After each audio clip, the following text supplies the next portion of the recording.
During the dark night there was one room with the lights still on. In the late hours, a desperate voice filled the air. "Can I borrow 100,001? I know it's not easy, that's why I'm asking you. I paid you back last time without delay. I'm reliable. I promise I'll pay you back by the 15th. I'm sorry for always asking for help." A messy young man with a rough beard quietly asked on the phone. "Thanks, I'll give you my account details." "Thanks a bunch," he remembered. "I'm a really unlucky guy who always meets people like me. Even if I fell backwards I'd still hurt my nose. But why am I always at least better off than that guy?" He wrote web novels just to make it until next month. At 29 years old he was still borrowing 100,001 from friends to pay the rent. The young man stretched, making his joints pop, and complained that he made it through one more month. "That was me," Lee mentioned. After readers finished his stories they posted harsh comments. Seeing them he cursed quietly to himself. The comment section was always a wreck. "These fools, that's just a setup for later. I'll take care of it, just wait and see," he sighed. Then he looked at a book next to him and muttered seriously. He used to think writing web novels was simple. Resting his chin in his hand he thought,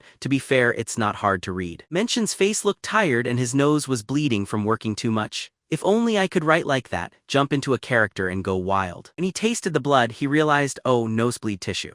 Suddenly someone walked up and held out some tissues. "Need this?" Mention took it calmly and said thanks. But once he really looked, he stopped in shock. He was in the underworld. A servant in old clothes talked to him. Lee Myung-chan, 29, web novel writer. Then a shocking statement followed. The cause of death was from working too hard. Still shocked, Mention didn't move. A powerful-looking man up high, full of authority, spoke in a serious tone. "Glad to meet you. I am Yama Resetsu, also called King Yama," he said in a cold voice. "Welcome to the underworld." Still shocked, McCann managed to say. "What?" Yama replied. "Quite simply, your life is finished. Still, don't be too mad about it, you're actually pretty fortunate."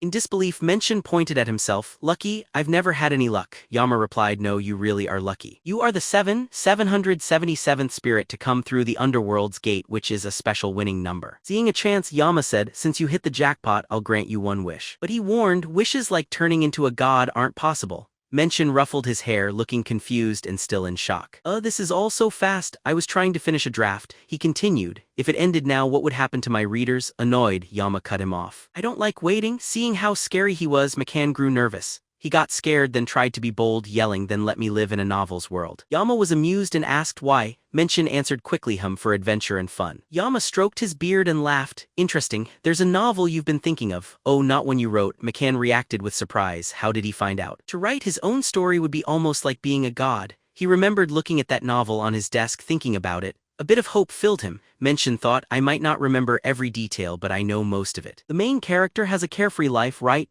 Feeling sure, he squeezed his fists and shouted, "I choose to be a famous failure at a hunter academy." Yama snapped his fingers, smiling a little. "To live inside a novel? It's been a long time since anyone asked for something so amusing. I'll allow 2 little wishes as well." Light shone under Mention's feet. He shouted seriously, "So first, take me 2 years before the book's story begins." In those quick seconds he thought, a famous loser at a hunter school. A hunter dropout sounds better. The story starts when the main character enters high school. Yes, I know the story. With tight fists, McCann thought about his new future, but the real mischief was in middle school's later years. He worked a lot to get rid of that loser label. Dealing with it sooner would make things simpler later. Yama, still stroking his beard, watched and said, "All right, go have a good life there. What's your last wish?" While his body was disappearing, Mention, surprised, screamed, "Hold on, give me a moment to think." Then he yelled out, "Give me an extremely handsome face.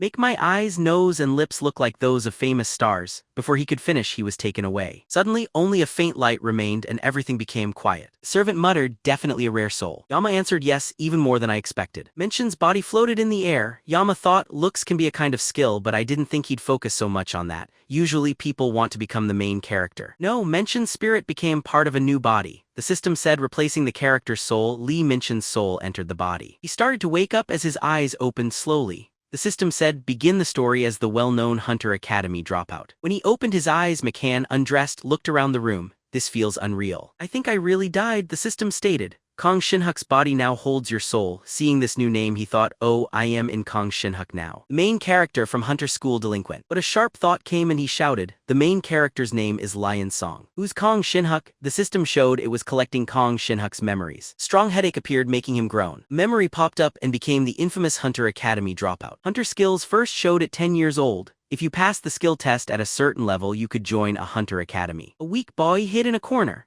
However, Gong Shin-huk's test was skipped since the orphanage director hid the device, registered all the kids as the weakest, and sent them to regular schools instead of letting them try for a hunter's life. The process stayed the same. Afterward, new laws allowed children to take the test again. But with talent in the top 15%, he was not good enough for hunter school. After finishing regular school at 20, Gong Shin-huk became a porter for hunters. At last, his powers woke up, so he became a hunter and joined a guild. Stop to avoid being overwhelmed. Gong Shin-huk's memories will return in certain future situations. Remembering it all, McCann held his head and said, "This guy's as unfortunate as I am." Smoothing his hair, he said quietly, "This really feels fake. I was cheated. It's obvious I'd get even more upset if I said I wanted to live in a story as the main character. At this rate, my second life will be just as hard."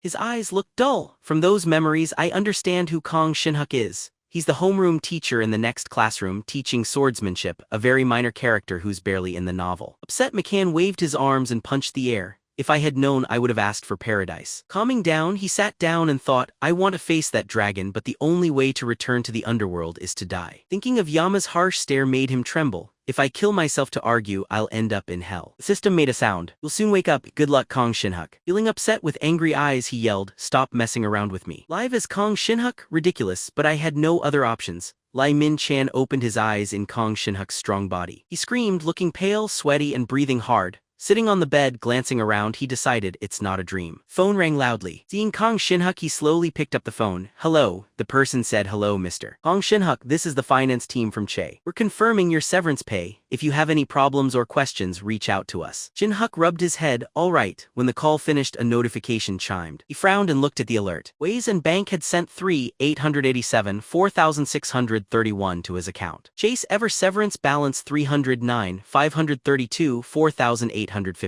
With eyes wide open, he stared and said, "What?" He counted the tens, hundreds, then thousands. Once he understood he was secretly wealthy, he jumped up and pulled open the curtains. "Shinhai," he laughed in the warm sunlight, feeling happy. "I'm Gong Shin-huk. Starting today, I am Gong Shin-huk." He felt super happy and thought, hunters are just hunters. Over 300 million won is in my account. My life is just like it was in those memories. While still feeling great, Shin-huk crossed his legs and posed. Some might think 300 million isn't much, but for a poor third-rate writer who worked himself sick, this is a dream come true. More excited now, he started dancing. Complaining won't change anything, so he began planning as he looked outside.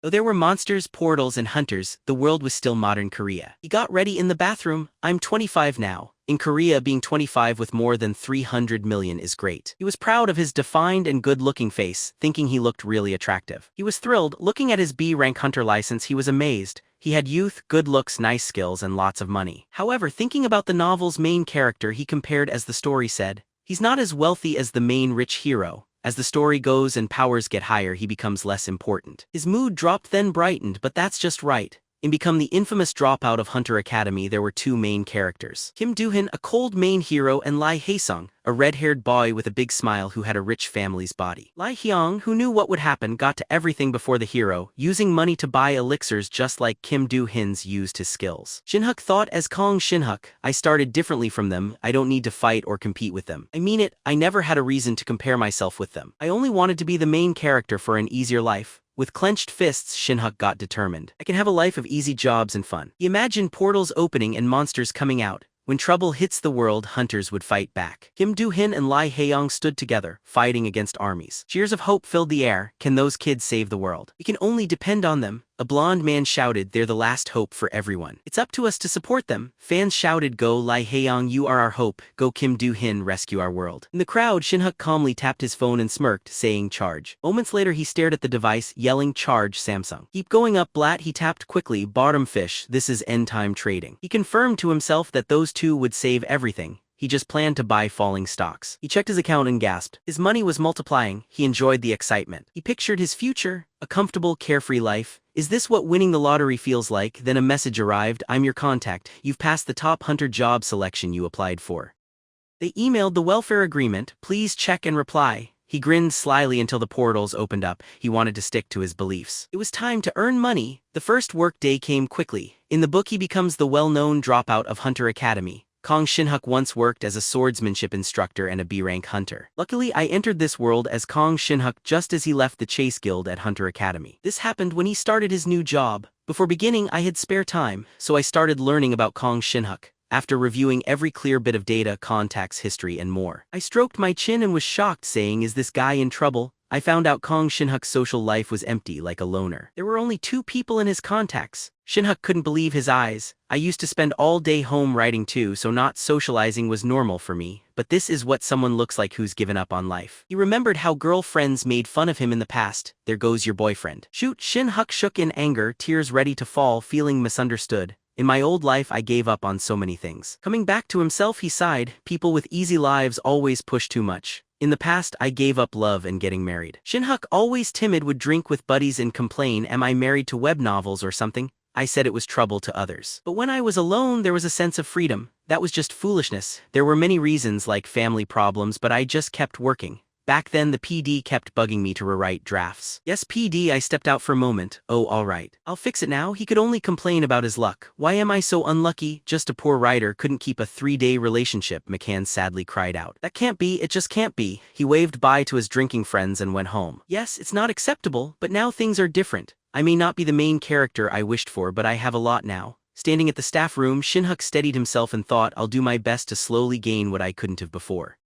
With determination, he pushed the door open, walked in smiling brightly, and introduced himself. "Hello everyone, I'm Gong Shin-huk, the new first-year swordsmanship instructor." The room was silent and there was no reaction. Shin-huk became embarrassed and blushed. "I went too far, now I feel uneasy." Suddenly a voice spoke up. "Come in." A teacher stood by the door, greeting. "You must be the new Gong Shin-huk, right? Nice to meet you, I'm Park Yansuk." "You'll sit next to me?" Nod. Shin-huk smiled. "Thank you, please show me around." Suddenly a group of enthusiastic teachers hurried over. "Teacher? No way, are you really a teacher or an actor? The kids are going to be excited today." Shin-huk scratched his head and gave a big grin. "It's not a big deal, thanks." Inside he felt pleased. Of course this face was worth a lifetime for me. One curious teacher asked, "Where were you working before, Teacher Kong?" He answered right away. "Oh, I was at Chase before this." Their eyes lit up with respect. "Chase, that's a top guild. Amazing, you still look young enough to be a hunter." "So cool." For the first time in all his lives praised by women, Shin-huk puffed up, grinning. "It's nothing." But inside he thought, "Did you hear that? The sound of fame?" A man came over behind the teachers, adding his voice. "Wow!" The principal finally brought in some talent. He placed his own hand on his chest, pretending to be sincere.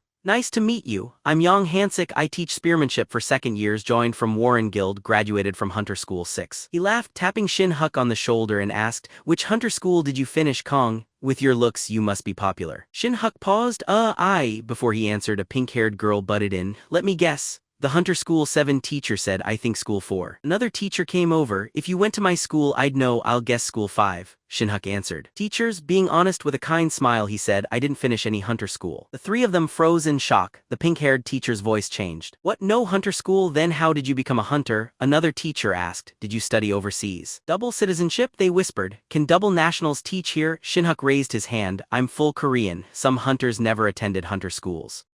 To tell the truth, I am one of them." His answer made them all lose their expressions. Understanding settled in. Hyansik took his hand off Shin-huk's shoulder, showing his true attitude, and brushed it off coldly. "Oh, is that so? You should have told us before." He turned away, smirking. "I'm going for a smoke before the meeting. Not worth my time." The 2 teachers left with him. "Wait, Teacher Young, we're on our way." Unfiltered, they laughed, heard about Chase, and were thrilled. When they heard he didn't graduate from a hunter school, their attitudes changed, surprising Shin-huk. Turning around, he saw Yan Suk sigh sadly. The other 3 kept sneering. "Isn't that right? Quotas for non-hunter school graduates are silly." Shin-huk pointed at himself and blinked. Non-hunter school. The system picked up on the user's discomfort. It spoke, bringing up Gong Shin-huk's memories. The hunter aptitude checked by a test tool using salamine monster liquid worth 100,000 was the most exact way. The orphanage director stole it, marking all the children's skills as lowest, which led to the director being caught. With Chong Su's help, Shin-huk left the orphanage and took the test again. But since Gong Shin-huk and Chong Su didn't graduate from hunter school, they couldn't fit in well. The hunter school graduates had proper training, so it was normal for their skills to be better. As these rules came in, they gathered to demand better laws against discrimination. A rule was made to ban discrimination against non-hunter school students, so employers had to hide where they came from during hiring. This rule gave priority to people who helped the country, those with disabilities, workers under protection, certified workers, skilled people, and non-hunter school graduates for certain jobs. But some public jobs now have special spots for non-hunter school graduates, which makes things harder for hunter school graduates. Anger toward non-hunter school graduates grew more, which was the opposite of what the law wanted. He was warned, "Don't tell anyone you're not from hunter school." All this information was too much, and Shin-huk got a bad headache. He muttered, "Why not say that sooner?" Thinking about their reactions, he let out a sigh.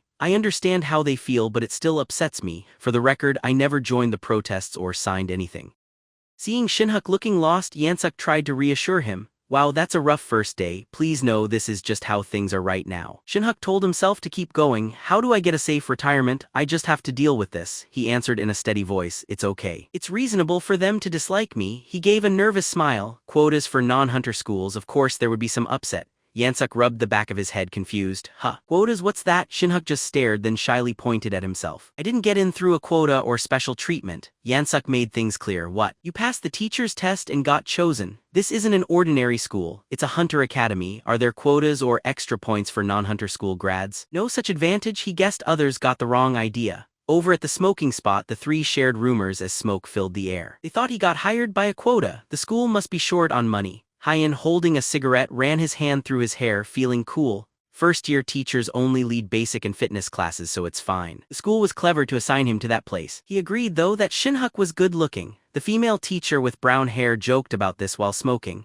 Oh, Teacher Yang seems interested. The other teacher, arms folded, gave a short laugh. A nice face doesn't matter. He's a non-hunter school grad. We know what that means. The brunette teacher put out her cigarette, not from hunter school, most likely from an orphanage, right? Just looks, no background, how sad. She broke her cigarette and threw it away. I have to tell students to find private sword teachers instead. Talking about him as they walked away. After all, graduates work hard in dangerous jobs. What will anyone learn from a fake like that? No one can say what'll happen next. Not knowing, someone walked over. Shin-huk moved forward. Tears, you're here. He scratched his head and gave an awkward smile. I questioned Yansuk. He replied, this is the smoking area. Seems there was some confusion before. He wondered, do you have time before classes? A teacher barked, yes or no. What? She's eavesdropping. Shin-huk tensed but kept calm. No, that's not what I meant. He thought these people are fake. Hold on, be smart about this. Swallowing his pride, he said, I hope your misunderstanding won't affect the students. I didn't come here because of quotas or non-hunter school points. With a warm smile, he simply wanted to clear things up. Please support me from now on. The two teachers, now uneasy, thought he was being annoying. Hyen, sick not pleased, stepped up. Teacher Kong, you're getting something wrong. With his hands in his pockets and a mocking grin, he said, quota, bonus, secret help. That's not what matters. The real issue is your training. Don't show off if you're just from some non-hunter school. He strutted off, waving in a tease. I'm out of here. Don't sneak around anymore. There are regular subject teachers. Try talking with them. The teachers followed him with annoyed scoffs. Young's too harsh, but a swordsmanship teacher should at least be B rank. A non-hunter school graduate at B rank. Shin-huk stood still, deep in thought but more confident. Hyensk mocked him. Hey Kong, Shin-huk, if you're mad, request an honor duel. Think you can win? If you beat me, I'll get a chance at an A rank test. Wait till I rank up, it'll be less shame for you. Is this why Shin-huk was left out? He remembered how his life had been before. This work seems good, Mention had once said, really. My writing's being published, but the PD scoffed. Published? It's just above average. You didn't go to my school or do extra lessons. He snapped, don't think of publishing, just write for fun. If you knew the writer's job, you wouldn't like it. A year after, that man released a story that was just like mine. People called mine a copy and forgot all about it. Old memories came up. Shin-huk realized this man had been just as unlucky as him. If he let this go, it'd be just like his past life. While the three left looking happy, Shin-huk called Teacher Yang. Wait, just this time. He stopped and turned around. What, go on then? Angry, Shin-huk tightened his fists, decided with new strength and said, let's have an honor duel. Why should I be worried? He promised himself a better tomorrow. Hyen, sick, surprised by what Shin-huk said, asked, are you really doing this? Teacher Kong grinned and added, if you're offended because the women are here, I'll ignore it just this once.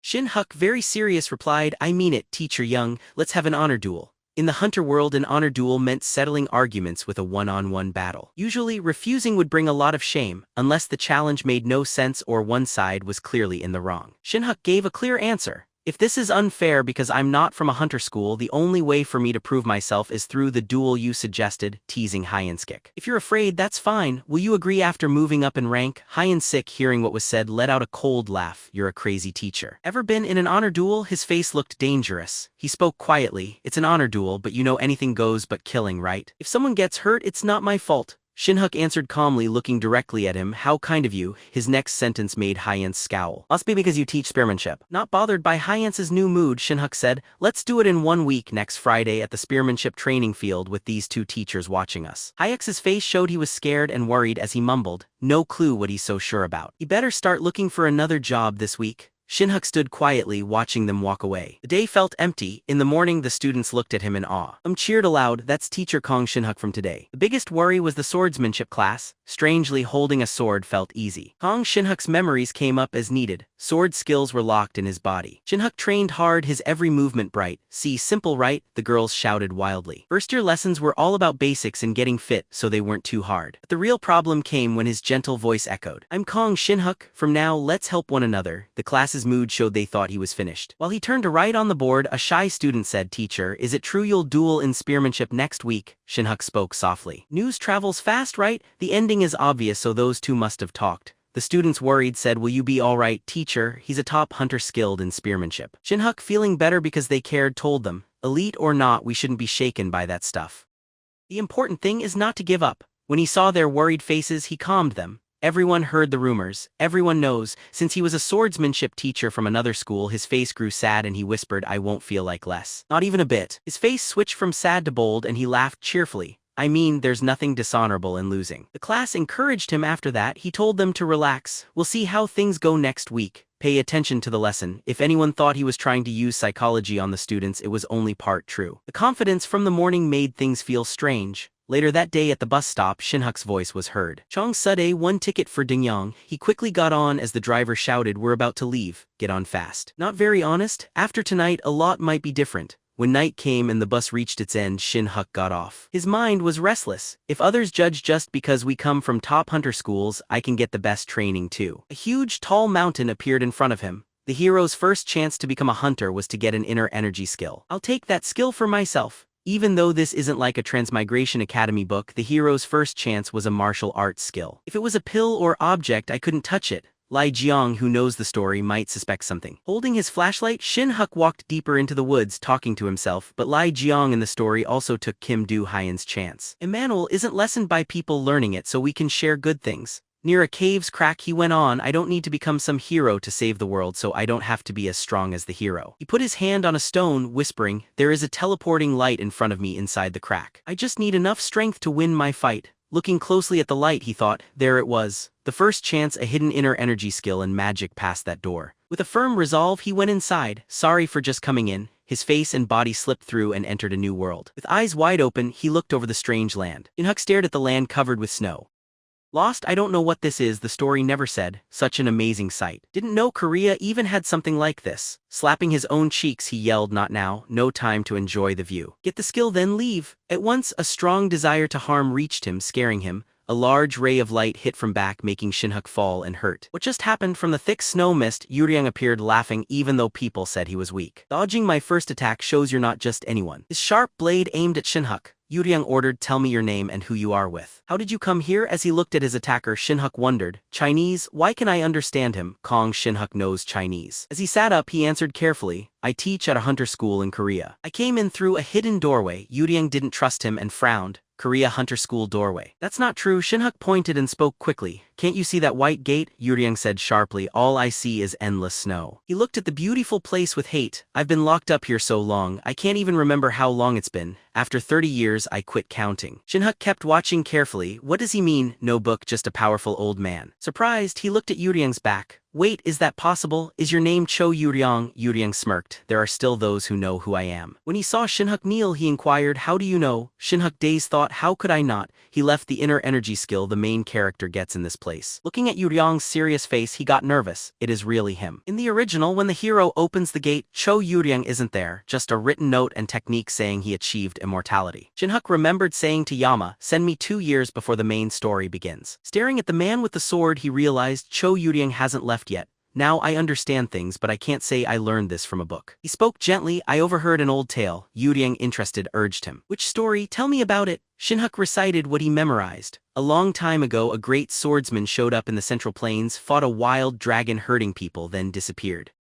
Quietly, the hero in that story sounds like you." Yuriang grinned a bit. Someone saw that fight? Shin-huk was pleased. It worked. I made up part of the story and now he's open. He must be confident about his talents. Starting his plan, he bowed down. He spoke politely. Sir, I heard a great warrior lives here, so I came. I'm not a bad person. Please lower your sword and teach me. Yuriang put his sword away, snorting. Suddenly asking for lessons is silly. I will not, but I'll let you go. Return home. He turned away and Shin-huk quickly called out spear. Yuriang turned to look. Still kneeling, Shin-huk politely explained, I have to fight someone with a spear soon. He asked sword or spear, what's stronger? Yuriang thought about it. Then explained that unlike shorter swords, spears have better range, when used well. Spears make for great fighters because of their range and strength, so the answer is spear. Shin-huk was shocked. What? He agrees this quickly. Yuriang motioned for him to leave. Now go, cherish your life. Nervous, he couldn't just give up now. I bragged too much. Taking a chance, he thought if I left, I wouldn't have come. Yuriang's face grew cold as Shin-huk complained. So swords really can't beat spears? I hoped for some help getting up from the snow, he asked. Next week I'll go up in a duel in front of people. Guess I have to get good at begging. Trying to look sad, wiping his eyes. Should I beg and embarrass myself then look for a plan? How do I calm a strong spearmanship teacher's deadly intent? Yuriang listened without emotion to the complaint.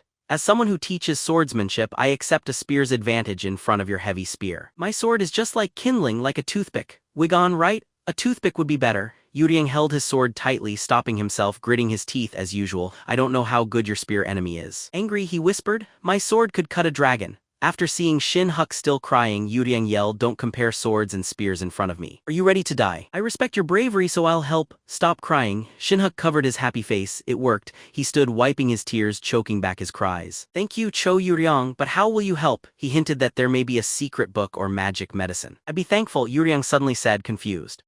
What do you mean? Shin-huk's body filled with pain as his energy channels opened and he screamed. Yuriang got to work. Shin-huk fell on the snow, crying out, it burns like being hit. Yuriang looked at him. You have no talent, but your Dante has no kai. Through pain, Shin-huk listened. I put some Yankee in your veins. In 4 days your Dante will be completely open. In 6 days your body will change. Yuriang's steady voice carried in the snow. I don't know how strong your spear opponent is. With this power you won't lose face anywhere. Shin-huk did not believe him, that's all. This crazy thing is my chance. He was going to speak up, but Yuriang stopped him. Win your fight, then come back. His shape disappeared into the snow, his voice cold. I cannot leave. When you return home, say swordsmanship is number 1. 7 days later at the spear practice yard, Shin-huk faced Hyunuk. The teacher sat in the stands. Yansuk said, Teacher Kang is brave for coming and not backing out. Hans mocked, got a new job this week. Shin-huk in a ready pose whispered, still talking as always, let's begin. Seeing his serious face, Hyans laughed, I'll let Kong attack first. He thought spears have the first move. Shin-huk grabbed his sword, which felt light, and rushed in. Thanks, I won't hold back. He thought it meant he was strong enough. But with just this, I still can't win against him. He used all his power. Even if I get hurt, my sword won't be looked down on anymore. His powerful attack surprised Hyans, hitting him squarely. Both women teachers gasped loudly. The referee, shocked, didn't believe what he saw. Hyans' clothes ripped and he fell, knocked out and confused. Shin-huk, surprised by what he had done, stood still in shock. The referee called out, fight finished. Teacher Kong, Shin-huk is the winner. Staggering, Shin-huk heard loud noise. He's really hurt, hurry, get a stretcher. Shaking, he remembered Yuri Yang's words. In 4 days your dantian will open. In 6 you'll notice changes. You won't be shamed anywhere. He gripped his sword with fear. That old man is strange. What did he do to me? The scene changes to Lai Jiang surrounded by luxury. Lai Jiang, main character of Become a Hunter, became much stronger after learning martial arts, partially because he drank elixirs often. Even before that, he was already strong. Shin-huk looked at his hand in surprise and said, I knew it would be powerful, but it's more than I thought. A voice called out, Teacher Kong. Yan-suk came running out of breath and asked, are you hurt anywhere? Shin-huk turned, surprised. Oh, Teacher Yan, you saw the fight? Yan-suk smiled, of course. Amazing, I couldn't even see what happened. You disappeared and the wind blew up my underwear. Shin-huk saw how happy he was with his hair clipped strangely and thought, for regular teachers it must seem like that. He does look relaxed. He probably has his issues too. Hyun-suk was taken away with the referee worried and Yansuk excited. You are safe, that's good. We should celebrate, I'm paying today. Hyun's face was purple, eyes turned up, teeth chipped, nose bleeding. He looked unlucky. Cheers sounded. Wow, Teacher Yan, count me in. What are we eating? The 2 people with Hyun sick looked shy and left secretly. I'll come too, Yansuk stammered. Everyone, I need 20,000 each from you. Shin-huk enjoyed Yansuk's compliments while everyone cheered, laughing brightly. Later they went to karaoke, but his bad singing made others cringe and cover their ears. After drinking, Shin-huk fell onto his bed, drooling, saying quietly, no, I can't drink anymore. He stumbled home at 4:00 a.m. While still drunk, his dantian shined dimly. Normally, a bad hangover would stay, but Gong Shin-huk's changed dantian started to heal itself. Sweat soaked his clothes, morning light woke him up and his face was shining. Shin-huk's body felt stronger than ever. A hangover was nothing. Jumping up and wet, he thought, where did that drunken feeling go? He could not face the man who changed his body. Carrying a pricey gift box, Shin-huk walked through the gate thinking, I didn't think I'd come back here. Because of him, I'm still here, so I have to thank him. Snow fell, making a calm view. His boots made marks in the snowy field, seeing only snow and trees. Looking around for Yuriang, he remembered he can't go beyond this gate, right? Yuriang's voice sounded, you came back. Shin-huk saw him sitting on a rock meditating, his back facing with a cold feeling. Yuriang turned to face him. You win against that spear user. Shin-huk, sure of himself, came closer, saying, of course. One move and his underwear was shown. Yuriang, happy, stroked his beard. Really, that spear user wasn't as strong as I expected. Shin-huk replied, no sir, he's very respected among people, but I am here to ask. He was curious, what did you actually do to my body? Yuriang looked unsure. Do what? I only opened your dantian enough so you wouldn't get beaten. His question surprised Shin-huk. Which martial arts did you use? How much inner energy did that spear user have? By the way, I feel bored. Can you tell me a story? Shin-huk started thinking about martial arts. Now I understand why I'm unusually strong. Remembering when his dantian got opened, he wondered, why didn't I see that Yuriang's skill was Hunter's first chance? The Dante Lee Jiang tried hard to unlock, but a great master opened his. He spoke, sir, sorry, but I never learned martial arts. Yuriang was shocked. What? No martial arts? He looked confused. Your dantian was blocked, but it had a bit of inner energy. Shin-huk looked at his dantian. I just swung my sword and my energy increased naturally. He thought in Wuya, inner energy usually grows with martial arts, but hunters do it differently. Yuriang made a noise. That's such a simple way. Shin-huk went up to him. Do you remember the name of your country before you arrived? Yuriang said, of course, the Ming dynasty with Emperor Zhu Yuanzhang, Yanga Emperor. Shin-huk felt everything made sense. No wonder. In this world, hunters woke up not long ago. Yuriang is from another world, so he doesn't know about outside things. He said, I really enjoy old stories, and I know about the famous swordsman Yuriang. To be truthful, sir, in the world outside, martial arts vanished. Yuriang was shocked. What? Shin-huk explained. Time passed. A new power appeared and martial arts slowly disappeared, so calling it another world wouldn't help. So that's how he explained it, and Yuriang fell silent, looking at his hands. I understand. I've been here so long, time feels unclear. More years passed than I had thought. Seeing that he was lonely, Shin-huk felt sorry. He seemed all alone. But don't worry, Lee Myung will carry on after you. He kindly offered a gift. I don't know if this will help, but here's some food from the outside. It's good for your health, just smell it. Yuriang tried and then spat it out. Hail is a sickness spreading outside. People eat things with such bad quality and think it helps their health. He remembered the past and pitied them. Back then, beggar sect leaders flew around using lightness, snacking on 55-year-old wild ginseng. That's sad. Shin-huk's mood darkened. This old man is bothersome. Still bowing, he got into his backpack. Sir, do you want something sweet? Yuriang closed his eyes. Humph, at this age, still liking sweet things like a kid. Shin-huk calmly showed a chocolate bar. This is chocolate I have when it's cold. Try it. Yuriang looked interested. Food in such fancy silk? Let me try. Taking a small bite, he felt the sweetness melt and liked it, but his face looked unsure. When Shin-huk saw his face, he became sad. Yuriang started coughing. Cough, then returned to being calm and serious. Not bad, got more. In the snowy woods there were wrappers, soda cans, and lots of trash. Yuriang gave praise. I have crumbs on my beard. Tasty. Outside there are amazing things to eat. Shin-huk, packing the trash, let out a sigh. He ate all my emergency food. Asking, sir, how do you handle hunger most times? Yuriang waved an empty chip bag at my area. I don't really need food, just tasting, he asked. No more. Shin-huk looked upset, his face tight. I want to leave. After cleaning up, he stood up. Before, I didn't know how to comfort him, but this works. Yuriang was on the rock, back turned. As you said, the Ming is long gone. Thinking about lost martial arts in a world filled with monsters. Shin-huk tied up the trash bag, then looked up. Yes, sir. Instead of martial artists, now there are hunters. Yuriang, looking away, shared quietly. Ever since I got here, I haven't checked how much time passed. I only tried to get stronger. I told you, I opened your dantian, so in this outside world you are the only martial artist. Shin-huk nodded. For now, that's right. His sword was shining. You noticed it. The difference between those who know martial arts and those who don't is huge. Yuriang turned around, asking, what do you plan to do with that power? Messing with the trash bag, Shin-huk answered. To live. What else? Just to live like usual.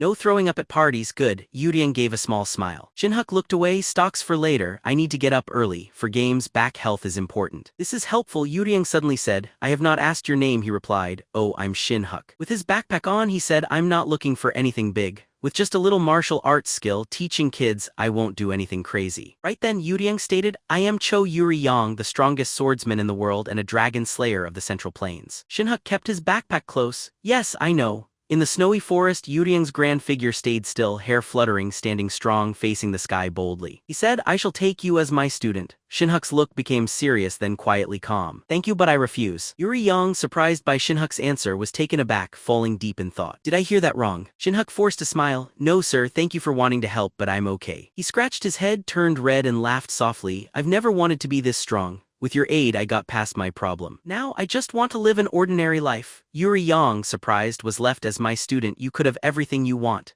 Seeing Shin-huk's firm decision, he turned away, waving his hand lightly. "Go ahead then, I need to get ready to ascend." Shin-huk bowed to show thanks. "Haha, meeting you will always be special to me." Yuriang let out a regretful sigh. "What a shame, if only I could leave something behind before I go up." Shin-huk thought quietly. "Sentient, he is supposed to turn into an immortal now." He looked up. "Sir, does going up really mean entering the immortal world?" Yuriang walked away with his back to them. "If you reach the highest realm, find special understanding, or gain virtue." Snow started falling on the green pine forest. His voice bounced back. "For me, my martial realm is almost here. Helping you added more virtue to it. So just a little more training and Alisand is easy. No need for hard-to-use books." Shin-huk was nervous. "Huh, sir, you're leaving without a manual." Yuriang looked back at him. "You greedy child, wanting a manual?" Folding his arms, he mocked. "No one will be here to see it later. What's the point of leaving one? Didn't you say martial arts outside have all faded away?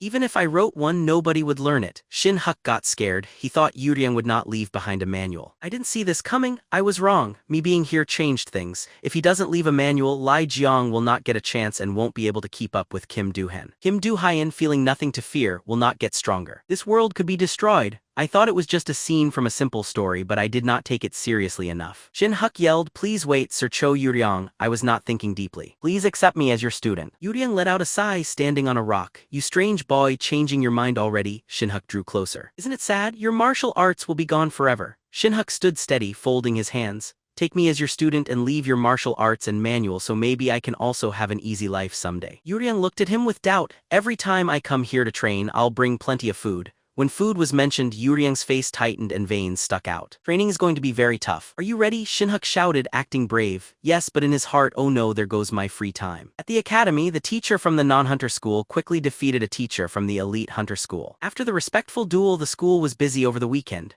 Two teachers whispered, "Teacher Young, did you see SpongeBob underwear? Don't talk about it. I can't believe he looked down on me." Though they didn't want to cheer loudly, they said that felt good. On screens, group chats called Shin-huk amazing. The clear difference between practical and regular subjects was pointed out. "Now I understand how Yansuk felt relieved." The teachers went on, "I heard there's gossip about teacher spots for non-hunter schools, right? To be honest, I thought non-hunter school grads were weak, but after seeing Gong Shin-huk fight, I changed my thinking." They chatted excitedly. Heard he did not take a reward for his win. "So classy." Shin-huk walked with his head high, giving a warm smile. He forgot to take a prize, but he felt good about people looking at him like that. "I'm getting closer to the life I've always wanted." He opened a door and whispered, "I promise to see the old man every week, so I'll focus on daily life during weekdays." Feeling refreshed, he noticed students standing up straight, greeting him quietly, with the nervous class leader especially noticeable. Class all said together, "Good morning, teacher." Shin-huk was impressed. "Whoa, the students were excited." "Teacher, we heard the news. How did you do it? You didn't just win, you beat him really well, right?" They seemed confused. "How do you all know? Wasn't that match just for teachers?" The class leader blushed. "Jin-su's brother teaches middle school." Jin-soo smiled big. "Tell us about it." "Teacher." He didn't answer. Shin-huk simply smiled and set his materials on the desk. "That's not something for kids. Get your books ready. Today is theory." As he wrote on the board, he thought, "Now I have a strong body, a good job, and a safe life, not like before. After beating my fears, I'll value and enjoy this joy." Hours later in the cafeteria, the students were loud with laughter. Shin-huk firmly said, "More please," and the worker answered strictly, "That's enough." He made a face and pressed again. The worker stared at him, not backing down. At last she gave him 2 extra sausages. Shin-huk sat down happily, licking his lips. "Unbelievable. Is today anything goes? 2 sausages, incredible. Is the Gong Shin-huk era starting now?" Someone wearing a short skirt walked over. "Oh, there's a free spot." Shin-huk looked up, his face getting red. "You're Gong Shin-huk, the teacher, right?" Seora held a tray loaded with sausages. The high school swordsmanship teacher was thinking, Sendami feeling uneasy. "That's right, why do you have so many sausages, and how do you know me?" Seora sat down smiling. "Ho ho, you're still so stiff. There are no cameras here, so take it easy." Senior Shin-huk was startled. Senior Shin-huk, someone I'm familiar with. Meeting known people usually brings memories, but Seora just ate the sausage. I've changed a lot, you don't remember me. That's disappointing, I'm Seora. Shin-huk went still. Seora, I've heard that name before. He realized the phone contact was Junior, surprised. Choi Seora. Seora laughed, now you understand, I look very different, right? I work at school as a teacher and keep this style. Haha, Shin-huk wiped sweat. Phone contact. Senior and Junior were talking. Seora kept eating sausages. Shin-huk thought there was no new memory because he already knew her. Cho Sora was the homeroom teacher of the main character and became a hunter. Also, she is an important person in Book 2 and a part of the international crime group antagonist. Gong Shin-huk remembered everything at once, which gave him a headache. System revealed that Antas is an anti-hunter group. Antas is behind many hunter massacres and is the enemy of the International Hunter Federation. Still, their hidden and spread out network means only a few have been caught. Shin-huk closed his eyes and took in the information. Seora finished her meal and took his sausages. Senior, why are you making that face? It's safe here under regular lights. It's dark now, so don't worry. Nervous, Shin-huk thought. Strange. I read all the way to the end, but I don't remember anything saying Shin-huk was an Antas. He didn't see her take 2 sausages. The system kept on. Side story chapter opened. Next, the story about Gong Shin-huk and Taz assassin will be shared. Shin-huk jumped. What assassin? Really scared, sweating a lot, looking pale, getting goosebumps. What did you do? Gong Shin-huk. Now, the sausages on Shin-huk's tray were all gone. Sitting quietly, he thought, I read the story carefully to the finish, not thinking too deeply, and I don't recall anything saying Gong Shin-huk was an Antas. All of a sudden, his eyes grew wide. Wait, could that be it?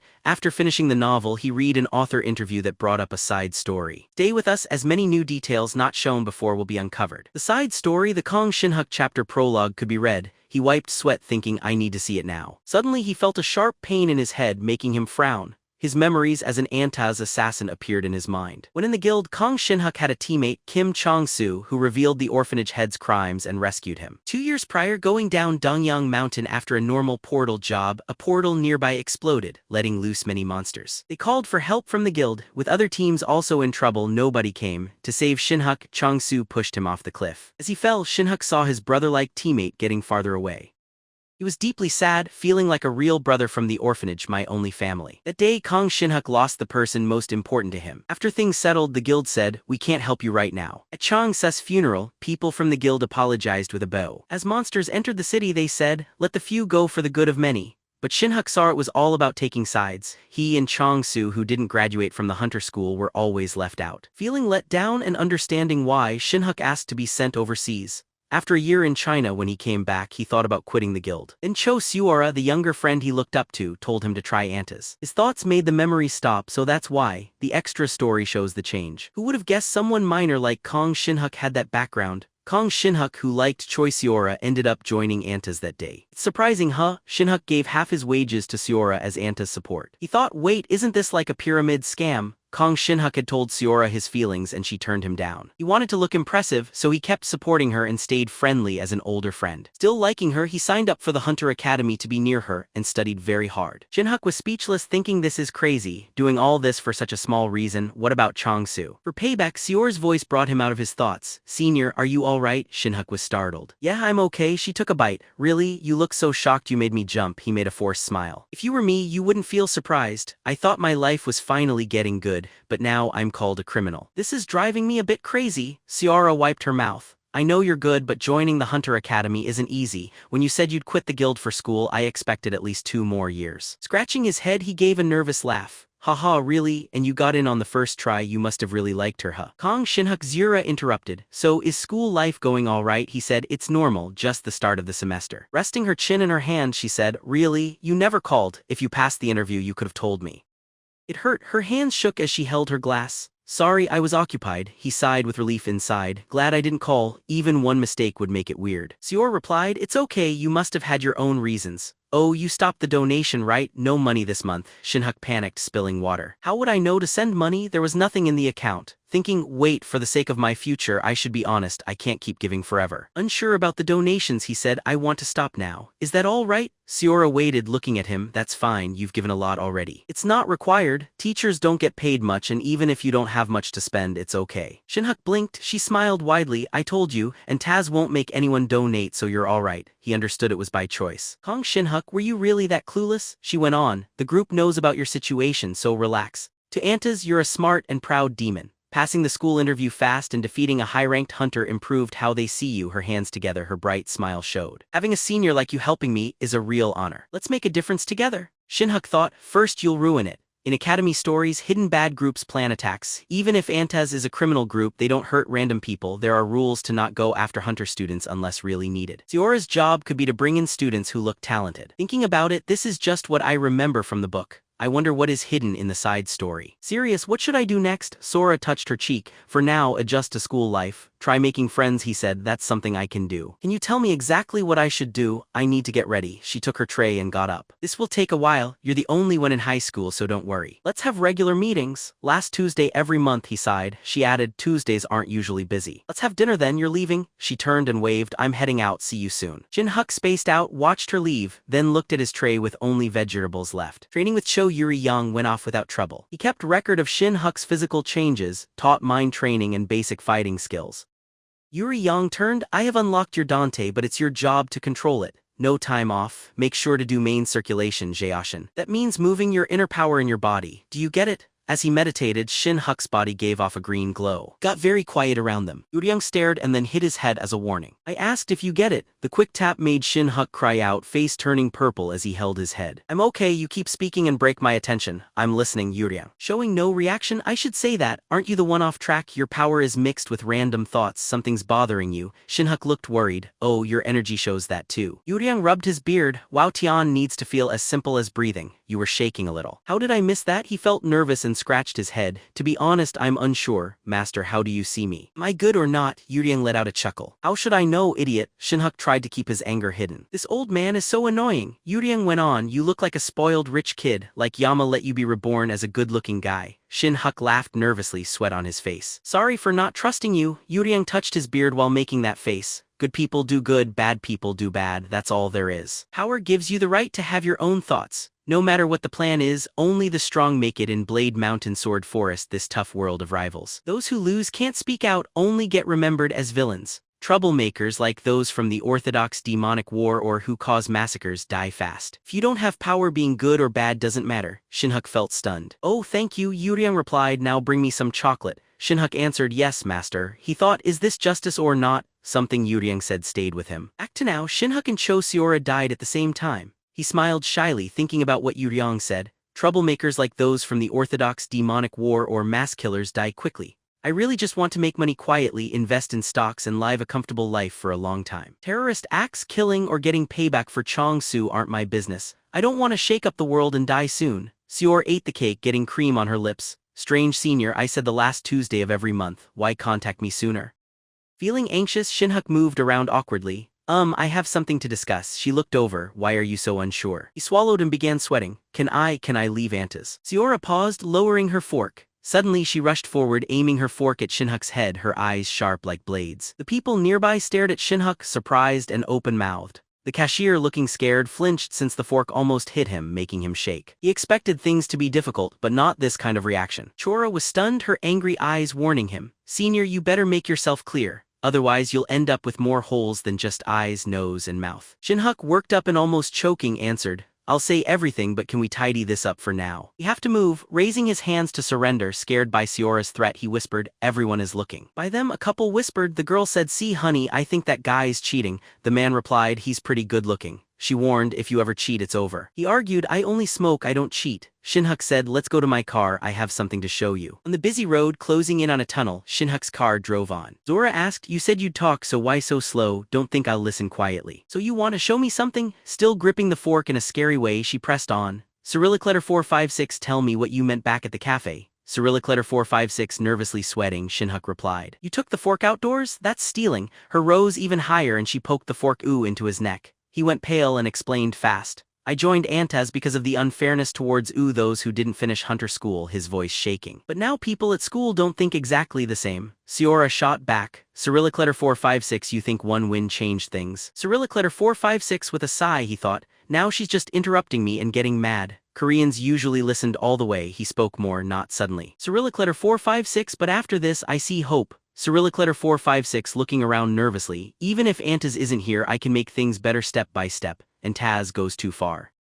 Holding the wheel tightly, it doesn't match what I want. Terrorism. Cyrillic letter 456 killing with no mercy. Seor's sharp presence softens a bit. She said, I told you that not all terrorism comes from us. Government's Cyrillic letter 456 blame us. Those who died had it coming. Shin-huk said strongly to Sora, no one should die. Frowning hard, she snapped, you never did those jobs. Are you scared? Feeling sweaty with blood running down his neck, he confessed, scared. Please move the fork. Sora slowly pulled it away. Coward still, he was glad, he thought. This isn't simple. His eyes showed understanding, but I knew it wouldn't be easy to leave a criminal group. You can't just quit without being ready. He said, search for an article I mention. Look up the murder of Hunter Management Agency Deputy Min Young-suk. Sua checked her phone. Min Young-suk, that rotten person who stole billions. As she scrolled, she cursed. He deserved what he got, but she slowed down. Truck crashed into a cargo truck. Min Young-suk, the driver, and 2 others were killed. Seeing the picture of the driver and his daughter, Shin-huk said Mr. Kim, the driver, was young, lost his wife, and raised his daughter alone. He wasn't a full worker, just someone contracted at the agency. Looking hard at her as he spoke, did this driver play a part in Min Young-suk's crimes? Surprised, she stuttered. No, he said about his daughter Leoa, who is a pretty teenager, most popular heroine, and later became a hunter.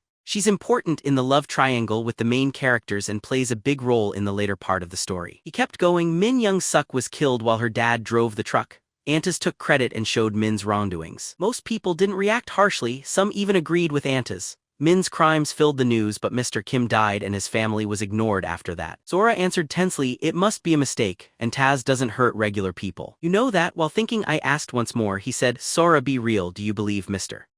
Kim is the only innocent who got caught up near in Taz's goals? Looking thoughtful, she's not answering, but Cyrillic letter 456, she knows, right? She put her face in her hands, upset. He thought, now it's plain to see I can finally rest easy tonight. Out of nowhere, Sora brought up a new subject. Quietly, I'll explain why I said no to your confession. Surprised, why talk about that now? She lifted the fork again, showing what she meant. He got scared and backed down. No, that's not needed yet, she kept going. Listen, he sighed, go ahead. She spoke about 15 years ago when the giant portal was opened. You've heard about it, right? Both my parents died in that when I was little. Thinking that the book never spoke of it. Side plot. While thinking this, Sora pushed again. Panicked, he reassured her. That sounds very hard, but why does that make you not want to date me? I'll be quiet, please continue. Her voice became quiet. If hunters had shown up, maybe my parents would be alive. This was the worst area. Portals appeared near my home. 4D rank, 2C rank, the highest number. This zone needed the most help. It was near the association. Movement was slow, haunted even, but nobody arrived. Not a single person. While top guild teams hurried to the Nice District where 3 F-rank dungeons were quickly cleared, Shin-huk's face showed he was torn. Harsh and withdrawn, Gong Shin-huk had faced something like this before. He pulled the fork back, blood falling, thinking, but if it really happened there would be a big fuss. Was that how you became a hunter? Sora explained, in fact the news didn't report about it. Strong people covered it up with money. With tears and no investigation, I never would have known. Thinking Sora went to a regular school unlike Gong Shin-huk but still joined Antas like this. Crying, it sounds strange, right? I said I'd explain the refusal but ended up talking about my parents. It wasn't because I hated you, I just can't give up the need for revenge for what happened to them. She stabbed the chair. Shinhu moved out of the way just in time. She asked, Senior, help me. After revenge, let's meet again. Lost inside, he begged, put that down and let's talk. He felt like his head was hanging outside a speeding car. He was scared. What parent wants their child in a revenge group? If I was really Shin-huk, I'd have wanted to help by now. Outside, people stared. Still to him, she looked sad and was lovely. Sora wasn't the only girl out there. The car moved fast under the evening lights. He wished he could close his eyes, say sorry again, and live with less worry. Gong Shin-huk's body changed shape. 2 were watching, Yama and Yuriang. Because he had read the book, he saw the future and took the main character's chance. If he left Sora and Antaz now, things would go easier for him. Yet, as he paused, he thought. But why? Someone grabbed his shoulder. The main character looked back, shocked that Shin-huk touched him. Note, I trust you. Seeing Shin-huk, the main character became curious. Gong Shin-huk, the car changed direction quickly. Loud yell broke out, Senior, watch the road. Sora hit his head hard and he snapped back, breathing fast. He almost didn't make it. He wondered to himself what just happened. Sora said, I'll drop the fork, then remember you're driving. Suddenly, Shin-huk asked Sora, do you really know who you want to take revenge against? Surprised. She responded, are you changing your view? He insisted, just answer first. Thinking, she said, the hunter agency director at that time was Kim Huk, but I don't think it was only his idea. He sighed, if it's that director he's probably even more powerful now. He scolded himself, wow, Gong Shin-huk, you fool. Sora wondered, so when you said you'd quit before, was that not true? He answered, no, I do have to leave in Taz, but I'll help you myself. Looking shocked, what are you saying? How? And Taz replied, it's not easy, don't do it. Close to inch Sean, he added, good point, and since Taz says it's not easy, will they really give Kim and Huk to you? Sora replied, it's very hard now but they will someday. He asked when they make that guarantee, stuttering, well, Kim and Huk, now Congressman Kim Huk, used to be just a hunter. He would have kept rising before the protagonist interrupted. Meanwhile, Seor would be caught as an Antaz member in 3 years and put on trial. He wouldn't be killed but would spend the rest of his life in prison with no chance of getting out. Locked away in jail forever. Sitting in the car, Sura listened closely. If I finish what I need to do, that goes for Taz too. He interrupted, they won't, feeling irritated. What do you know? He was cursing to himself. This kid, I've seen everyone's future. How could I not know? Taz, you won't trust me unless I show proof. Calmly, listen to me, Seora. I'll help you but only if you leave Antaz and come with me. That's my offer. She looked puzzled. What? I need Antaz for payback. He answered firmly. No, they won't help you. She waited for more. He said, this is my last option. If we can't work something out, you'll change your mind. She questioned, by the way, where are we going? With a soft smile and a clenched fist, he playfully answered, we're off to buy some fireworks. Shin-huk's car stopped at once when they reached the place. Dior got out, looking inside confused. Is this really it? It doesn't even look open. They stood at a worn-down shop. He answered, that's right, Heavenly Book Clothing. Shin-huk thought as he walked in for the first time. Seems like an average old clothing shop, but it was much more. The shopkeeper, surprised to see them, watched them. In reality, hidden behind the business side, it was a center for selling fake fireworks, run by Intaz China in Korea. Shin-huk's eyes sharpened, staying alert. He spoke in Chinese, do you sell Genesis here? The shopkeeper looked lost. What are you talking about? Knowing he wouldn't believe him, Shin-hai pushed, I know what's really going on, so just sell it. I was told this is where to go. The shopkeeper sighed, thinking who told him about this crazy place. Pointing a knife at Shin-huk's neck, he warned, we sell in bulk only. Leave now or there's trouble. Shin-huk gave a cold smile and used his last chance. You call me crazy, guess what? Person who told me isn't crazy. He went on, just a name was enough to scare him. The shopkeeper asked for your name. I'll tell Yuriang and Min, raising his hands. Miss Min, you know her? Holding the knife steady, serious-faced, Shin-huk agreed. Yeah, I do. We were friends in China. She sent me here to handle things in Korea. In his mind, all made up, he thought Min, daughter of Antaz, the boss in China, is in charge of Genesis sales in Korea.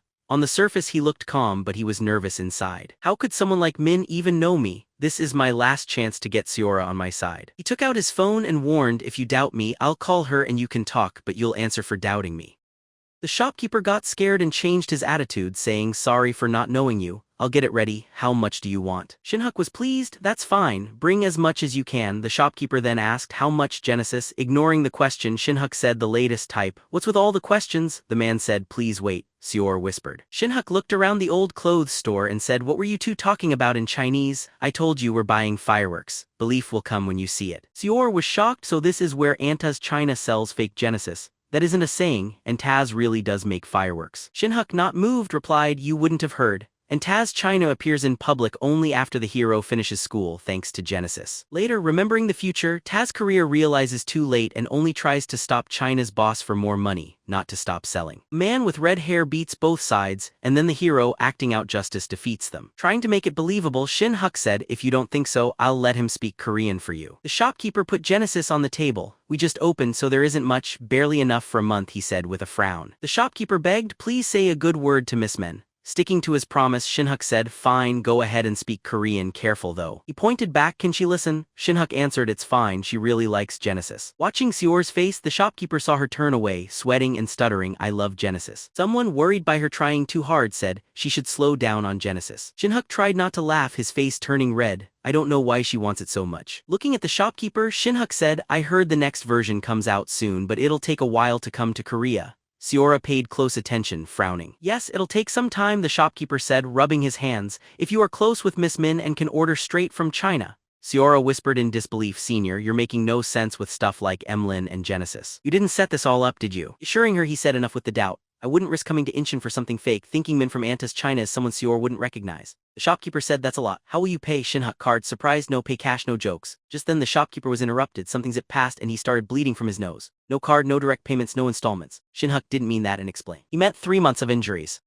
Seor stared, thinking. A direct inner energy hit to the hippocampus in the temporal bone knocked him out. She remembered her master's words, using energy on the head causes forgetfulness. Use this since you can't target acupuncture points yet. He added, if you worry it might not work, just type at the brain tiger acupoint once. Got it, act on that spot. He'll wake up with less sense, but fireworks sellers get no sympathy. Done, he asked Sora. Okay, now do you trust me? If this seems fake, we've got problems. Upset, she asked, Senior, how do you know about this? Since when? Even if I joined because of you, I'd already know what it's about. His hands were shaking as he held his phone and acted like he learned about antas and fireworks deals when in China. Truthfully, read it in book 3 of Become a Hunter, dusting Genesis powder on the shopkeeper. Let's frame this as him dabbling in drugs, then leave, no surveillance but staying's no good, deciding I won't report this place. Convincing Sora is enough. They exited. He mused countless others will replace him so the future's safe, but if external interference leaks and Taz will investigate thoroughly. Convinced, Sior said, it's all true. I'll explain your withdrawal. If I say you kept bothering me so I kicked you out, there'll be no consequences. Annoyed, that excuse is irritating. Thanks for understanding. Sensing something off, he stopped. Wait, just me leaving? You know all this and still staying with Antas? In the cold night breeze, Sior said, unlike you, I've been in Antas long, I have tasks and knowledge. Leaving suddenly won't be peaceful. Imagining I'm freed from loose chains but Sior is still shackled.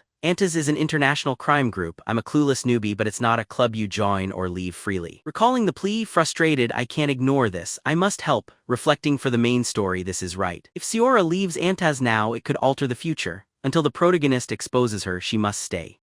Worried, he asked, Sora, any especially guilty tasks among your past missions? Rubbing her forehead, tired, no, my task is recruiting talented students. Adding, but it's not quick, so I haven't done much. Relieved, he sighed. Good, here's the plan, demanding from now you'll be a double agent for Antas. Shocked, eyes wide, mouth agape, double agent. Thinking, collect secret documents. If exposed or abandoned later, you won't face heavy charges. Gather Anta's secrets for the police. Explaining, act as a double agent, half-heartedly do Anta's tasks, pretend without committing crimes. Sior worried, but I don't have valuable info for the police. Assured any info helps eventually. If trouble hits, I'll testify for you. She pondered his words, don't trust too much. If it's dangerous, I'll cut ties. No, shouldn't say that, smiling brightly. Senior, you must really like me, huh? His face froze, how to turn to this. Leaning closer, teasing, come on, who helps this much without feelings, turning away, ignoring. Think what you want? Also take a taxi back to Seoul. Flustered, pointing at herself, me alone, what about you? Bluntly, I've got another place to go, different route. Pressing, Senior, that's not how you flirt. Panicked, dodging, this girl's seriously ill. The next day on a snowy path, footsteps approached. Yuriang glanced back, scolding, you're late. Bowing, sir, they spoke briefly. Yuriang noted, your eyes look calmer, outside matters settled. Replying, thanks to you, master. He continued, good, but tardiness means punishment. Eyes brimming with menace, prepare for training today. Opening his bag, Shin-huk said, I visited Chinatown today. Producing a bottle, bought bamboo leaf green liquor to apologize. Guess no drinking during training. Yuriang felt hungry, pulling back, he said, take a rest today. That morning on the cold mountain, he opened the liquor bottle. Yuriang's voice was filled with gladness. Wow, bamboo leaf green liquor. It really was amazing. He took some Sichuan tofu, he enjoyed it.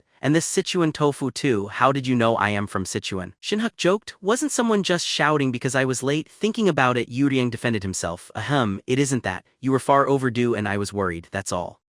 Shin-huk nervously thought, a little more and I'd be hurt. As Yuriang poured wine, he asked, by the way, what happened? You always try to avoid training, kid. Shin-huk was training his arms with his sword when Yuriang kept talking. But today, training even after I told you to rest. The sun was rising in the west. Humbly, Shin-huk answered, nothing special, sir. Your advice helped me a lot. This is just a thank you, so please enjoy, he thought. From today, you will work as a double agent for Antas. Since he chose to help Siora, he knew he would face dangerous things in the future. He sat down in the snow with resolve, I must get stronger in case something happens, since Siora acting as a double agent was not part of the original plot. Thinking of important people, even though I can take on a rank hunters, fighting an important Antas coder like Emlyn would be bloody, as a memory appeared. That would be a real disaster. Practicing his inner energy, he thought, I lost track of what I am. I'm only a B-rank sword teacher, I can't really help anybody. The half-smile, embarrassed, at least not while I am like this. Remembering the first story, Lai Jiang pushed himself to study and eat with passion. The first chance he had was when he got Yuriang's inner energy manual. Jiang learned it with special mixtures to open his danchin. Looking nervously at Yuriang.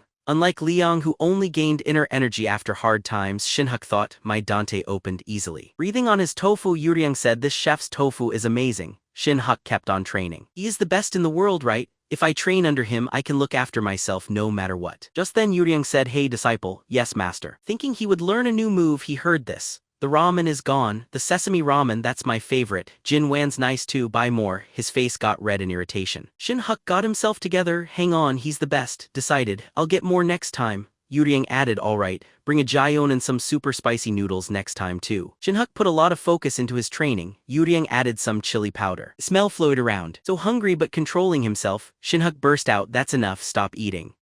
Yuriang passed out, want a snack, shouting no, I got a full box last time. Where did it all go? Embarrassed, Yuriang made an excuse. Since he lived alone, he said, I just get the urge to chew. Feeling annoyed, he shouted and hit Shin-huk on the head hard. You have the nerve to talk about how I eat? Weren't you the one to make me open up after centuries? He scolded, calling you lazy, but today I'm glad you want to try. Still, trying to go too fast will spoil things. Holding his head, Shin-huk answered, that's not it, but you ignore my training. Yuriang said sharply, you're doing well. Going too fast won't help you improve much. Not backing down, Shin-huk said, really? I trained a whole month and didn't get better. Becoming kinder, he said, it's because you already have talent. Why do you want to get strong so suddenly? You're so impatient, master, you watch the water in your cup more than my moves. If you won't teach properly, do you have any special tips? Magic pills maybe? He asked before getting smacked again. Praise this kid a little and he gets arrogant. Rolling in the snow, Shin-huk groaned in pain. Yuriang shouted, just a month and you want quick answers. Are you thinking of ruling the Central Plains? Pouting, Shin-huk looked away, forming a fist. Both were stubborn, staring off. You're bold, tired, Yuriang blew on his hand. I turned and spoke. Trying to speed up your martial arts won't work. I'm not distracted by food. Shin-huk teased. Ramen, whispered just enough to hear. Looks like I won't get ramen anymore. Costs are too high. What? Yuriang grumbled, giving me a warning. Pretending not to know. Another warning, just saying the truth. As he spoke, Yuriang's face went pale. Even on sale, next time might not be possible. Spicy noodles go very fast. Sighing, hoping for a favor, Yuriang gave in. This kid. Rubbing his head, he said, fine. He then put a hand on Shin-huk's shoulder. With some reluctance, I guessed I was wrong about how hard you try. From now on, I'll fully train you and be glad to do it. Answering, I'll figure out what you like. In the peaceful woods, their words bounced off the trees. Okay, time to train. Don't complain no matter how hard it gets. Yes, master, I rely on you to teach me. The following day at lunch in school, someone tapped on their phone. That morning, Seora had messaged. She said, Junior Seora, Senior, everything is okay now. In the afternoon, he answered with thanks. Heard leaving Antaz went easy, hoping, let Kong Shin-huk have no more secrets. Just help Seora this once, and then enjoy your own life. Two girls ran in saying, teacher, you look really happy today. Surprised, Shin-huk exclaimed, oh dear. He asked Chong-soo, Yansuk, didn't you eat yet? They said no, of course we'll eat. We have cheese cutlets for lunch today. Eat with us and then go to the auditorium. Auditorium, they wondered. Chong-soo reminded the teacher that the vice principal mentioned it this morning at roll call. Did you forget? To sum up, he said, we're starting a YouTube channel and doing interviews. Thinking back, I was distracted by Seor's message and missed it. They did talk about it. She pointed out the vice principal said you're the most handsome, so you go first. Shocked, no way, he has really high standards. Yansuk tried to convince him. Maybe, teacher, a good interview might lead to a bonus. That was convincing. That makes sense. She handed him a draft. Chong-soo will do the filming, the tech teacher will edit. Here is the question list. Check it during lunch? He skimmed it. He complimented them, pretty professional. I figured it wouldn't be well done. Chong-gu added, for your info, the student council president looks over everything before it goes up. So it's your call. The girls quickly ran off. He urged, hurry or the cutlets will get cold. Yes, Chang-gu stayed behind. Oh, teacher, one more thing. Curious, he asked. What? Go on, she replied. The interview will be with me and the student council president. Yan-suk smiled and added, we'll start with these questions, but the president is unique and may ask some strange ones off the list. Feeling sure, Shin-huk said, questions? If they are not about love, I'm okay. Chong-gu thought, that's fine, but the president is special. If you signal, we'll stop here. Don't worry. With a laugh, he said, got it. I believe in you too. Please make me look good. He thought of the student council president at school before. That student was famous. Then a skirt swept by. Who is this? Looks like a strange girl, she said. Teacher Kong Shin-huk, the sword fighting instructor. They say he's strong, always holding swords. She felt excited. She wondered what kind of person he is. The story moves to girl students taking care of themselves. Most at Hunter Academy stay in dorms, but during vacations they go home since parents want to know what life at school is like. News reports questioned Hunter schools, saying security is why outings or family visits are limited on weekends. Many people did not like their secret ways, so the government required YouTube channels for Hunter schools. Of course, it did not start at once. Their school was picked as a start. Shin-huk sighed as he walked in. The original story didn't talk about YouTube, so I thought it would not happen, but I'm the one being interviewed first. Someone said, wow, Teacher Kang is early. He replied with a smile, hi, thanks for helping today, MS. Min, the girl with a mole near her mouth, grinned. Oh, I'm just here to edit. Tech teacher Minnie. Shin-huk gave a thumbs up, talking easily. Haha, it's my first interview, so I'm a bit nervous. By the way, MS. Min, you know how to edit videos too? That's really cool. Min folded her hands together, laughing. No, the principal just tells the tech teachers to do it. I guess we're easy to order around. Feeling sorry and trying to avoid work. Poor Poor MS, Min, she turned around and made a fist. There's no extra pay so I'll do it quickly and leave. Even if we get a lot of views I won't get any reward. Shin-huk was surprised, so that's why YouTube isn't in the story. Chong-soo called out, all right, the camera's set. Yansuk added, and the vice principal is here. The men waved over here. Shin-huk turned and saw the vice principal's shape shining in his eyes. A pretty woman with long hair and square glasses walked in, said, looks like everyone is here. Student council president and strongest hunter, Kim Yansuk. Watching her talk with Chong-soo, he thought, she's about 170 cm, that's amazing. She looks sure of herself, really like a true president. While he was thinking, she came up to him. This type of person wasn't in the story, she said. Hello, are you teacher Gong Shin-huk? You're so good looking. I'm looking forward to seeing your face on the video. Please do well during recording. Yanuk's sudden praise made him smile. Okay, I'm trusting you too. This student is great at talking, not strange like Chong-soo mentioned. The filming started. Min and Chong-soo recorded while Shin-huk and Yansuk got interviewed. The three talked happily. The shoot is going well. Chong-gu smiled. Teacher Shin-huk, what do you think about this interview? He answered. Chong-soo joked and called me a handsome teacher. It was a bit funny, but when I looked awkward she quickly changed the subject. Sunlight came in the windows as the interview was about to finish. Chong-soo said, unfortunately we're out of questions now and you can leave, teacher. No afternoon classes, so if we kept you too long. Sorry. Smiling gently, oh that's all, no problem, I also don't want to leave early, it's all for you students. He gave a small smile with a thumbs up. It's a bit much so I'll ask for overtime pay. Chong-gu jumped, really? She laughed, haha, just joking. Min put her hand over her mouth laughing, ho ho, I think I would really ask. Chong-soo looked at her not knowing what to do. Yansuk with a clever smile called quietly. Teacher Kong looked back, yes, thinking you said you didn't want to leave. If we stop here the viewers will want more, she said with a playful smile. It's a little sudden, but how about having a duel with me? M gasped, what, why so suddenly? Chong-gu said again, this is so sudden, and he stared at Chong-soo surprised by his reactions. Wasn't this supposed to end nicely? What is this? Is this what Chong-soo meant by saying she's weird? Chong-soo tried to stop her. The president jumped in without saying anything first. Not stopping, Yan showed she heard the teacher didn't want to leave. I just think the viewers might like seeing more. Turning, sorry if this was too much, I just enjoy duel practice. You teach swords and I'm in the sword class. So Cyrillicler 456 thought about it. She's asking with energy and not trying to be mean. They sat down. All right then. Let's record the ending. She interrupted him. Hold on. The teacher's fine. Let's go ahead. Chong-gu asked. I didn't tell him. Are you sure? I'm confident. Everything's all right. Do you have your sword? Definitely. I brought 2 practice iron swords. Sighing and standing while they talked. President, when did you get these? Just to be safe. Thank you, teacher. Thinking sparring with a student.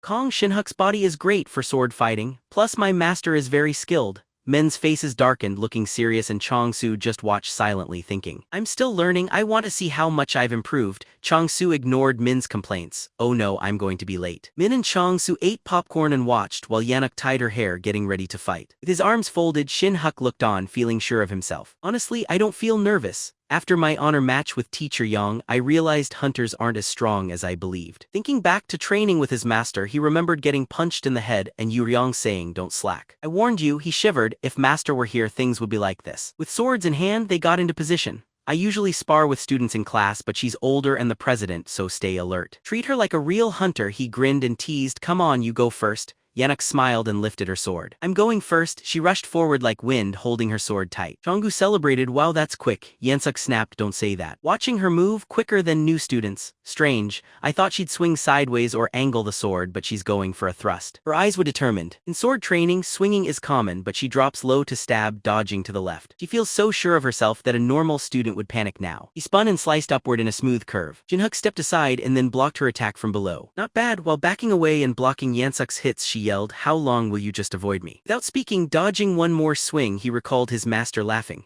Haha, I told you it'd be hard, right? Keep dodging, student. Remembering how that old man held grudges, so I took a lot of hits. Feeling the pain made it easier to avoid her moves even if I couldn't see. Speaking out, Yansuk, you're focusing too much on attacking, leaning in too far. Very tired, I haven't shown all I can do yet. Swinging sideways. To her surprise, he stepped back. She shouted, no way. I can't block another direction. His gaze became cold, bad memories came back. Yuriang laughed, hitting him happily while he cried out in protest. Cough silly, you've been down 5 times. Using arms too much makes you tired quickly.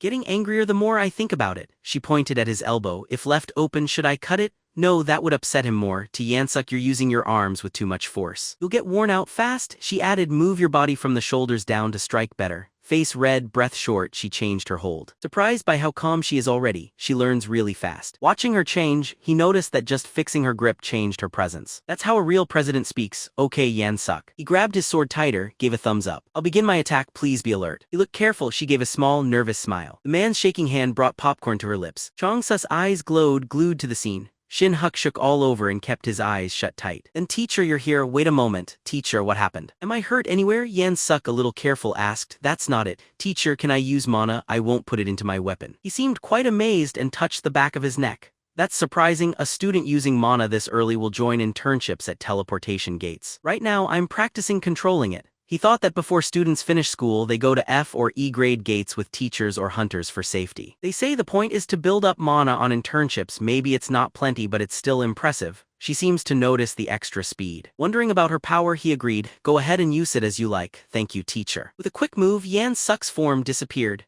He remembered when I sparred with Teacher Yang I didn't notice much mana and I didn't have good control either. She moved behind Shin-huk instantly. This is a good chance to control my power and practice mana. Yan-suk hit with her sword hard toward his face. Shin-huk hurriedly brought up his sword to stop it. When the sword's hit, cracks showed up. My hands feel stiff. Blocking without inner power is difficult. The sharp metal sound rang in the air, a spark shot out. Even without putting mana in her sword, she's very strong. Unbelievable. This is the mana a student gathered during training. Mana forms in the body by defeating monsters. In this world, mana can't keep building up forever. Each person has a limit set by their own ability.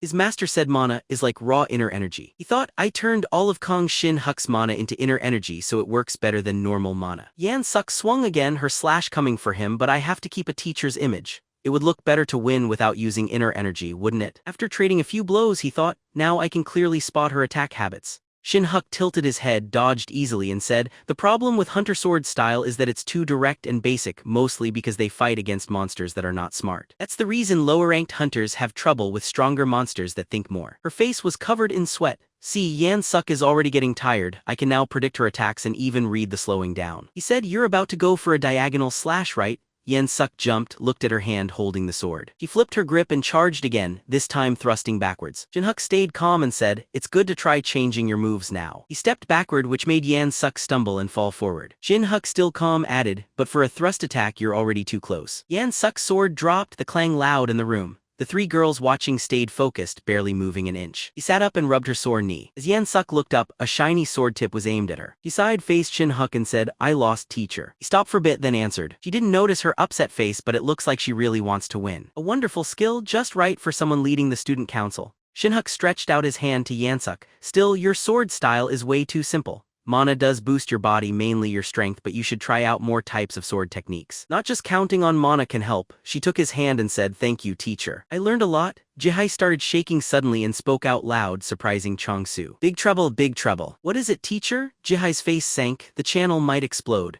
My life where I left work right on time a week after the interview video went up. Things just got tiring. Students crowded around Shin-huk asking, teacher, make me a dance like the one my mom told me about.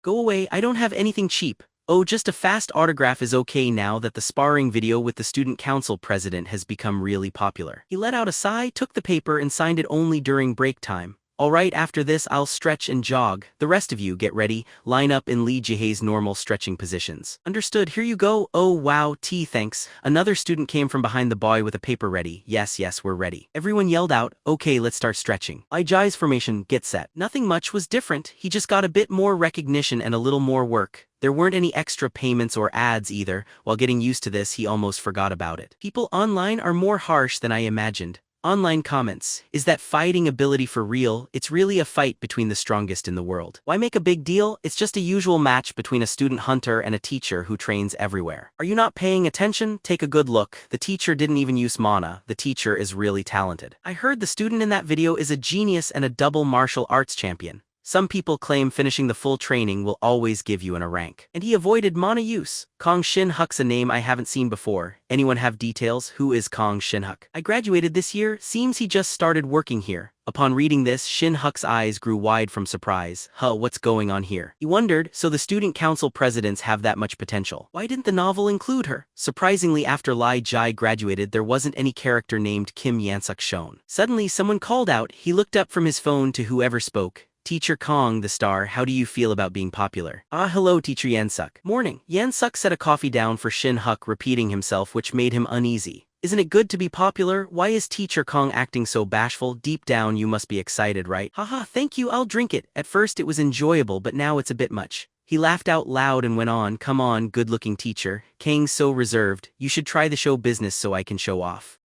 Really? Cut it out? My wish is for a peaceful life. Yansuk sipped coffee and said something strange, making Shin-huk question him. Quiet, that's nice, but I don't think today will be peaceful for you. Trouble, what do you mean? He asked, making Shin-huk confused. I passed the vice principal on my way here. He told me to tell you to go see him before the morning meeting. The vice principal, why does he want me? Yansuk smiled brightly. Who knows, maybe you'll get an extra payment. Anyway, you should go. He'll be waiting in his research room. Shin-huk put a hand on the table and got up. Extra pay would be nice, thanks, I'll go now. If the amount's large, I'll buy you some food. I'll pay for the drinks. His face now showed a hint of concern. He made a fist and walked quickly down the hall. I have a bad feeling. Usually these things are just meetings with other teachers, not private calls to a research room. Maybe because of the sudden rise in attention, but I feel strangely worried. What mainly bothered me was being called by the vice principal and becoming the top hunter. He's the best at the school. Teacher Kong Shin-huk, you may come in. He opened the door and walked in as an S-rank hunter, one of only 10 in all of Korea. Shin-huk saw a big man, Kim Mandong, sitting at a desk, and Kim Mandong put both of his hands on the table. His face was serious. First time seeing you after the interview, it's been a while. Teacher, head instructor of Hunter number 1. S-rank hunter Kim Mandong feeling a bit nervous. Shin-huk bowed deeply and said, I didn't come to the interview. Honestly, I feel a lot of pressure. Really? Good to see you. Good morning. They began to talk. Okay, would you like some tea? No, thank you. I have to get ready for class soon. Is that so? Then I'll say it straight. Everything in that mailbag is for you. Shin-huk went over, opened the bag, and saw a lot of letters inside. Puzzled, what, just letters? He took one, scratching his head, and asked, Vice Principal, are these fan letters? Haha, if you're curious, go ahead and read them. Seems many people liked the sparring video of you and Kim Yansuk. Other hunter schools get this, but a lot even came from active hunters in big guilds. He opened one letter to read. Even though the video was shared to promote the school, Teacher Kang helped guilds a lot. Fighting him now would be better than any commercial. Shin-huk looked more worried. Ugh, I wasn't expecting extra pay, and all 923 letters in the bag said the same thing. Mandong's face looked very stern. They're all challenge letters. Shin-huk was shocked, completely surprised. Challenge letters, did I do something bad? The vice principal started talking about bigger problems. Like I said, it's not because you made a mistake, but they're doing this to damage your name. Your non-hunter school background is also a reason for this. His body went stiff. How did people learn about my non-hunter school background? The other's voice was soft and said, Teacher Kong, as you know, some teachers for practical training don't like you much. He confirmed, it looks like a practical training teacher leaked your private information. The problem is that mean comments took advantage of it, crossing the line. Shin-huk's face grew dark at this idea. Some are even saying the student council president made the match easy for the new teacher. Now even Kim Yansuk, who he sparred with, faced rumors about a fake match. He quietly remembered some comments he had read. As a third-rate author, I remember how hurtful mean comments are. Even at this school, negative fans don't know limits either. He bit his lip a little. I'm really mad, but as a teacher, I need to put a stop to this. If the interview had been less dramatic, this might not have happened. He went quiet, listening even though he was mad. The vice principal sat calmly in his chair and said the YouTube channel will close. Although it was meant to let parents see students' school life, it's now harming students. His white eyebrows nodded. What will you do, teacher? The man in front of him held the papers tightly. Would solve all the doubts, of course. The vice principal became worried. Oh, can you share how you'll solve them? Shin-huk answered quickly. It's easy, vice principal. He explained his plan. From these letters, some of the people spreading negativity surely sent these challenges. I'll pick well-known high-ranked hunters for matches, the vice principal reacted. Surprised, really, are you sure you can win? A lot of them are A-rank hunters. Well, if they are not a fair match, I can say no. Shin-huk looked up stating, no, that's just right, I'll only pick A-rank hunters to fight against. The vice principal quickly understood what he wanted. You plan to beat the stronger ones so the weaker ones will stay away, right? Shin-huk brought his fists together, agreeing, it's a little rough, but that's right. Honestly, I can't beat all of them. The other person called his name again. Good, very nice. Anyway, Teacher Kong Shin-huk, he smiled and asked, do you want to have a match with me? The young man was so surprised he said, is this old man out of his mind? I must have heard it wrong. He realized something was strange and stayed quiet for a moment. Then Shin-huk said in a shaky voice, I heard it wrong, right? This old man is insane. But the vice principal answered, you heard me right, teacher, calm down. The room became silent and tense. His thoughts shouted, no, if you're going to be crazy, do it for real. S-rank hunter is challenging a B-rank hunter. The vice principal spoke directly, making Shin-huk flinch and look away. I know you might think I'm just being reckless. I saw you duel Cho Yuriang before. I was actually surprised. Honestly, I thought you would lose. He spoke calmly about how he felt. Also, it looks like you were not using your full power. With that level of skill, you believe you can beat A-rank hunters. Shin-huk's expression turned sour. No, those are just A ranks even if they're strong, but from S rank on, vice principal, that's a completely different matter. You know that, he thought in his mind about how a teacher would react.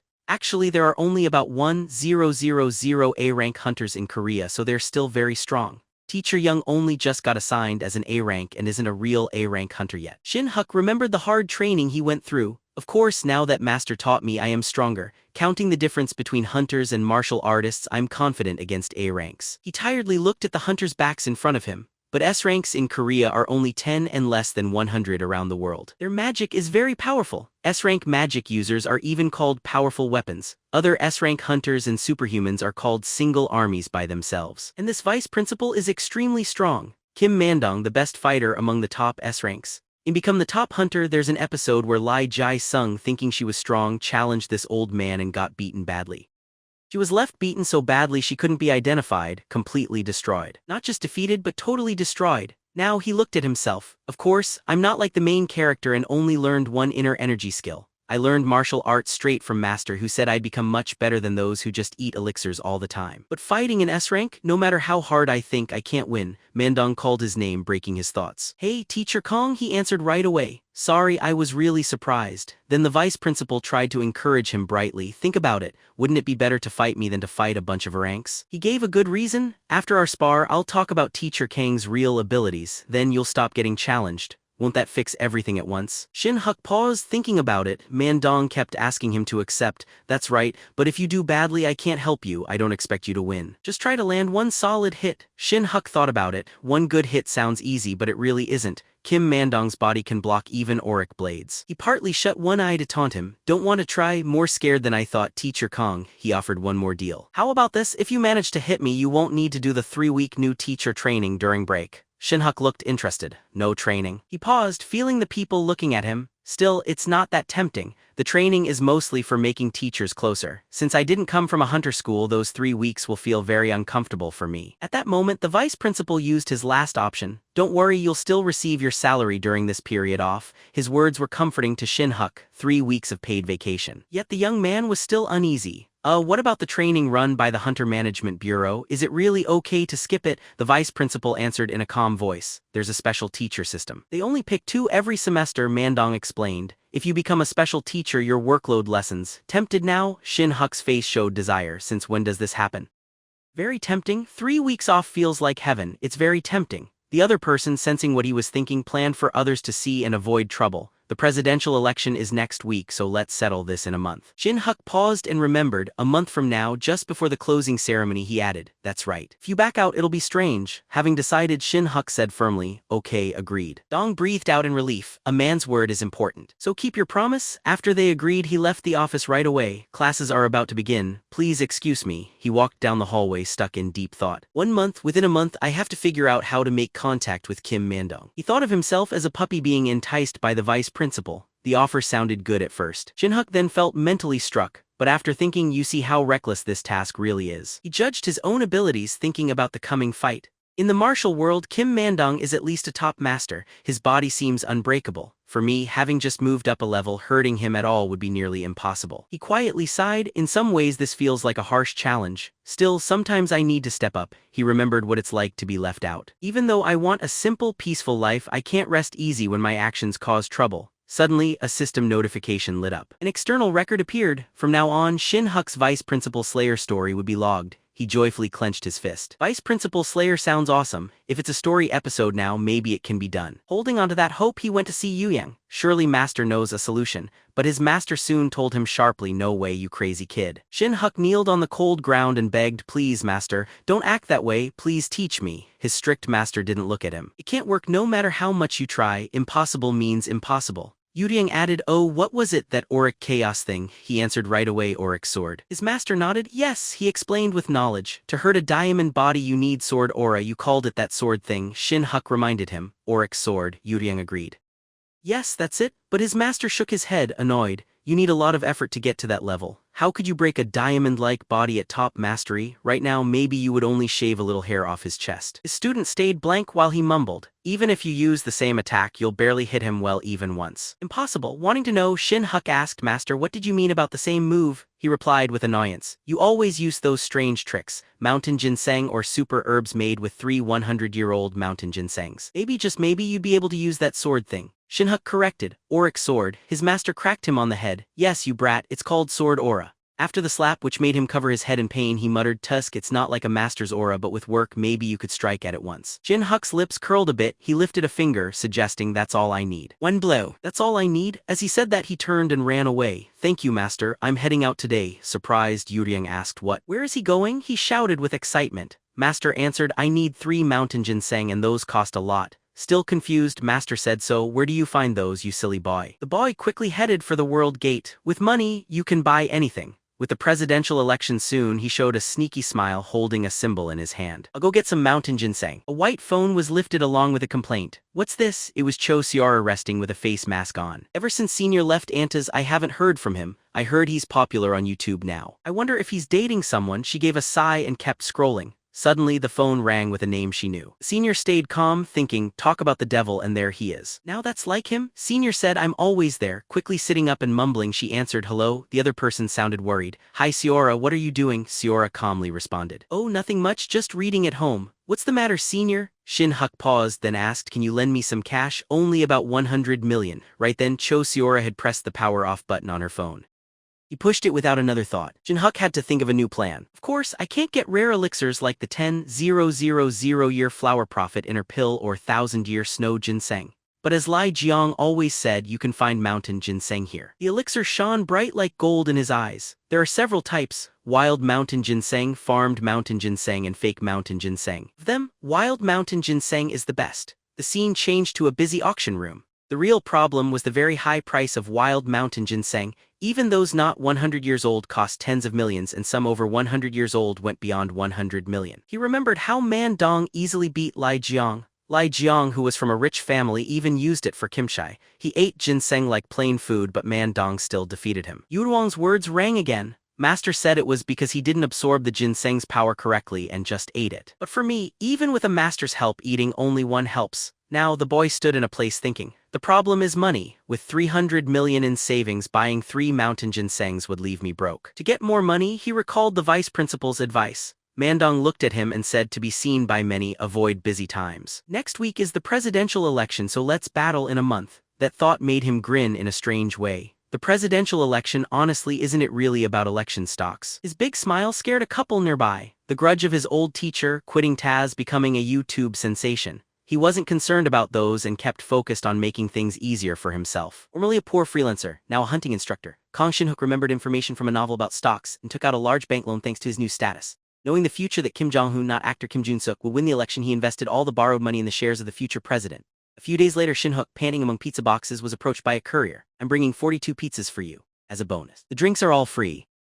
I'm bringing 42 pizzas for you. As a bonus, the drinks are all free. He stepped forward to get them with a big grin. Yes, I'm Gong Shin-huk. Bring all the pizzas inside. His students crowded around. Teacher, what is this? Shin-huk shined brightly and said, what pizza? Of course. Each of you grab one. Gong Shin-huk's estimated wealth is 14,486,531,250. The class gasped in surprise. Mom, I want to be like Gong Shin-huk when I grow up. The lively classroom kept his smile wide. Don't say my name so easily. Your teacher's amazing. He rode with Kim Shin-han to the top. The stocks gave 500% gains. At first, Kim Jun-suk, who acts and is Seor's rival, was leading, but right before the election, a scandal broke out, making Kim Chi-ho popular. Shin-huk laughed happily, so borrowing as much as possible and using new information really worked. Don't do this, kids. Eat too much, you'll have problems. I'll get some digestion medicine too, a student eating asked, curious. Did something good happen, teacher? They kept eating as he explained. I made money in stocks. Also, more news, breaking update. Everyone panicked. Teacher, the day before the ceremony, you'll fight the vice principal. The noise started again, making him uneasy. I'm choking, please someone get me digestion medicine. Teacher's just amazing. A doubtful girl asked. Seriously, you're fighting the strong Kim Mandong? He corrected her, speaking politely. "Hey kid, don't use the vice principal's name like that," he said. "Of course it's not fair, I'll fight with a limit. If I land one clean hit, I win." Two students got worried. A clean hit? Can a teacher even land a blow on the vice principal? No chance, teacher might get hurt. Shin-huk just laughed and shrugged.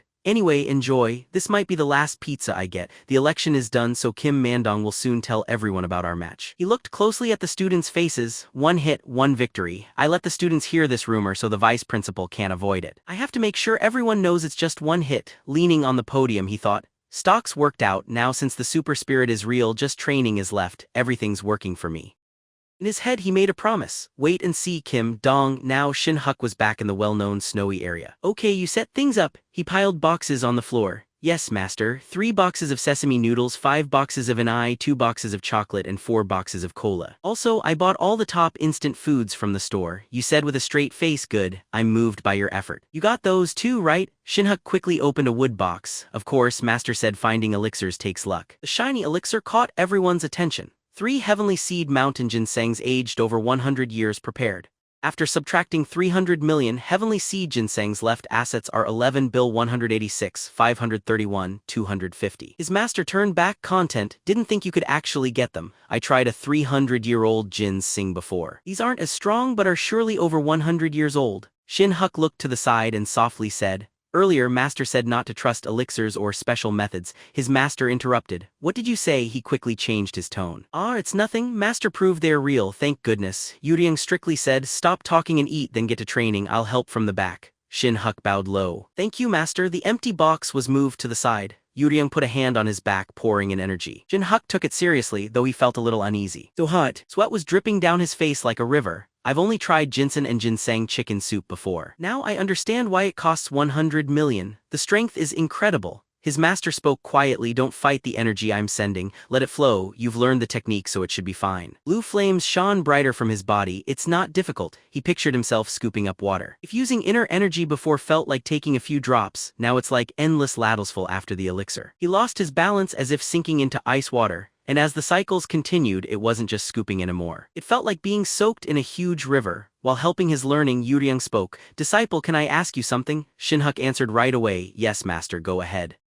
He slowly opened his eyes, curious. "The ginseng you brought is real and works amazingly. It must be worth a lot, right? How do you get enough money to buy it?" Shin-huk gave a shy smile, saying, "Yes, I earned a lot at once." His master thought aloud, saying, "Then stop the sword fighting." "Stop teaching? Wouldn't that fix it?" He asked more directly. "Tell me why you keep striving to become stronger." Out of breath, Shin-huk answered, "I have new duties." He sincerely said to his master, "I have to help a younger student who's with the wrong crowd and clear one student's name that got ruined because of me." Nervously he added, "If I quit like master says, I'd have less stress. But honestly, I couldn't live in peace like that." Yuruang's lips turned up a little. "As I hoped, I've made the right choice." Shin-huk looked at him in surprise. "What do you mean?" But he let it go. "You don't need to know." Suddenly his master's eyes turned a dangerous red. "But the ginseng worked even better than I thought. Usually we'd stop now, but since the elixir still works, I'll give you a present." He gave a warning before letting out a massive light behind him. "It may sting, so hang in there." Shin-huk stared in shock. What? Hold on." Before he could say more, a blast came from behind. "What?" Yuyang's energy sending got stronger, creating lightning all around them. The weight was too much for Shin-huk, and he groaned in pain. Lightning came down from the sky, lighting up the trees while he screamed in agony. Shin-huk, hurting and full of sweat, cursed to himself. "This crazy old man, did I say something wrong?" Then he clenched his jaw and asked, "Master, what on earth is this?" Yuriang looked unhappy. "I told you to bear it, so stop complaining and stay focused." The pain grew stronger and Shin-huk thought, "What is happening to me? I want to stop so badly, but it's even too painful to talk. It's like taking out all my wisdom teeth with no painkillers." As sweat streamed down, he stared forward. On the outside calm, but inside he was shaken. Master's energy was coming into him, using a different meridian this time, not the first one. "It feels like a wall is in my body and Master is trying to break it down." Watching his master pound away like with a hammer, he wondered, why is he working on a meridian not mentioned in the technique? Yuriang placed his hands on a see-through wall where light shimmered. Shin-huk stared, upset, gritting his teeth. Over time, his master's power kept flowing into the wall and the cracks grew bigger with each moment. It felt like something was ripping apart. How can a kid's body have so much unclean energy? Yuriang looked at the wall and finally said, "Broke through at last. You held out well." Shin-huk walked out looking very happy, crying tears and with a runny nose, thinking, "I don't know what that was, but I never want to try it again." Then he asked, "Yuang, master, is it finished?" His master, still serious, said nothing, adding more power into him. Not there, looks like it's close by, Shin-huk shouted in pain. Oh, this hurts, what's that smell? He stood up quickly, clenching his fists, and yelled, I'm going to complain. Yuriang, while eating noodles, said, yeah, these taste great, sesame noodles really are the best. Looks like you've got your strength back, want some? Still angry, Shin-huk snapped, no master, what did you do to my body? No answers, just said to put up with it. What mistake did I make? His master's face turned red with anger, shouting, collapse, collapse, this is too much, you brat, I worked hard for you and now you ask, what did you do? Yuriang threw a punch and spoke, I knew you had no respect but you really say anything. Shin-huk grinned as he dodged the punch, yelling, haha, missed me. Now surprised, he shouted, huh, I dodged it. Yuriang called from outside. See, you moved away, my work wasn't for nothing. Shin-huk, confused, pointed to his forehead. No, what's that, master? Can you try again? Yuriang glared and then kicked him hard. This brat gets a few elixirs and starts acting like he's like me. This and this, dodge my moves, disciple. Shin-huk held his head, saying sorry. Oh, don't do that, sorry master, please tell me what you did. Yuriang sighed and then talked. I already said the ginseng had strong effects, right? Letting it go to waste would be bad. So I gave you some of my energy to open your run and do meridians. Ren and do meridians, Shin-huk thought, I read about them in Wua novels. Energy goes straight through the middle of the body. Before, when running big circulation, the meridians used were hard and called the 12 main meridians. Now I can do it fast with both run and do kneeling. He scratched his head and said, no wonder Master Strike was so quick, I'm just now feeling something open up. Then a question popped up. Wait, in most Wuyan books opening these makes people super strong. But master, am I now a top master? His master answered with a cold tone. Boom, Shin-hoo asked again. Boom, huh, what's booming? Yuriang replied honestly, you're just above beginner level, you want to be a top master now. Skipping the master rank between first rate, he attacked, shouting dodge. Shin-huk avoided both hits, saying ugh. After all that, he got a bump on his head from a punch. You brat, I'm the one who put in the work, not you. Eat a 100-year elixir and think you can jump ahead in rank. Shin-huk lifted both hands, shouting for fairness. Master said the elixir worked well. His master moaned, it worked just enough to barely let the run and do meridians open. To jump 2 ranks, you'd need a 10,000-year-old snow ginseng or a dragon's heart. Shin-huk thought with irritation, am I really in a Wua world? Where would you get those things? Yuriang shouted out. Reaching master level this fast is already impressive. So don't want too much? Shin-huk asked, master, can I use a sword now? He answered, that's up to you. You said if you strike the vice principal once you pass, right? A happy voice sounded, yes, I got the ginseng for that. It's tough, but 1 hit is enough. Master Yuriang continued, humph, 1 strike, what's so special about it? A kid, the only martial artist in the world. Shin-huk cut in. Don't say that, master, you don't understand how strong S-rank hunters are. His master turned and grumbled, what about supreme masters? When I walked the martial world we saw supreme masters everywhere. Shin-huk quickly said, oh yes, you must be right. Yuriang started to explain, you don't trust me, brat. Back then well-known people and sect elders were mostly supreme masters. No, having that level was rare. Always telling me to stay humble. Shin-huk smiled boldly and said, even if I lose, as long as I hit once, that's enough. Let's get started with training. His master saw this and said, tch, disciple, this is why you're no good. Yuriang's words surprised Shin-huk. Don't you feel anything training while thinking you might lose? Yuriang scowled. An average supreme master thinks 1 good hit is enough. Tai, if I were you, I'd be mad, not just happy with 1 hit. Shin-huk thought about those words, I don't expect you to win, just get in 1 clean hit. Then he shouted, you're right. It's really upsetting. Master's words, aren't they saying I don't have pride or a drive to win? The rule about 1 hit came from the vice principal first. He made a fist and thought, this isn't about winning or losing. I've accepted what the vice principal thinks as my goal. Anger grew in him, hands clenching and teeth grinding. Master, am I thinking wrong? The vice principal said 1 hit is allowed but make it 5 at least. Yuriang pointed out only 5, 50 you bet. Shin-huk was shocked. 50 master, what's that? He admitted. Tich, come with me, I'll help you. A master wanting to get 100 hits. Shin-huk couldn't believe it and felt excited. 100 blows? No way, why didn't you say so sooner? Yuriang sneered, it's not my martial arts so I was careful about using them. Shin-huk asked out of curiosity, not your martial art? What do you mean? Yuriang began explaining, back when I traveled in the martial world I met many people but only 2 became true friends. What I'll teach you now is a move that one of those friends used. Shin-huk became interested and asked, your friend's martial art? Do friends share martial arts? His master said, of course not, unless someone is your student you don't just share it. I only learned it after fighting him so much that I understood it myself. In the martial world, stealing skills is a serious wrongdoing. But now, since only you use martial arts, does it matter? Oh, was your friend equal to you? Not exactly, but close. In those days, a master with this move made it tough, even for me at a higher level. Oh, please teach it to me, master. Let's take down that vice principal's pride. A week later, after switching off her phone, she didn't say a word. Why get in touch now? Joycia smiled widely and answered, well, I didn't expect Senior to make a fortune with stocks.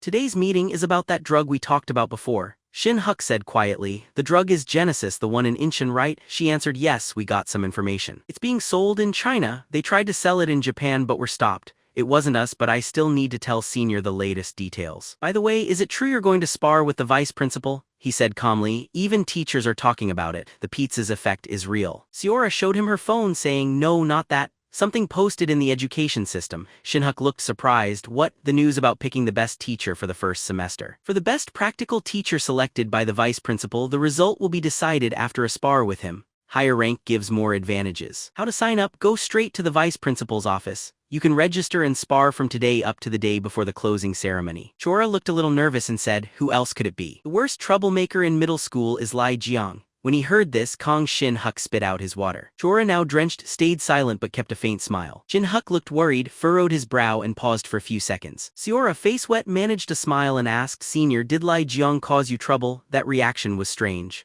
Shin-huk answered quickly, no, I just choked a bit. She put her hands on her chin, sighed and asked with a frown, honestly, is this normal at the school? What's happening? How is this possible? That boy's father is the CEO of Hoin Electronics and his grandfather is the Hoin Group's chairman. I don't know if they did anything behind the scenes, but the students who got hurt just let it slide. So I'm the only one who looks dumb. He doesn't care about studies at all. If he had a decent attitude, I'd just handle it. Shin-huk was surprised hearing this. He became the school's famous troublemaker at Hunter Academy. 2 years ago, when the main character entered the story, that was the time Lee Jai's son was actually a delinquent. Thinking about it, he laughed. In the original story, Choi Seora disliked the main character, that's why he waved his hand saying, he's still young so he might improve. Seora, annoyed, replied, ugh Senior, people won't change. Shin-huk thought that Seora was completely wrong, people do change. But the spirit that takes over Lee Jiang's body in 2 years is pushy and rude. Still, it did fix Lee Jiang's bad name. Shin-huk said, nobody can tell the future so just be nice to him, anything can happen. Seora ruffled her hair, whining, ugh, I want no part of it. If that kid comes to high school in your class, you'll know how it feels. While she was talking, a server brought their food and Seora stopped in surprise. Shin-huk thought slowly, I really have nothing to say. I'm just an unimportant extra, but hearing about Lee Jai's song, the main character, makes me feel like I'm inside a novel. While eating, she said, hurry and let the break come so I don't have to see that kid's face. By the way, Senior, the school breaks soon. Do you have any plans? He answered, there's a new teacher training session, but I haven't decided. She added, oh, that training, are you all right with it, Senior? Most people there are from Hunter schools. Shin-huk answered carefully, if things go my way, maybe I won't have to go, but it's not for sure. With her mouth full, Seora asked, but rookie training is required, right? I heard outstanding teachers don't have to attend. The vice principal pretty much said so. As she chewed, she suddenly grinned. Seora stood up and got onto the table. No, that's why we're having the spar, you silly old man. Shin-huk smiled awkwardly and waved his hands. No, it's more than that. Her expression shifted as she whispered, that's Kim Mandong, the top 10 strongest. Do you think someone normal like you can even touch him? He answered, wondering, why is she so rough? Shin-huk thought to himself, hoping things would end on a break. So this is nothing, right? What's going on? Already seeing what's ahead before the fight, Sora looked innocent and said nothing, moving closer to Shin-huk, making him blush and fumble his words. What was that? Seora, now serious, admitted, honestly, Senior, you really seem different now. The old you wouldn't have said yes to this. He doubted it, saying hoof. He felt embarrassed. Way too close? Seora asked, can someone really change? Shin-huk thought, sorry, I'm under a spell too. No matter what, morning always comes. Time goes by so quickly. Tomorrow is already the day before the last ceremony.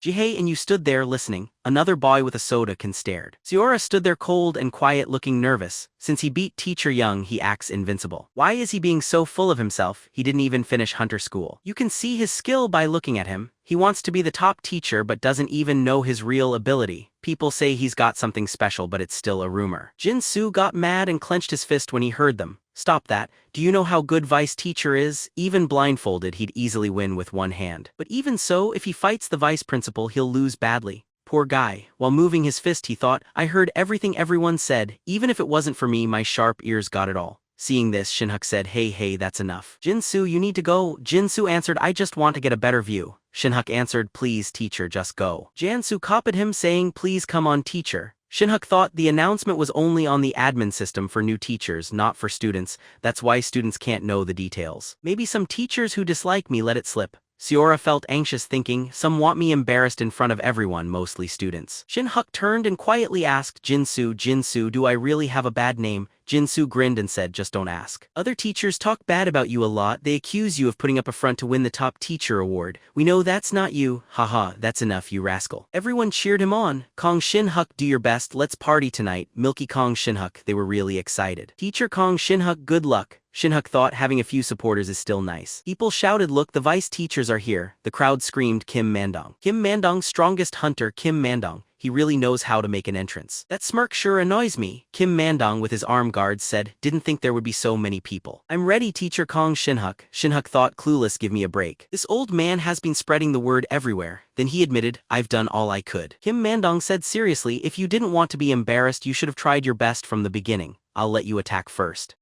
So when we start you can go first. Shin-huk bowed thinking, great, he's giving me the first attack. High-level hunters usually do that, but since it's not a rule I was a bit worried. Because of this, the preparations for a winning hit are in place, the referee said. I'll explain the rules again and then we'll start with this advantage. Teacher Gong Shin-huk only needs to land one good hit on the vice principal to win. The referee outside asked, Vice Principal, do you accept these terms? He answered yes. The referee turned and asked, Teacher Gong, do you accept? He smiled and said, yes, but please move away, referee. It could be dangerous when we start. The referee turned. Kim Mandong, what? No, teacher Kong or rank. Kim Mandong said softly, I'll do as teacher Kang suggests. The referee nodded, I understand. Then he blew the whistle. The spar to choose the best teacher for the first semester has begun. Both bowed and got ready in their places. The whistle blew, the referee gave the signal and the match started. The sword fight began. The cloth covering Shin-huk's sword dropped off. He remembered his master's words. Student, take this, he asked master, what is it? His master said, one of those two I talked about was a true sword user. His sword was very sharp. If you learn sword skills, your weapon should be just as good. Shin-huk pulled out his sword, he has just one chance. The first attack thanks to Mandong. The sword shined, blue flames appeared, you looked and thought that must be an auric sword. Girl asked, isn't teacher Kong a bank? Auric swords need a rank. Shin-huk, as if he knew, thought as expected. Students are amazed by the auric sword's power, but the teachers hide their feelings. The vice principal said, Auric sword, that's not your only skill, right, teacher Kong? He answered, of course not, vice principal. Shin-huk swung his sword. Kim Mandong looked confused when he saw it happen. The students whispered, that's an auric sword, right? What is an auric sword? Only S-rank hunters use it, it must just look like it. Strange. It's the same as the auric sword I saw on YouTube, Shin-huk thought.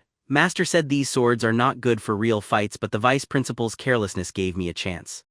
Usually the first attack is just to test the waters with a few soft hits. I'm not holding back like usual this time. Kim Mandong nervously thought about the auric sword. It was hard to get ready, looks like it's still not mastered completely. The vice principal said, ahem, teacher Kong, you can start the attack now. Holding the sword with both hands, Shin-huk lifted it and said sorry for the wait. But he thought to himself, that vice principal, it's not done yet. The top martial arts teacher taught this. I was very surprised when I heard its name. Shin-huk put all his power into the sword. Jinsu shouted in shock, oh wow, I'm going to attack. The vice principal meteor demon charged ahead. Kim Mandong crossed his arms to protect himself. By hearing the name, it's obvious this is one of my master's two best friends. The first creator of this move was the famous heavenly demon. What? The mountains echoed with the shout. Gong Shin-huk asked, master, was your friend really the heavenly demon? His master started, so, is there a fake heavenly demon too? But Shin-huk, confused, said, how do you know him? Wait, your best friend is the heavenly demon. Just reading any Wuha novel you can see that everyone knows the leader of the demonic cult or heavenly demon divine cult. A huge power fighting the good schools, dividing the martial world into two sides. Really, even when my book was coming out, the heavenly demon was popular. A mysterious look, strong martial arts, and everything needed to excite readers. Recently, the heavenly demon has been going to fantasy places to hunt dragons, coming back in modern days as a gang boss, or opening a bakery after being reborn. Even if you haven't read the books, you've probably heard the name. I don't remember much, but I must have seen it while reading old stories.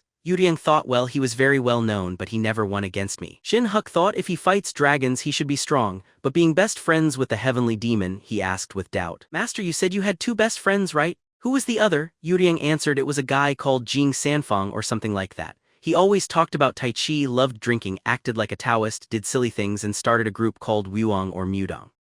You know about him? Shin-huk's face turned blank, surprised. What? Jing Sanfeng was filling the sword with energy. It gathered up the energy easily and kept collecting more energy. The sword brought out a move that broke through with huge strength. From the cracks made by that crash, many bits of energy shot out like shooting stars. Meteor Demon Annihilation Strike, they all yelled together. Then from somewhere a hand touched a glassy barrier. The green-haired girl used all she had. You've only got one barrier left, she yelled. Please focus, working hard, you answered. Yes, she thought, feeling scared. My goodness, 3 barriers set for the supervisor and only 1 is left. Even Teacher Yang isn't weak, Shin-huk is still strong. Did I really not see his real strength? A boy joked, if I was still fighting, I'd be gone by now. Teacher Gong Shin-huk, I'm not sure how you managed it, but anyone can notice that power is way off. He held the sword firmly. Shin-huk, out of breath and sweating heavily, thought, I used up all the energy I could put into the sword. I can't do that move again, but as Master said, its power at that moment was top class. With this move, even high-level monsters would go down easily. Haha, how about that, Teacher Kong? Does that count as a clear hit? Except for that one monster. The vice principal had scratches and his clothing was torn up.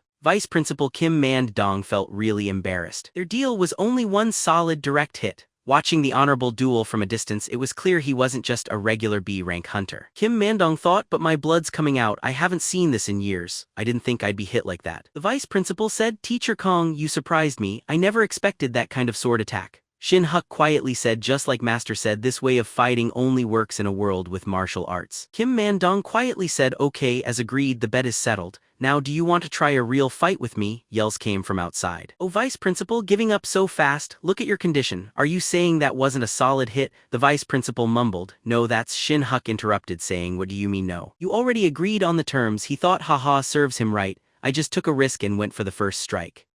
I wasn't going to keep fighting anyway, 1 hit was enough. The vice principal's shirt now has 5 holes. No, maybe it's really 10, telling Master I hit him 10 times, that's the goal. The vice principal scratched his head and said, I did say that, but I haven't done anything and it ends like this. Shin-huk answered, did I ask you to let me have the first strike? You gave it yourself, didn't you? Kim Man-dong tried to explain. Well, that's Shin-huk said. If you don't have anything else to say, I'll call the referee. The vice principal answered, Teacher Kong. With this many students watching, aren't you at all embarrassed? The students shouted. Ugh, ours is the best. Sword fighting is the way. Tusk, using the students' respect. So fake. Shin-huk pretended to be unwilling, but I don't really mind right now. No one will challenge me with letters anymore. The aim is done, so let's finish. The vice principal said with the direct hit done, I win this match. Mandong's eyes got big at this. Kim Mandong said, right, a direct hit. If there's not a direct hit, the match isn't finished, right? At this time, the vice principal started to shine with golden light. Shin-huk asked, what do you mean? Kim Man-dong said, I see your strength, but I also have a position to keep up. His whole body shined with gold energy. Kim Man-dong grinned, the challenge is done, so let's just have some fun. Where did that wind come from? Shin-huk thought, wait, stop. The crowd became noisy. Super regeneration really is super regeneration, a boy said. I didn't think I'd see someone use a cheating move during a spar. Kim Man-dong, acting casual, said, I told you that was a clean hit. Look, I'm right here in Scathe. The vice principal stressed each word, Mandong, that's the S-rank tyranny. Shin-huk thought, it looks like the vice principal is hurting his own reputation, he thought.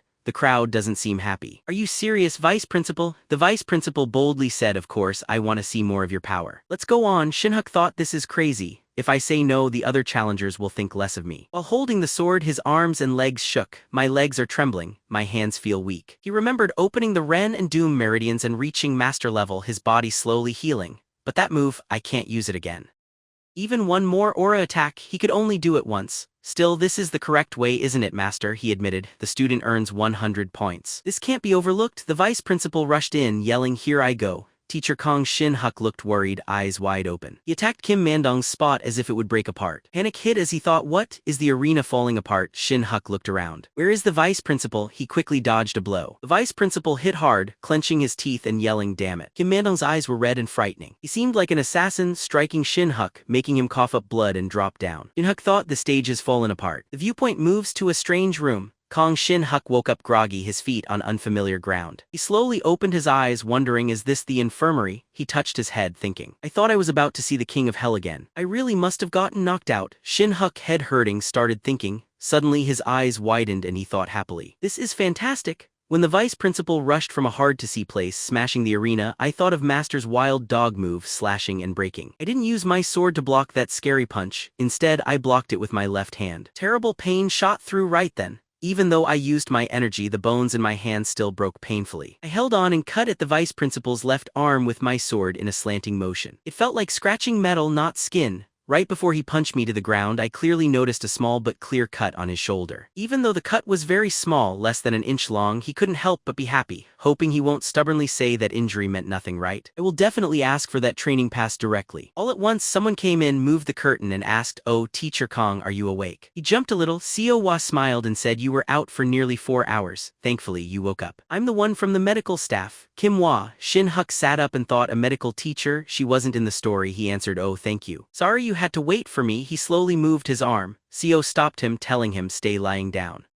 Your bones were badly broken. Though magic healed you, it'll take 2 hours for feeling to return, so please rest longer." Shin-huk thought, so this is the kind of recovery I learned about in books. I thought magic was perfect, but it has its downsides. Seo told him, "The vice principal ordered me to care for you till you woke up. I live in the dorms anyway, so it's fine." He smiled, saying, "Oh, that old man, I mean the vice principal, I'm all right now. You can go back to the dorms." Unexpectedly, she replied, "I don't feel like it." Shin-huk, surprised, said, "What?" He sat down and started talking. "Actually, my father wanted me home before curfew, though I stayed longer on purpose." She winked and said, "I'm kind of interested in you, Teacher Kong." He was shocked, didn't believe it. "Me? Teacher, what did you just say?" Seo interrupted. "Oh, interested." He replied, "No, you said father." "Did I hear wrong?" She quickly said, "Oh, that was a mistake. Please pretend you didn't hear, no one here knows." He quickly felt sorry, thinking shouldn't have called him an old man. Seo said, "Before your match today, I was already interested, but after seeing you fight my father, you seemed amazing. Never thought you'd challenge my dad." Shin-huk put on a shy smile and said, "Haha, but I lost consciousness, so the vice principal must have won." She replied, "Yes, that's the result." Watching him, she continued, "Still, I don't believe you truly lost.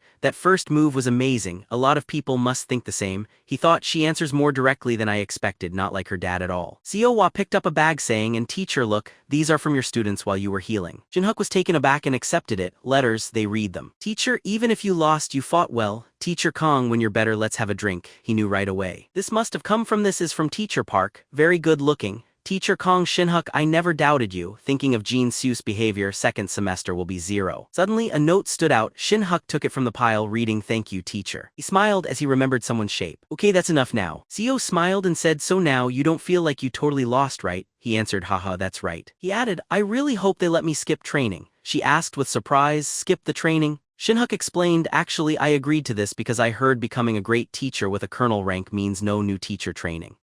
Seo laughed and answered, "You're kind of funny. Why not just try it? It's called training, but it's actually not bad." Shin-huk explained, "Because I'm from a non-hunter school, I thought going would be tough. Even my first task was an honor duel for sort of the same reason." She replied, "Teacher Kong, not all practical teachers here are against you. I'm usually in the infirmary, but I have been interested in you." She cheered him up, saying, "Look forward to next semester. No one would ignore someone as skilled as you just because you're from a non-hunter school." He laughed and said, "Haha, you're even helping me feel better." Shin-huk said, "Let's be friends from now. I'll give you my number." Seo replied, "Oh right, friendship fee. I'll send it every month." He thought, a little worried since she's the vice principal's daughter. "I made a good friend. Thanks to healing magic in this fantasy world, I was fine in one day and could attend the closing ceremony." The next day, someone announced, "Teacher Kong Shin-huk from swordsmanship class is the top teacher this semester." He thought. Luckily, the old man did as promised and I became the top teacher. Then, someone protested, "Vice principal, I don't get it. Why is Teacher Kong, who didn't even win top teacher?" He understood right away. Of course, some teachers complained, but the vice principal said, "Teacher Choi, want a fight now?" The teacher scratched his head and said, "Oh, I see."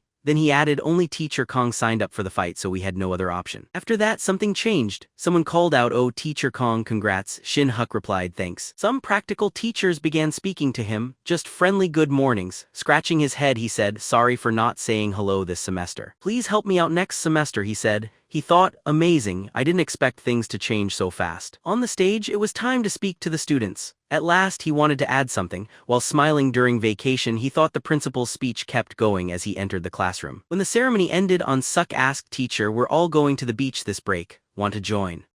"Minho's uncle owns a guest house in JJU. Come with us, teacher." Shin-huk said he's busy to Suk. "Have fun, kids." He thought, summer break and I still have to see you all. "I have things to do." Jin-soo complained, begging the teacher to come. A student next to him put a hand over Jin-soo's mouth and said, "Don't be gross." Shin-huk clapped and said, "No way. I'm busy this break. Ceremony's over. Go home, everyone." The class shouted, "Have a nice break, teacher." The sweet summer break earned after fighting the vice principal. A message popped up on his phone. "Kimo wa Teacher Kong, I have gotten enough people." He got excited and thought, all right, let's try something exciting now. He wanted to start a side job. Putting money into stocks about elections and saving every bit worked out well. However, the reason I'm thinking about extra jobs during this unlucky break is because my bank balance seems endless in the wrong way. Gong Shin-huk felt like a frog thrown to the lowest point. Curse it, the loan payment from investing was much larger than expected. More money for new investments, master's meals, taxes, loan interest, paying debt, and other spending. I put most of the leftover cash into Lee Jiang's father's business, so I have almost nothing left. Shin-huk believed in investing for the long term, so he thought it was best not to have debt, but now I have to do other work to earn enough for next time. He looked at his phone and replied to a text. Sure, what day works, teacher? He wondered about ways to earn more money through the teleportation gate. Last night, after fighting with Kim Man-dong and resting in the nurse's room, he heard through Kim Seo about the plans of other teachers for the summer holiday. Seo said most of the teachers in practical jobs do extra work at the teleportation gates. Their pay isn't low, but gate money is the best. Then she said, Teacher Kong, you're a hunter too, so you should know. Shin-huk gave an uneasy smile and said, haha, I don't know much about it. I'm from a school that isn't for hunters, so I just carry things. Surprised, she said, wow, calling someone as strong as you just a carrier? If you were with us, we'd want you on our team right away. He smiled and said, just hearing that is plenty, thank you. Then he thought of trying something new. Shin-huk suddenly realized and said, Teacher, is that so? Seo laughed. Yes, to get closer as friends while checking out the gates. How about joining us? He was about to ask also how much do they pay, but she eagerly said, let's head to the gates. Shin-huk thought, the deal with Kim Man-dong, I basically won. If I make good money at the gates and buy snacks, master will be pleased. Also, being inside the gates I read about in the story is exciting. I wonder what my new teammates will be like. Doing well as a group is important, he thought. Given Kim's part, there should be a strong personality up front because someone is needed to protect the mage. Shin-huk thought maybe someone outgoing or funny would be great too. But at the meeting it was a woman. She said, hello, I'm Hong Ai. Excited to be on the same team, he blurted out bald, no, happy to work with you. Hong Seol was taken aback. Seo Hwa came up happily introducing, Eol is my old friend and my dad's top student, a steady teammate we've known for years. After hearing this, Hong Eol quietly said, so Hwa, isn't your dad keeping being the head a secret? She just laughed, it's okay. This is teacher Gong Shin-huk, he stood out in a match with my dad.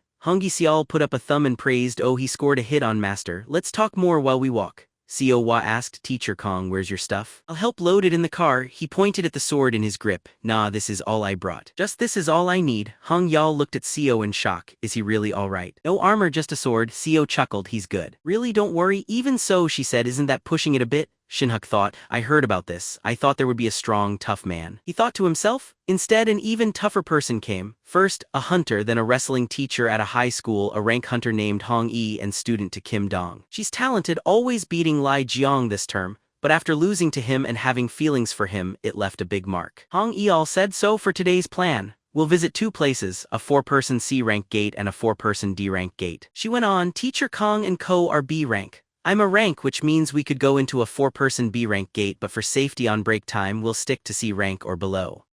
Gates go from S rank the top to D rank the bottom, so there are 5 levels in all. From what I know, even 1 rank difference brings a much bigger amount of money. Shin-huk asked in confusion, I thought we were going right into a B rank gate today. She answered, no way. 4-person gates have their reasons for the name. She turned and said, besides, with your equipment not happening, we're doing C or D rank gates first. B rank gates will come later, maybe with a 3-person gate. He looked let down. I guess getting good money is harder than I wanted. Seo chuckled, too bad with your level, you should have managed. Better pay attention to what Eol says, Hong Eol thought. Gong Shin-huk's smug master must have played soft during that fight. A B rank with no gear rushing for money. People like him end up in trouble and inside gates. She considered, to teach safety, I should give him a lesson. Looking at him, she said, Teacher Gong Shin-huk, you seem to care a lot about getting profit. Hinting at a challenge, she said, how about this? At the gates we'll visit, you deal with the 4-person D-rank gate by yourself. If you do it, you get all the rewards, and if you prove your skills, I'll think about trying a B-rank gate. What do you say? And Shin-huk, looking happy, said, really, if you let me, I appreciate it. She was surprised, thinking he accepted right away. But D rank is 2 steps below B rank, and while it sounds easy, it isn't called a 4-person dungeon for nothing. Time to watch him struggle. Hong Eol walked up to the guard saying, a rank hunter. Hong Eol, here's my ID.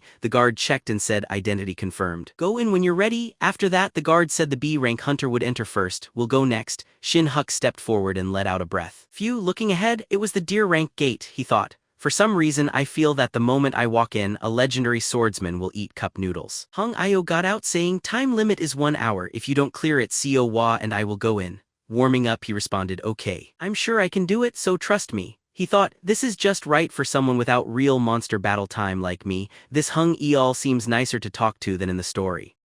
But Hong Yi wondered why is he smiling so much, what an odd guy. Seo Wa came over and said, Teacher Kong, even if it's Dan K, a 4-person solo gate is tough. Are you sure you'll be okay alone? He showed a thumbs up. I'll be alright, see you soon. The first gate Lai Jai walked into as a normal student was during training. Lai Jai, with skills like mine, finished a D-rank gate easily. Even the martial arts I did for the honor duel with Teacher Young ended up strong quietly. I had thought I was learning just to defend myself. But I think I am getting pulled away from a peaceful life. Still, as Gong Shin-huk, a sword trainer at the academy, I'm getting used to this world. When he opened his eyes, Shin-huk was shocked by what he saw. Oh, I've heard about gates with lava or deserts, he said out loud. The view is great, he thought, so this is a regular mountain gate. He walked in and said the blue border meant the gate's safe zone ended here, so from now on, it was normal to get attacked anywhere. He sat and said, with so much mountain land, there shouldn't be complex magic beasts or strange undead here. In stories, these places often have monsters made from animals or rocks using mana. He said let's first track down the closest ones. His mana reached out further. He thought if locating enemies is difficult, just sense everywhere. Smart monsters may spot you, but unless you give clear signs or ask, this way is best. He soon noticed about 3 living under a cliff in the forest to his left. Shin-huk held his sword and stood beside Master. I was always someone's target. Today, I'm the hunter and that feels thrilling and strange. He rushed over saying let's go. In this 4-person deer rank gate, the monsters right away noticed something odd. They saw him quickly, so my first time in the hunter world got spoiled right after he stepped forward. He spotted animals flying above. Shin-huk said the adults move fast. He soon realized they can climb trees well and make annoying sounds. He asked, aren't they giant gorillas? The first hunt started. Compared to those in gates of other levels, giant gorillas are weaker monsters, but they drop mana stones less often, so hunters usually ignore them. Gong Shin-huk said, in the novel their pelts sell well, but it isn't worth it since they're so fast and hard to get. They rushed forward to attack him. Shin-huk calmly took out his sword and said of course that's only a problem for normal hunters. He quickly defeated the first one, grinning as he did so. Each of their stones is worth 300,001 each. How much do these bring? He laughed in excitement. Summer break is great, how amazing. The gorillas suddenly looked like they sensed real danger coming. Giant gorillas are pretty smart. If they think an enemy is too strong, they instantly run up a tree to escape. Their thick skin is good for armor, and since they're so quick, it's hard to follow them. Regular deer rank hunters would definitely have a hard time. But today at the 4-person deer rank gate, it became a real nightmare. He kept cutting them down with his sword. Their pelts are valuable. If you skin them properly, they should sell for a lot, right? I don't know the exact price, but taking a gate all for yourself makes a lot of money, Shin-huk said. Still, facing monsters directly feels much creepier than what I read in the novel. It's way more disgusting. Good thing I went over the Academy's audiovisual materials. All of a sudden, monster blood sprayed onto his face. He quickly lost all color and started to gag. His loud gagging made more monsters come. Shin-huk held his sword tightly and ran over. Yelling, he rushed forward. Monsters were scared and ran away, crying out. "AAA covering his mouth," he said, trying to stop feeling sick. "The smell of blood is strong. It will take a while for me to get used to it. I didn't think it would smell this bad or look so awful. I need to get used to it quickly before the next gate." Fighting back his urge to vomit, he chased after the monsters. Shin-huk thought, wait a moment, Hongi Seal. I'll be back soon. The guards outside noticed something odd. One looked at his phone and said, "Corporal, something's wrong with the gate." He questioned, "What's wrong with it?" The guard replied, "Before lunch it was clearly blue, but now it's nearly purple. That can't be right. If it's purple, it means it's an A-rank gate." They hurried to look, saying, "Oh no." He asked in alarm, "Why are you telling me this now? How long has it looked like this?" The guard said, "I'm just noticing it now. Someone went in. What should we do?" He answered, "All right, tell the company commander right away." The other said, "But what about the person inside? Shouldn't we also check the safe zone?" Worried, he checked. How did that kid get in? If the safe zone disappears, he's done for. He then added, "We're not trained for this. This is all we can do. For a real A-rank gate, you need at least 4 A-rank hunters." Just then someone shouted loudly, "What are you talking about?" Seo Wa, upset, yelled, "We need to find Teacher Kong right away." Eol held her, telling her to relax. "Seo Wa, please tell the hunter manager first." Seo Wa said with worry, "It's rare, but the gate turned into an A-rank one. Even Teacher Kong can't clear an A-rank alone." Eol understood how this all happened. She said, "Let's calm down first. I know some main reasons gates change ranking. 1. Monsters inside fight and eat each other to grow stronger. In most cases, the challenge does not suddenly jump. 2. Monsters become stronger by eating hunters who come inside. Here, they get the special powers of Eden hunters, making something totally new," thought Eol. In the second case, things become way more dangerous. "Even though I don't want to say it, Teacher Kong Shin-huk is probably," Seo said. "Don't give me that look. Honestly, it's just monsters eating each other to get stronger." Eol said, "He's already been there for over an hour. I'm only being honest." Feeling guilty, she thought, "It's my mistake. I shouldn't have let him go in alone. I always talk about being safe, but I wasn't careful this time." She said, if we do go, CO, wait in the safe zone for superhumans. I'll go find Teacher Kong. I'm faster, CO said. Imagine if it were Master he'd react this way, she warned. If I go in and he won't listen, I'll knock him out and bring him back. Promise me if it's too dangerous you'll fall back right away. A guard walked up and said, hey hunters, you've seen the gate. Are you really going in? Iko answered, we at least have to make sure he's alive. Let us in, he asked. It's really too risky now. Another person said, let them go. That's Hung Eol, Kim Mandong's disciple. She'll figure something out, Eol thought. In the worst case, Teacher Kang has already run into the boss monster. An A-rank gate boss needs at least 4 A-rank hunters. It could be a huge poison spider, a giant centipede, or an old snail. If we are truly unlucky, maybe an ogre, which is called the forest's nightmare, could appear. Zio prayed, Teacher Kong, please help. She thought, just hunt near the gate, please. Shin-huk said as he breathed out that only a few tracking monsters brought him this far. He said he's beaten nearly 50 but doesn't see an end. Could this be a gate with another boss? A gate disappears after 12 hours once all creatures are defeated. The sky turning yellow means it's finished. I felt a huge energy, so I believed there is a boss, he thought, but the more I consider it, the stranger it seems. A D-rank gate with a massive creature, he said in surprise. What is an A-rank boss doing here? Then the system announced a creature called the forest's nightmare ogre. If 3 A-rank hunters fight an ogre, one of them will almost always die. With 4 hunters, one will end up badly injured. That means you need 5 hunters at least. Shin-huk thought, I know this. The main character struggled against an ogre because of a wrong gate assignment in the novel. That was a 2-headed ogre only in S-rank gates. Maybe with 5 A-rank hunters I'd win, but this tension is far different than human fights. Ogres are really dangerous. The system said the ogre's hard, stretchy bones let it move fast. Even when hit by a sword aura, its thick skin only gets scratched. It attacked him quickly. The ogre is a beast with a much higher mana stone grade. System gave more details. He advised Shin-huk swallowed hard, seeing the ground with a hole from the blow. System went on, try after you fully master using aura blade or sword aura. Shin-huk thought this is nuts. One fist did that to the floor. Another blow and I'll be soaking in a hot spring. He felt a bit frightened. He said, it's like something is keeping me away. What kind of mana stone could this be? According to Gong Shin-huk's memories, the system showed that an ogre's mana stone was valued at 10 million won. When he heard this, he started drooling and his hands shook as he held his sword. 10 million heavenly demon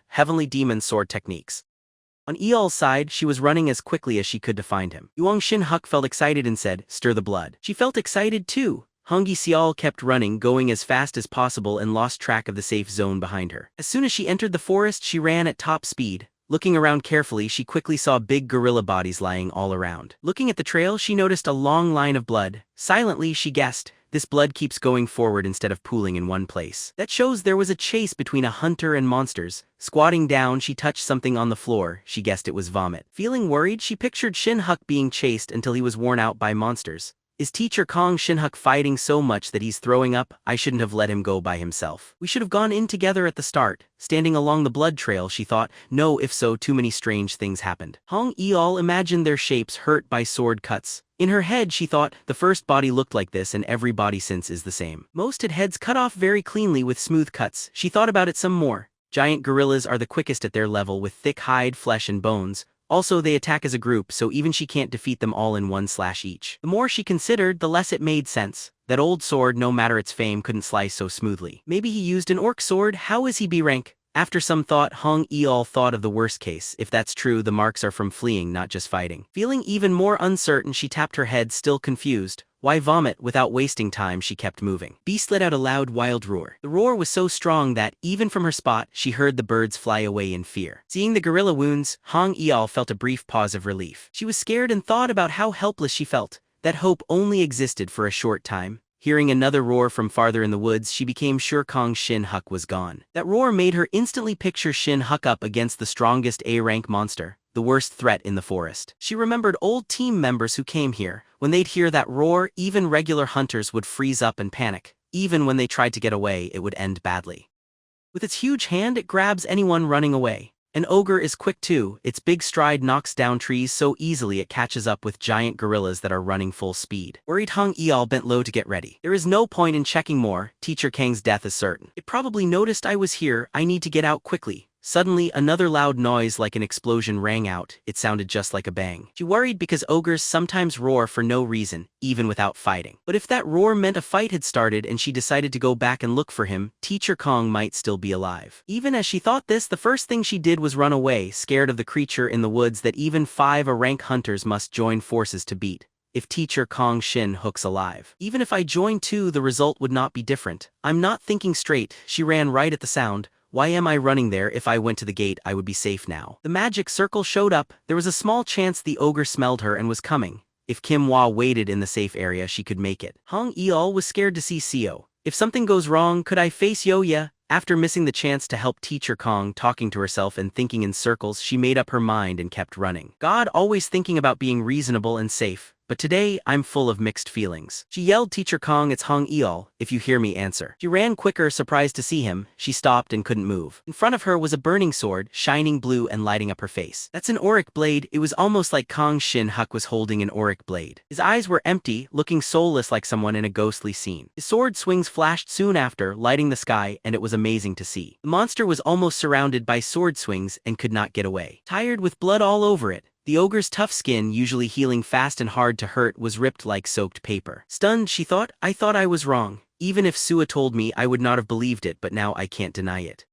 That is surely an aura blade. From the thick dirt a voice spoke. Oh Hong Yal, weren't you outside? Strange. I didn't expect it to take so long. Waving his hand, he said, not to make you wait, I came quickly, but there happened to be a boss. Hung wondered, what the heck, why is he so relaxed? Trying to find out, she asked, Teacher, how did you do it? He answered calmly, Cyrillic letter 456, do what? Oh, the ogre. She explained, no, not about the ogre, that meteor-like attack. Was that an aura blade? Putting his sword away, Shin-huk answered. Almost right, but not all the way. The ogre showed up, so I had no choice but to use it. Her expression turned cold. Now I see why I wanted lower rank gates. This man, the gate changed to a rank. Pointing behind him, he spoke with excitement. And with an ogre, not just the mana stone, the byproducts will be worth a lot. Curious about the price, Shin-huk looked at the monster, then stopped and threw up. She realized why. Oh, he has a weak stomach. Shin-huk groaned, throwing up the whole day. Everything looks yellow. Hong nodded. It's yellow, that's the final sign. Let's leave and get the cleanup crew. He called out, hey Hong Yi Seal, can we wait before leaving? He wiped his mouth and asked, can you please take the credit for defeating the ogre if you can? She was surprised and replied, huh, why would I get credit for what you did? He said, I don't want to stand out, even if it's just a new monster and my gear isn't great. If someone like me with B rank beats an ogre, people will talk. Watching his honest smile, Hong Eol thought about it. He knew exactly what he was up against and how ready he was. But instead of running, he fought the ogre on his own. She gave a small grin. Hong Eol said, the one who acted rashly wasn't you, it was me. Sorry for judging you based only on how you first seemed. She held out her hand and said, yes, you probably don't like attention for a good reason. No matter what others think, I'll take the credit for the ogre. Waiting for him to reply, she said, I hope we keep working together for the rest of summer break. He stood there stunned, his hands dirty and covered in bugs outstretched. I look forward to working with you too. Seeing his messy hand, Hong Eol was unsure and quickly drew back. She said, let's wrap things up. Yes, appeared from the system.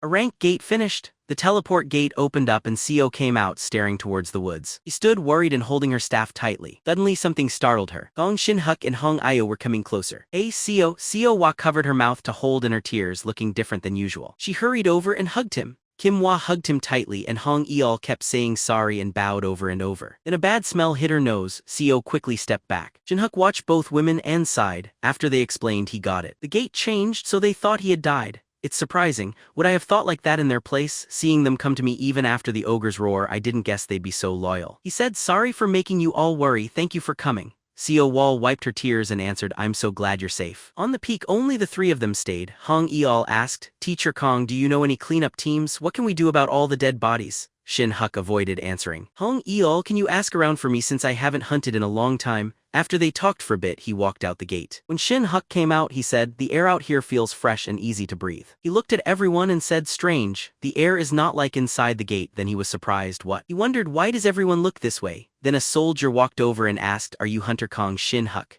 Shin-huk replied, yes, that's me. He asked what's going on. The soldier stood at attention, saying, we got a report that a D-rank gate turned into an A-rank gate. We were called by the Hunter Management Bureau and came from the closest unit. He looked around and asked, we heard 2 more hunters went in to help. Why are you alone? Did only you make it? Now Shin-huk figured it out, that's why so many are here. They think we all died in the changed gate. He told them everyone's okay, the gate is cleared. The soldier was shocked, saying an A-rank gate finished. While they laughed and talked, a monster's bloody head came out of the gate. That's right, would I trick soldiers? The soldier turned around quickly, shouting, it's an ogre. Everyone get ready to shoot. The bloody head talked suddenly, everyone stay calm, nobody moved. Hong Eol came out next. She said clearly, it's me, Hunter Hong Eolank.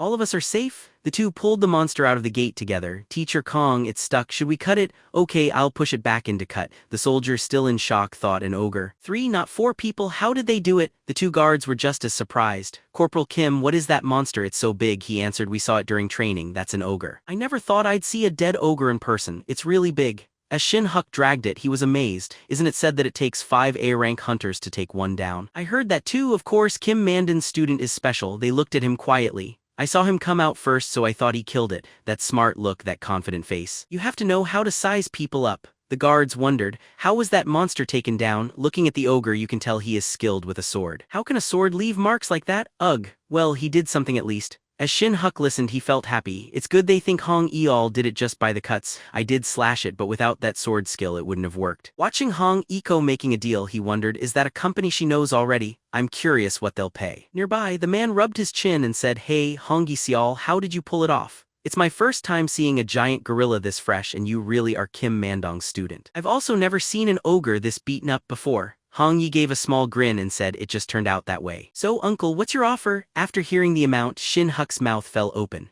Wow, so the giant gorillas are in good shape and there's a lot of them. So, 16 million, he heard back. 6 million, Hong Yal agreed and said it's fair. And what about the others? The man rubbed his head thinking, the ogre bones are fine but the skin is too damaged. He then decided it's going to be tough to use most of it. So 133 million plus nothing for the mana stone. How is it? Hongi Seal asked Shin-huk in a disappointed voice. Ugh, that amount is lower than I expected. Teacher Kong, what do you think? Shin-huk was so happy he was almost crying and couldn't say anything. Teacher Kong, his hands were trembling. 13 million, really? Tears rolled down as he remembered with the man and a stone. How much is that altogether? He shouted, very happy.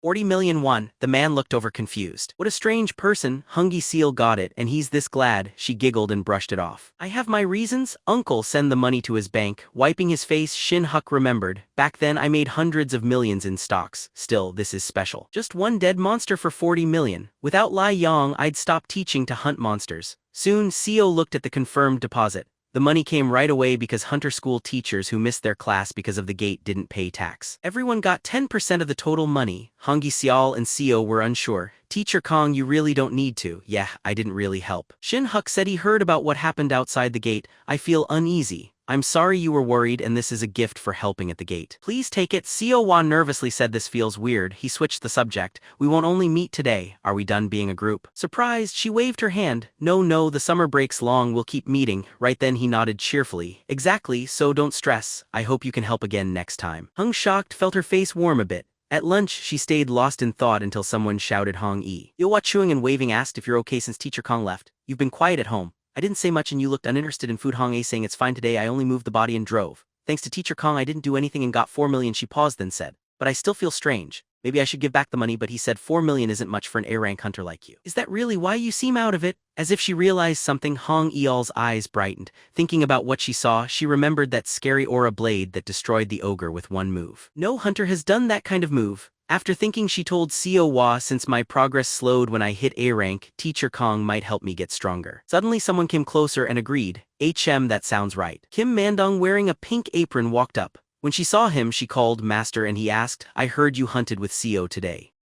I heard about how the gate changed. Putting down a bowl, Kim Mandong made clear, even though you're my student, you don't have the power to take down an ogre by yourself. If anyone can, it's Teacher Kong who landed a solid hit on me. He's the best for the job. Hongi Seal, sure of herself, said yes, he's a B-rank hunter, but unless you see it with your own eyes, you wouldn't think so. Teacher Kong seems to want his ability kept a secret. She said, by the way, before you talked about a teaching spot opening up at the school. Kim Mandong looked confused. Yeah, the spear training position. Without worry, she answered simply, teaching kids isn't hard, I just need some practice. Remembering back, he complained, when I asked you before, you didn't say anything. That's unfair. Hong Eol, showing she meant it, poked her meat with her fork. Master, it's fun, why say that? My contract ends soon anyway. She took a big bite and spoke, clearly happy. From next term, I'll be the spear technique teacher. Please support me, master. While this happened on a snowy mountain, Gong Shin-huk searched for his master to give a report on his win. He excitedly shouted there, I cut off that monster's left arm. Before I fainted, I saw it for sure. It was badly hurt. Feeling down, he waved his hand with a pout.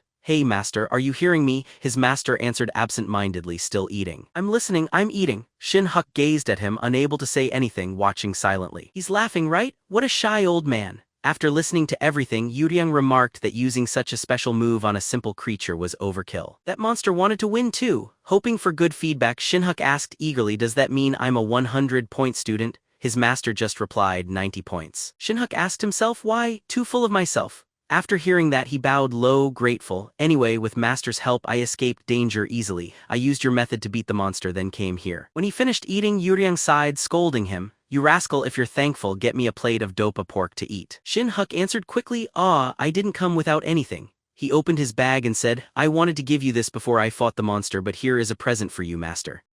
Please take it." Colorful books were placed on the ground. Looking unsure, Yuriang asked, "What are these books?" Shin-huk explained, "These are language books people use outside this place." Remembering what his master said, he added, "Master, you told me you were curious how life changed outside this snowy land.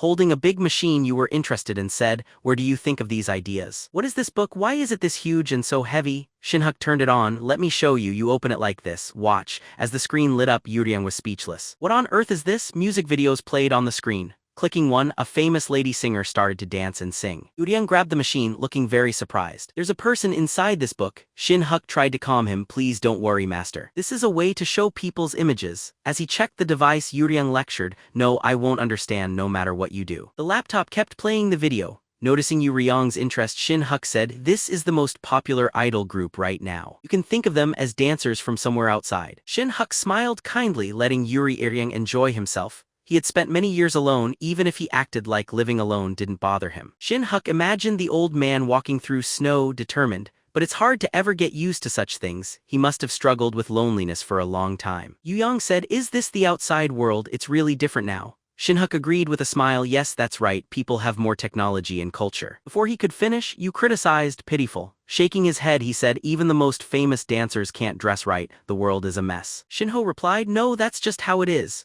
Trying to explain more, he said, "Master, you got it wrong." Yuriang smiled kindly. "I'm old. Seeing this strange book and eating noodles, I understand." He crossed his arms and said, "Disciple, the outside world has really improved, hasn't it?"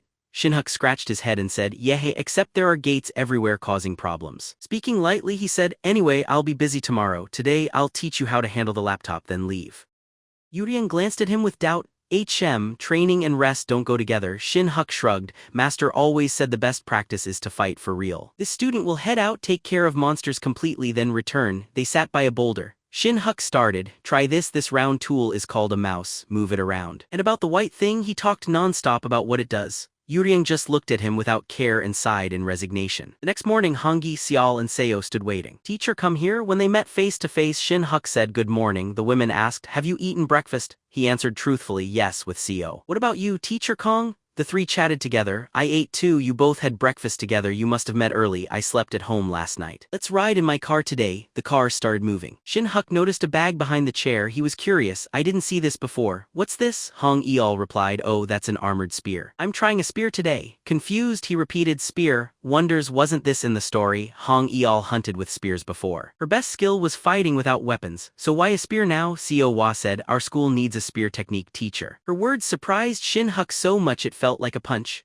He remembered yellow pants, a big smile, and someone's outline making him wonder. "Spear technique, teacher Young's spot after quitting from losing to me but not hand-to-hand fighting." Spear technique, worried he thought the worst could happen. The story changed. Feeling nervous, he worried, "Did I ruin it?" "I didn't ask her to use a spear." Not stressing much, he asked, "Hey, Hong Yi-seol, why did you suddenly decide?" Looking at his silly face in the rearview mirror, she said, "Well," then listed the good things. "I think school life's pretty nice. Summer break, some rest, and getting paid." Shin-huk quietly got angry, clenching his fists and yelling in his mind. Why is this happening? One run through a gate makes so much. She's being spoiled, deciding things herself. He thought, I gotta stop her. She's not just anyone. With Hong Eol changing things, it's a big problem, he said. Spears are hard. If it's not your main talent, isn't it difficult? She replied, hunters with spears get a small advantage in the exam, but the school's spear course isn't that tough, so it'll be fine.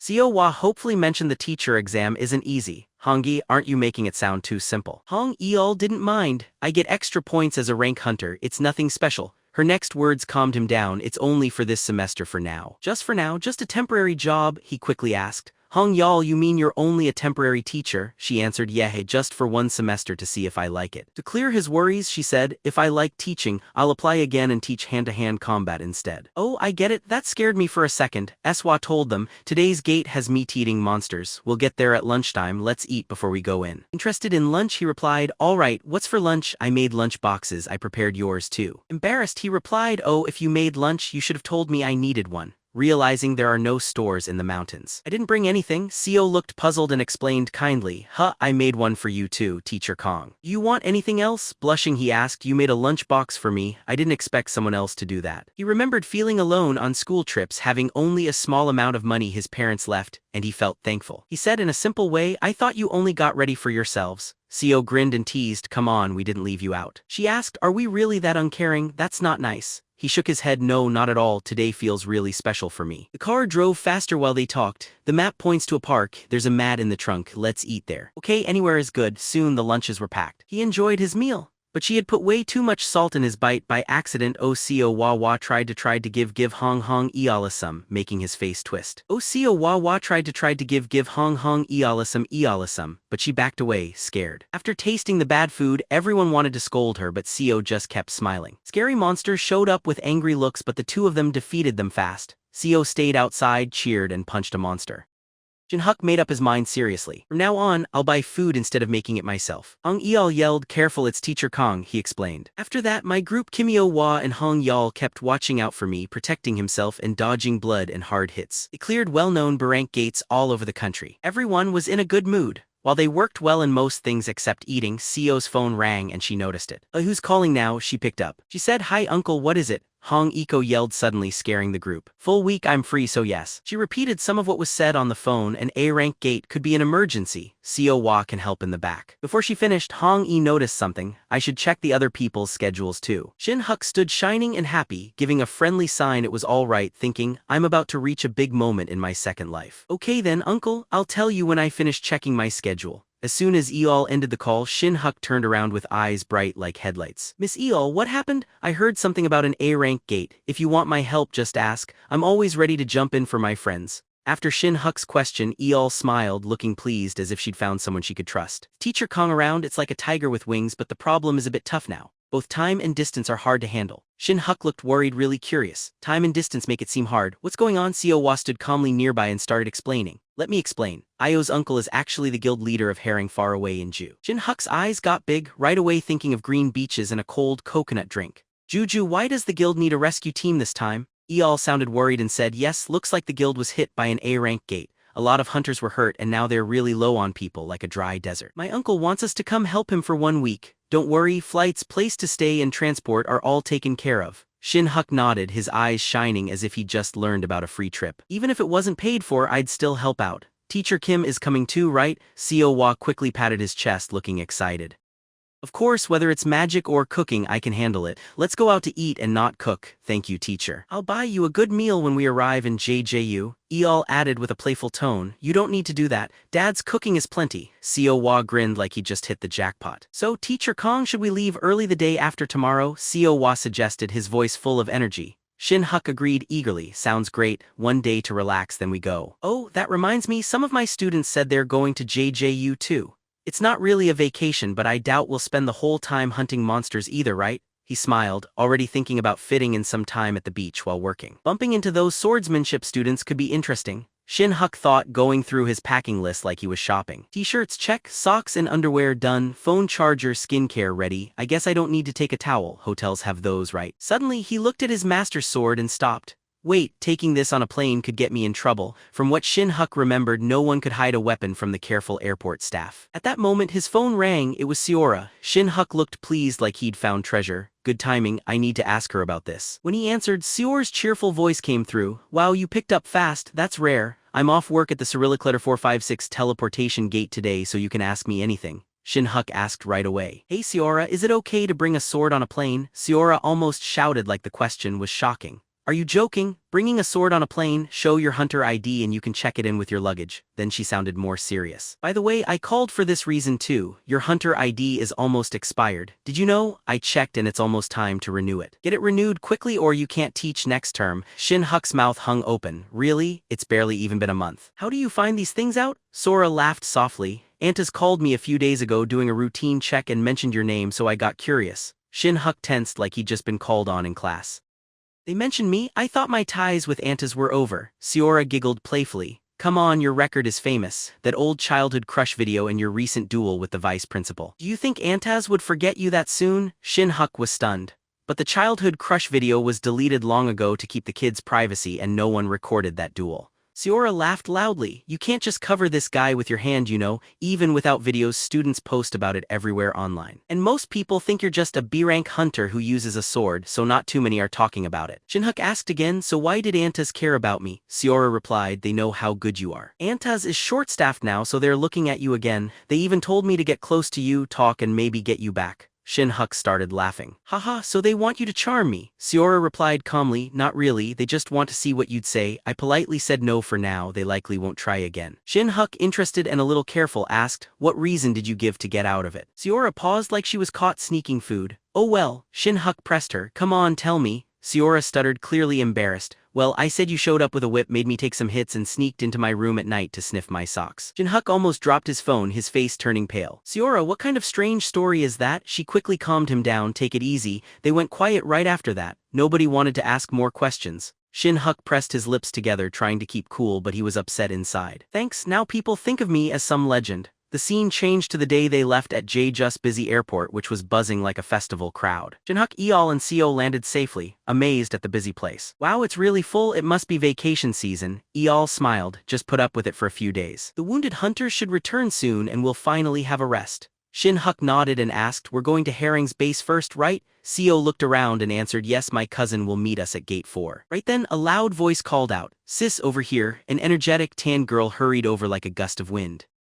Hongyi, a B-rank hunter from Herring. Sis, it's been so long, I missed you a lot. Seo smiled, happy. I missed you too, kiddo. As the sisters hugged, Shin-huk and Eol stood still, eyes round in surprise. Shin-huk whispered to Eol, she's closer to Seo than to you, ha. Eol smiled and tugged him over to introduce them. Let me introduce you. This is Teacher Kong Shin-huk, teaching at the Hunter Academy right now. Shin-huk said hello politely. Hi, I'm Kong Shin-huk. Hong Yi-seol bowed politely, her eyes shining. Oh my, you're really handsome. I thought you were just some regular person, not a teacher. Shin-huk gave an awkward smile, thinking wow, she's really bright. The group talked while walking to Herring's headquarters. Hong Yi-seol described what happened with excitement, like telling an action movie story. Last week, our guild got a visit from an A-rank spatial gate. A team of 10 went inside and faced 3 large monsters. We won, but we lost one person. The vice guild master and most teammates got badly hurt. Some are so shaken up they are thinking about quitting. Shin-huk felt a chill, knowing fixing bodies is easier than healing someone's mind. Reaching a tall building, Shin-huk was amazed. Wow, this whole place is Herring's. Hong-yeol shook her head and smiled. No, we just stay on floors 7 to 10. Just then, a tall man who looked like he belonged on a beach came out, his voice loud. My favorite niece is here. Hong-yi joked back. Uncle Jang-sik, how are you? You're not retiring soon, are you? Guildmaster Jang-sik laughed and looked at Seo. It's been some time. Is Man-dong doing okay? Seo answered. Yes, my dad says sorry that he couldn't make it. Jang-suk cheerfully patted Shin-huk's shoulder. So this is Teacher Kong Shin-huk. Nice to meet you. Please come in. Let's talk. Shin-huk thought they all seemed so young at heart in this family. Inside the meeting room, Jang-sik got right to the point. I'm sure Hong-yeol told you everything on your way here. To sum up, this gate is B rank, made for a team of 7. Usually Herring brings more people for safety, but we're short right now, so there's just 5 of you. Eol replied with confidence, don't worry. That's enough. She looked at Shin-huk. What's your opinion, Teacher Kong? He said gently, 5 seems a bit too many. With how we've worked together lately, 3 of us should be fine for a B-rank gate. Having more people just means less reward for each, right? Jang's 6 eyes became sharp like a knife. That's too many, Shin-huk quietly told Eol. A bank gate needs only 3 of us, we don't need anyone else. When he heard this, Jang-suk rubbed his head and spoke in a more serious way. You really believe in yourself, Teacher Kong, that's nice. Which guild did you belong to before you started teaching? Shin-huk answered truthfully, I was part of Jeddah, a B-rank guild. Jang-sik's face fell. Teacher Kong, Herring's B-rank hunters work very well together. If a gate says 7 people are needed, there's a good reason. My daughter, my niece, and her friends are among this group. You still want to lower the numbers. That won't work. Hanyi grew worried inside. Oh no, uncle is getting angry. Teacher Kang's in a bind now. Jang's 6 voice became cold. I thought my niece brought someone talented, but you come off arrogant. Do you think you're special just because you're traveling with pretty girls? Come on, I'll show you you're not. Shin-huk felt nervous, understanding he just started a problem. Hong Yal suddenly yelled, her voice loud like thunder. Uncle, they came a long way to help us. Why are you acting like this? Old man Jang Six let out a sigh, speaking softer but with sharp eyes, as if saying this kid dares too much. Don't move around so much. This is serious. It's about making sure both of our teams survive. If you're bringing someone to join, make sure they know what they're doing. Bringing someone like this makes us feel disrespected. Hearing this, Shin-huk kept quiet. Instead, he drew out his aura blade, a burst of light so bright it felt as if it pierced Jang Sik's mind and face. Watching Shin-huk's power, Jang Suk went silent in shock, thinking, is that a sword? No, that's aura blade. This was what Shin-huk had used during his match with Kim Man-dong, when his aura blade and sword still seemed wild and uncontrolled. But after handling Barank Gates again and again for days, Shin-huk could use it perfectly, as smoothly as spreading butter on warm bread. Real fighting is the best practice. Master was always right, Shin-huk said quietly, a little proud. Jang Sik's face changed and he spoke quickly, shaking as if he'd just been hit. Teacher Kong, didn't you say you're just beer rank, so how can you do an aura blade like that? Shin-huk answered calmly. Oh, I learned it while training. I'm not perfect at it and still learning. Jang Sik quickly changed his tone, trying to be friendly. Okay, I'm not joking anymore. Sorry, Teacher Kong. If I was rude, it's only because we've worked together for a long time and we care about the team's safety. In his thoughts, Shin-huk said to himself, worried about safety or not wanting to look bad. With more gates and fewer hunters, capable people were very valuable. If that made the team better with fewer in number, that was a win. Seo Hwa, smiling happily, spoke up, Uncle, let Teacher Kong show what he can do. He beat 3 of my cousins alone in a duel. Shin-huk shook his hands, laughing nervously. Miss Kim, I didn't fully win that. The vice principal took it easy on me. Seo Hwa smiled widely, her eyes shining. Oh, come on, easy or not, you still beat everyone here fairly. Jang Sik flinched like he remembered a hot piece of gossip. He said nervously, wait, you're the one who fought Kim Man-dong alone and even hit him. Hong Eol nodded, her face blooming with a smile. Yep, Uncle, I was also super surprised at first. Should have told you to get ready. Jang Sik's jaw hung open, his eyes big. Amazing, someone this skilled still at this rank. Was there any special reason? Shin-huk rubbed his head and laughed shyly. Nah, nothing serious, I just need to fill the upgrade steps. To move up you need over 100 B rank gates cleared at home. But I've worked mostly outside the country, so those aren't counted. I only updated my license this year. I'll have to wait for next year to move up. Hearing this, Jang Sik made a clicking sound with his tongue and looked impressed. Man, you're a real hidden gem, but Teacher Kong, let's make this all clear. Once you qualify, you must take the upgrade test. Shin-huk nodded, smiling, thanks for getting it. Still, Uncle, you're not totally convinced, right? Even if I have great stamina, real fighting in a gate is more difficult. Jang Sik stood solid, speaking sternly. I'm assigning you 2 hunters for support specialists in land and backup roles, that's final. I jumped up and down with excitement like she won. Got it, thank you, Uncle. Shin-huk glanced at the older man, thinking he really fits as a guild master, cool outside but always thinking. He didn't just see where the team was weak, he also fixed it smart. He says the 3 of us cooperate well, but it's really Hwa doing the magic. Hong Yal uses her spear, and I use my sword to finish everything. This time the swordswoman Hong Yal would come too. Shin-huk asked, so which 2 hunters is Uncle picking? Hong Yal happily introduced them. This is Han Huang Ho and Lai Jai Hai, both are B rank from Herring's team and they're the best of our support. Han Hugh Ho smiled confidently, nice to team up with you. I focus on fire magic. Lai Jai Hai hit her chest proudly, I'm a sharpshooter, I always hit my target. Leave the Herring Gate terrain to me. Han Huang Ho added, looking excited. I have magic sensing skills too, I can find danger very quickly. Looking over the group, Shin-huk nodded with respect, thinking the guild master knows how to make a strong team. The team had close fighters, so he added a long-range hitter. That team setup is clever, Shin-huk said confidently. Okay, everybody, let's get set to go in. Today we're only trying to learn teamwork, and the team cheered together. Yes sir, inside the gate was a dark cave. The air was ice cold like in a scary movie. Han Hong Ho spoke up. The ground's tough here, it's hard to see and there are lots of places to hide. The monsters are bright red big mice, they're very strong, that's why no one's cleared this gate yet. Shin-huk nodded, understood, let's take it easy on recon today. Is that okay? The group agreed, 2 hours is easy enough, but Han Huang Ho thought easy, I doubt it. He'd worried they brought someone cocky. But Shin-huk was surprisingly normal. Lai Jai Hai warned, we've left the safe zone, everyone pay attention. Just then 2 glowing red eyes showed up behind her. She lifted her bow up, but before she could fire, a figure zipped by. Shin-huk swung perfectly. He cut the red big mouse in half, sending blood everywhere. Lai Jai Hai stopped moving, looking at the mouse cut in half.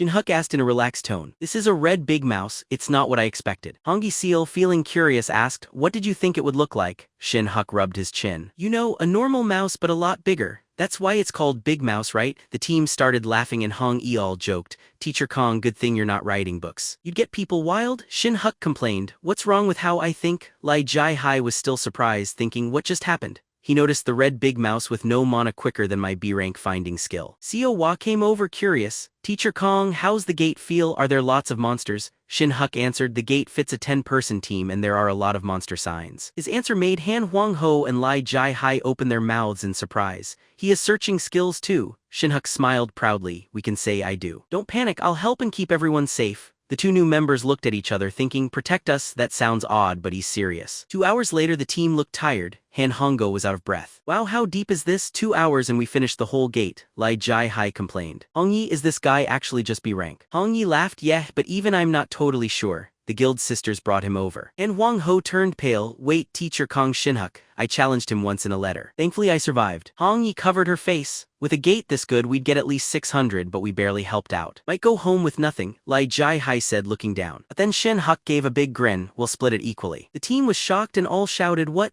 Lee Jai-hai, feeling awkward, said, Teacher Kong, we really didn't do much. Shin-huk answered in a light tone, today's special. Maybe I did show off to settle your nerves, so don't think about it. If you all weren't here I couldn't have gotten into the gate. Trusting someone like me is worth a thank you. The team was surprised at Shin-huk's kind nature. Han Wang-ho was touched and tried to speak. You Shin-huk suddenly said, whoa, stay away. That's how a new team started, getting set for a special mission in Ju. In the car, Shin-huk's phone kept buzzing with messages from Eol, Elsu and Jin-soo.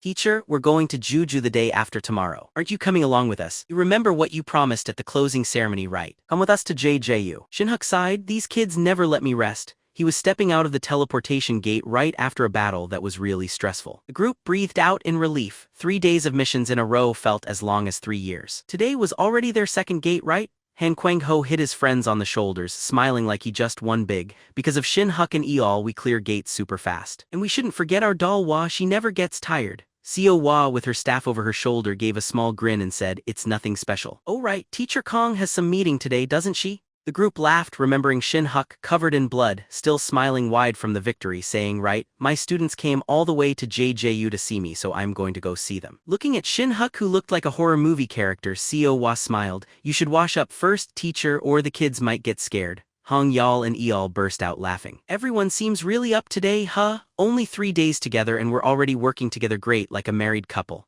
Hong Eol said excitedly, I heard most of the injured hunters are almost fully healed. By next week things should get easier. Hong Kwang-ho, still excited, looked at Shin-huk. Hey Shin-huk, do you need a ride to get to your students? Shin-huk smiled and shook his head. No, it's pretty close, I'll take a taxi. But Hong Kwang-ho, always acting like a big brother, threw him his car keys. Take my car, it's easier. I'm having some drinks and staying here anyway. Shin-huk's eyes went wide and he felt grateful. Thanks a lot, Kwang-ho. Getting in the car and driving on Juju's winding roads, Shin-huk felt as happy as if he'd won a race. Smuggling big Kwang-ho's apocalyptic thinking, trading straight. Novels at info makes well, so why did I forget about sense to take the stocks you kids fool out like this? Lone is right. When I get there, they'll replied yes probably be so thank you his old self surprised they can't laughed behind speak.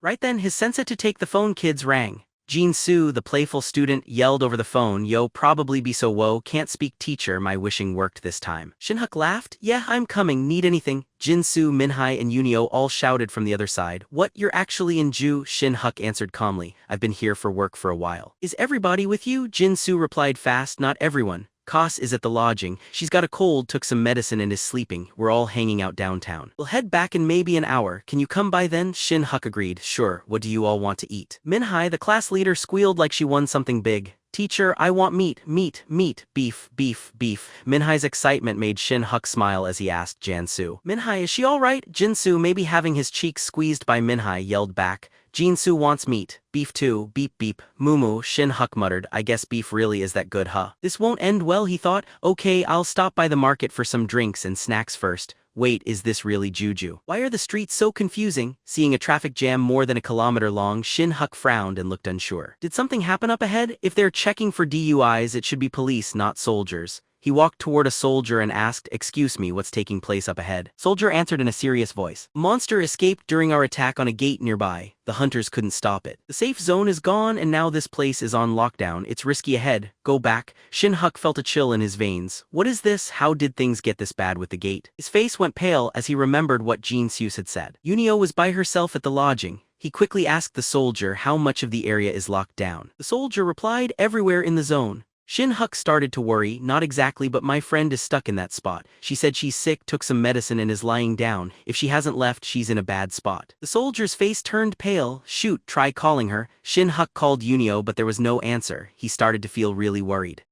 Right then Yunio spoke, and her voice was really weak. Hello, Shin-huk almost shouted. Yunio, where are you? I'm in Ju. Are you really at the lodging? Yunio asked, surprised. How do you know? I've got a cold and I'm just laying down. Knowing where she was, Shin-huk quickly said, Yunio, listen close. A monster got out from a near gate, others must have already left. Don't go outside, the soldier interrupted with a worried voice. It's a shadow reaper, turn all the lights off and stay quiet as you can. When Shin-huk heard that name, he muttered under his breath. Oh no, that monster, the Shadow Reaper, a famous B-rank monster. It can't be seen, it's tough to hurt, and just as hard as a final boss. Shin-huk lost it and shouted into the phone. Yunio, are you listening to me? If it finds you, it's over. Wait for me. Don't do anything yet. Yunio stuttered. Teacher, this Shadow Reaper, is it the one with the big scythe and black cloak? Shin-huk froze up. That's it. You really didn't sleep in class, huh? Yunio spoke calmly. No, I mean, I can see it right now. Shin-huk felt his heart almost stop. What? She said again. With how things are, it'll notice me soon, and there are other kids here who didn't get out in time. Hearing this, Shin-huk felt like he'd been hit with a shock and lost control. Right at that moment, a child screamed in fear.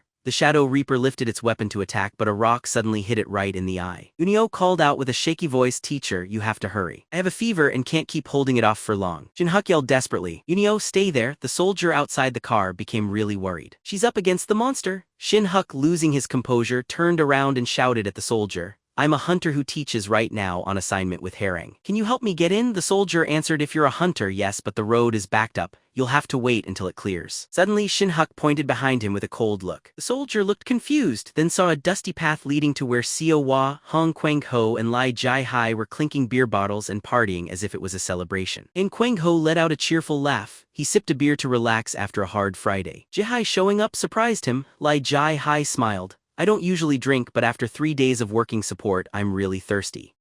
Han Kwang-ho boasted, thanks to Shin-huk's money, I was brave enough to get a car with a 36-month loan. He's likely hanging out with his students right now. What they didn't know was that Shin-huk was using Kwang-ho's valuable car to crash through bushes and speed into the off-limits area. Sorry bro, Shin-huk whispered, steering with his heart racing from worry. On the other side, Yunio clenched her jaw and ran away. The Shadow Reaper chased her, its scythe shining in the dark. Yunio's heart beat wildly while she remembered Shin-huk's lesson at school. His loud voice sounded like he was talking to a huge crowd. Listen up. When you're on field training, keep my advice in mind. Safety first. What's most important? Safety. What comes next? Still safety. Understand, don't try to be a fake hero by going in without a plan. That will only get you killed for nothing. The whole class laughed loudly, but Jin-soo, always curious, asked anyway, Teacher, even if we're careful, things can go out of hand, right? What if a monster much too strong for us shows up? Shin-huk struck an action pose with one hand on his chin and the other twisting his head until it cracked. Then do what I do. One hand grabs the chin, one grabs the head, twist it hard and it ends there. The class laughed more, but Shin-huk then spoke seriously. You have to move fast, twist hard to finish it quickly with less pain.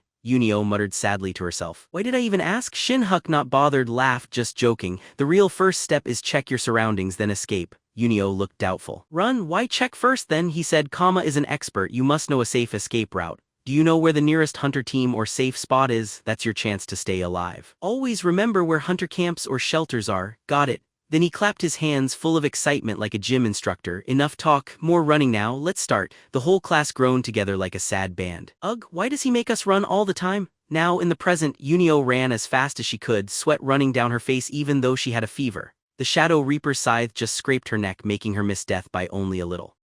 She just managed to get away, running like a marathon runner, but her legs felt super heavy. That was way too close. Now I know why teacher made us run for so long, she thought while breathing hard. Seeing that the Shadow Reaper was stuck, its scythe dug into the dirt, Yunio whispered to herself, people say Shadow Reapers are top B-rank monsters. Deadly, but this one is really awkward. So lucky, for a first-year Hunter Academy student, living through that should be newsworthy, yet she scolded herself. Stupid Yunio, why did you have to act brave? She remembered being asked, Yunio, why do you want to be a hunter? Some answered for money, others said for fame or because their family did it. Yunio, I became one because of my sister. She wanted to attend the Hunter Academy, so I just went along. One day she asked curiously, sis, why do you want to be a hunter? Her sister was puzzled. What? I just followed you. Yunio stared in shock. Huh, the two sisters looked at each other, both surprised like they found something incredible. Yunio stammered, what do you mean, huh, Jinsu, what are you talking about? Jinsu laughed. When we were small, you watched a documentary about people losing loved ones to monsters. You said you wanted to help as a hunter so no one would get hurt again. Yunio blinked, not understanding. I don't remember that. Jinsu smiled, but you seemed really inspiring when you said it. So I chose to become a hunter so I could protect you, Yunio thought. If I leave those kids now, I could live. But how would I face Sis then? She clenched her teeth and ran toward the safe zone. Just reach there and we're fine, she shouted to the two kids running after her.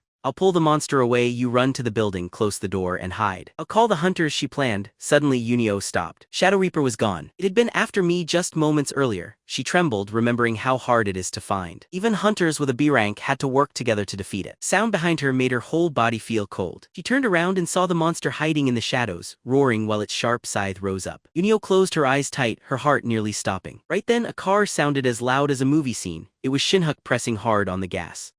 He drove straight toward the Shadow Reaper. Yunio, he shouted, his voice booming. Did I ever teach you to shut your eyes when you see a monster? The car rushed down the hill, crashing into the monster's head and throwing it back. Yunio stared in shock and yelled, teacher. She remembered just minutes ago when Shin-huk, like someone driven, reached top driver's focus, eyes closed, speeding and smashing through barriers like in a race game. He had sensed, I'm picking up 4 signs from men he's letting stay. 2 weak signals must be the kids and 1 with wild power. Definitely the monster. Yunio is distracting it to save the kids, right? Shin-huk calmed himself, stay sharp. Ignore the unimportant sounds. Focus on the right one. Like when Cho left Antas or Hong Iko joined the Hunter Academy, anything could cause bigger changes. He finally found Yunio and the Shadow Reaper, then pressed on the gas until the speed dial hit the max. Shin-huk smashed the monster into the air right in front of both Yunio and the Shadow Reaper's shocked eyes. Breaking through the car's window, Shin-huk jumped out shouting at the monster. Don't turn your side at my student, you jerk. His hand changed into a blade, shining with auroric sword energy, slashing right at the bold Shadow Reaper's face. Swing caused a huge blast of sound. Water flew everywhere like heavy rain. With one more swing, Shin-huk sliced the monster in half. When the lake became calm again, bubbles came up. Shin-huk came to the surface, breathing heavily. Phew, that was close. Good thing nobody was around here or I'd have been too late. Smiling, he said to Yunio, you all right, kid? She ran to him, hugged him hard, and cried like a lost puppy. Don't cry, silly kid, Shin-huk said softly, patting her head. Yunio wiped her nose. But teacher, the car, she cried louder, looking at Han Kwang-ho's car sinking in the water. Shin-huk tried to calm her down, his voice gentle. It's all right, what's losing a car? What's important is you're safe. Now we can rest easy in Ju, but in his mind he felt sorry. Sorry, Kwang-ho, you worked hard for that fancy car and now it's lost under the lake. You're probably resting easy too, not worried at all. Cyrillic letter 456. After Shin-huk defeated the Shadow Reaper, the police and rescue people came fast. Everything was handled with incredible speed, like the whole city of JJU was working together to manage what happened. Since the kids alerted the police quickly, it didn't take long for the loud sirens of police, military, and ambulances to echo everywhere and gather at the spot. From a first look, it seemed like a busy fair. By checking uniforms, it was clear the hunters on search jobs were there, making it really lively. In the busy scene, Shin-huk, thinking hard, looked at Yunio and asked, "Didn't you call your parents?" Yunio looked down shyly. I was scared they might make me go home right away if I called." Shin-huk gave her a look, ready to scold her, but instead, he gave her a handkerchief. He spoke more seriously. Doing good things is great and helping others is important, but if you get hurt, was it worth it? Yunio smiled a little, but you still saved me, teacher. Shin-huk didn't look pleased. Don't talk back. What if I was too slow, huh? You were just too quick to argue. Watching his face, Yunio's eyes got big as she said softly, "Teacher, what's that?" Her big bright eyes looked gentle as she joked, "I hope you don't show that good-looking face carelessly." Shin-huk stared, not expecting it. "Why are you bringing up my looks now?" Yunio landed, laughing, "Because you're very handsome. It would really be a waste if you didn't use it carefully." Shin-huk couldn't say anything, this kid.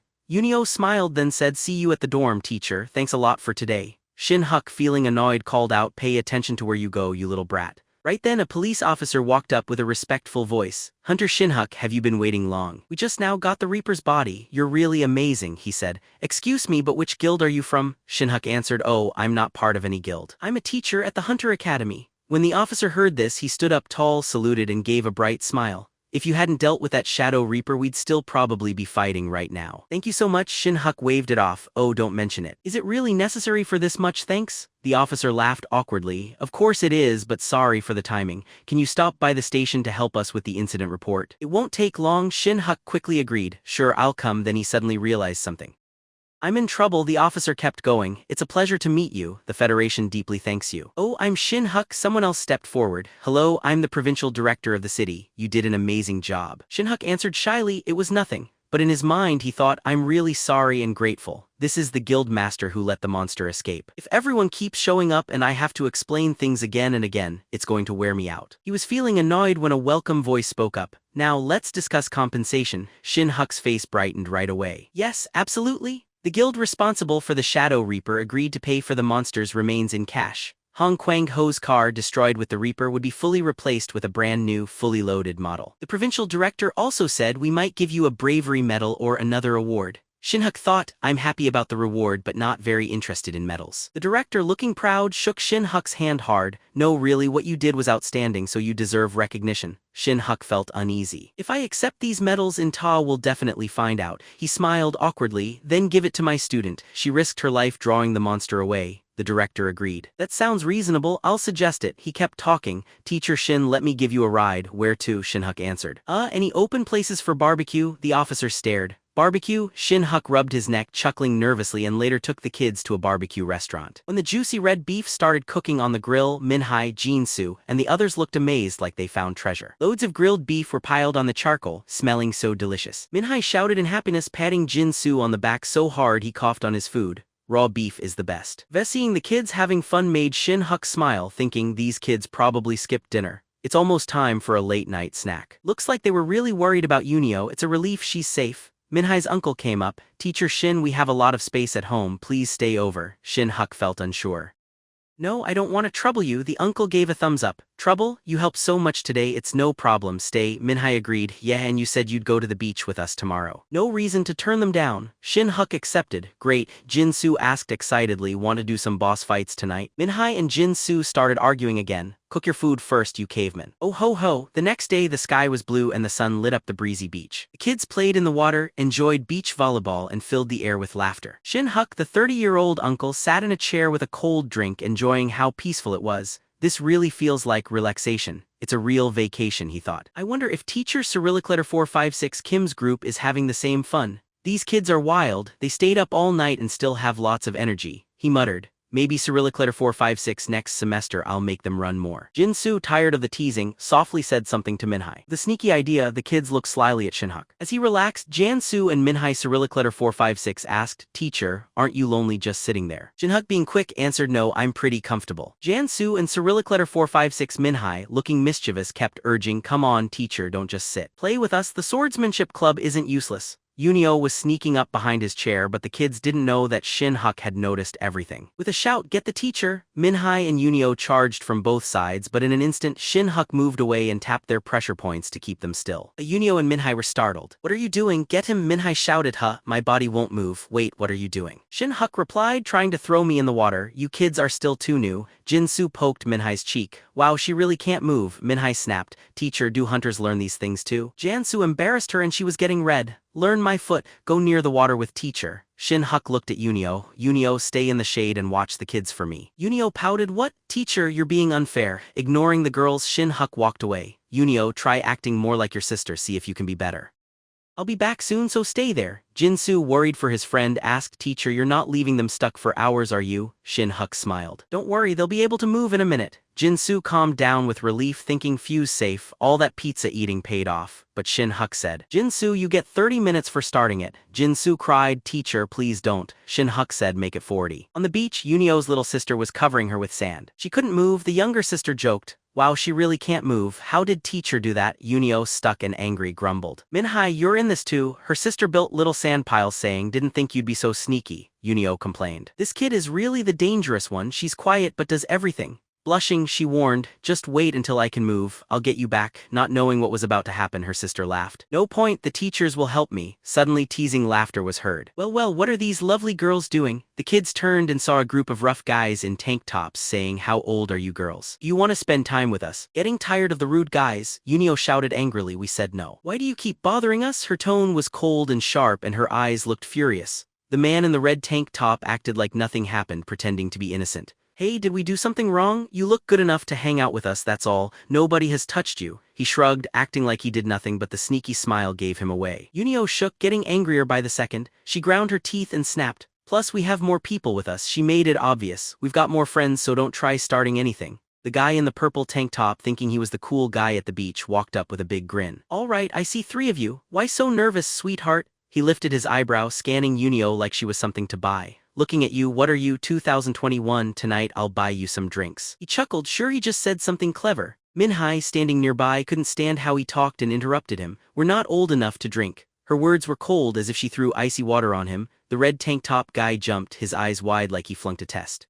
What, still in high school? He got scared but tried to act cool. She clenched her teeth, her eyes burning. That's right, so go bother other people. She stood strong, looking ready to fight. But the red-haired guy, not noticing how risky it was, grabbed Minhai's arm and laughed. No big deal, kid, let's go. Who's paying? Just a few drinks. He thought he was in some romantic comedy, but grabbing her was the limit. Minhai, now furious, yelled, are you out of your mind? He quickly twisted his arm behind his back like a storm. The guy, shocked like he'd been hit by lightning, shouted, triple it, my arm. His cries echoed across the sand, making the seagulls fly off. The purple tank top guy, watching his friend get hurt, yelled, is this girl from Hunter Academy or something? He stopped, open-mouthed, once he realized they were facing someone really strong. Minhai, now fully ready for battle, said loudly, damn it, I can finally move. She glared at everyone, her eyes fierce. We told you to leave, but you didn't listen. The purple tank top guy still wouldn't leave, clenched his fists, then ran at her, shouting, Jaehyun, you're finished. But before he could do anything, he saw Manhwa's cold eyes. Quick as lightning, she kicked hard, knocking out his front 2 teeth. He collapsed, his face twisted in pain, probably upset over losing his big smile. But Minhai wasn't done. He raced at the last guy, who got scared and stuttered. Hold on, beautiful. Before he could say more, she kicked again, sending him flying and screaming as he went up. I never even did anything. His words mixed with the sound of the waves, and he almost seemed sad. The group finally understood that bothering Hunter Academy students was a terrible idea. But there were strict rules. If a hunter hurt regular people and got caught, they'd be blamed. Their bodies were way stronger than athletes. Still, Academy rules were strict, almost impossible to break. The red tank top guy, still out of it, waved his hand in front of Minhai and mumbled, wow, what's this girl been thinking the whole time? He imagined he was in a movie, but Minhai let out a sigh. Her voice sounded dangerous. I'm thinking of smashing your faces. When he heard this, the red tank top guy laughed as if something great had happened. Haha, cute, enough games, hang with us, pretty. He still didn't realize she could explode at any minute. Minhai was frustrated. Darn it, if Academy rules weren't so tough, I'd have smashed these guys. But suddenly a calm voice stopped her, asking, so, Minhai, what are you doing? She looked around and saw Shin-huk and Jinsu. Both looked shocked, like they'd just seen something strange. Yunio, who was happy, called out, you're finally here, teacher. You made it here in less than 10 minutes. The red tank top guy noticed the newcomers and grinned, so you've got more people with you? He strolled up to Shin-huk, but because he was shorter, had to lift his face like looking up a big building. Then he asked, looking at you, you can't be a student, right? An uncle or something? Shin-huk, calm as always, said coolly, you can say that. And who are you all? Yunio next to him jumped in. Teacher, these guys kept trying to get us to drink. She sounded upset, clearly wanting everyone to know. The white tank top guy tried to act smooth, chiming in. No worries, we're young also, hanging out could be fun. He smiled, thinking he was being really charming. Hearing Yunio call Shin-huk teacher, the red tank top guy's eyes went wide. What, a teacher? He turned to his friends, looking lost like he'd just found out something huge. Shin-huk thought to himself, whoa, even in a made-up world I didn't think I'd meet people like this. He sighed and talked to them with a calm but sharp voice. Listen, the kids said they're not interested, so can you stop acting so pushy? The red tank top guy, offended, yelled, yo, what did you just say? Thick-skinned, huh? The purple tank top guy joined in, sounding angry. Are you trying to act cool in front of the kids or something? Said the red tank top guy with a smug look. Better watch out or you'll end up in tears. He acted like he owned the place, but Shin-huk just rolled his eyes and thought, looking at their bodies, it seems they work out a little, but even if they were hunters, I wouldn't care. All of a sudden, the red tank top guy rushed at Shin-huk and threw a heavy punch. Shin-huk was too fast, caught his wrist and twisted it. The guy's face twisted in pain as he shouted, tripe my arm. It looked like his world was falling apart. When the purple tank top guy saw his friend in trouble, he ran at Shin-huk with both fists up, shouting, what do you think you're doing?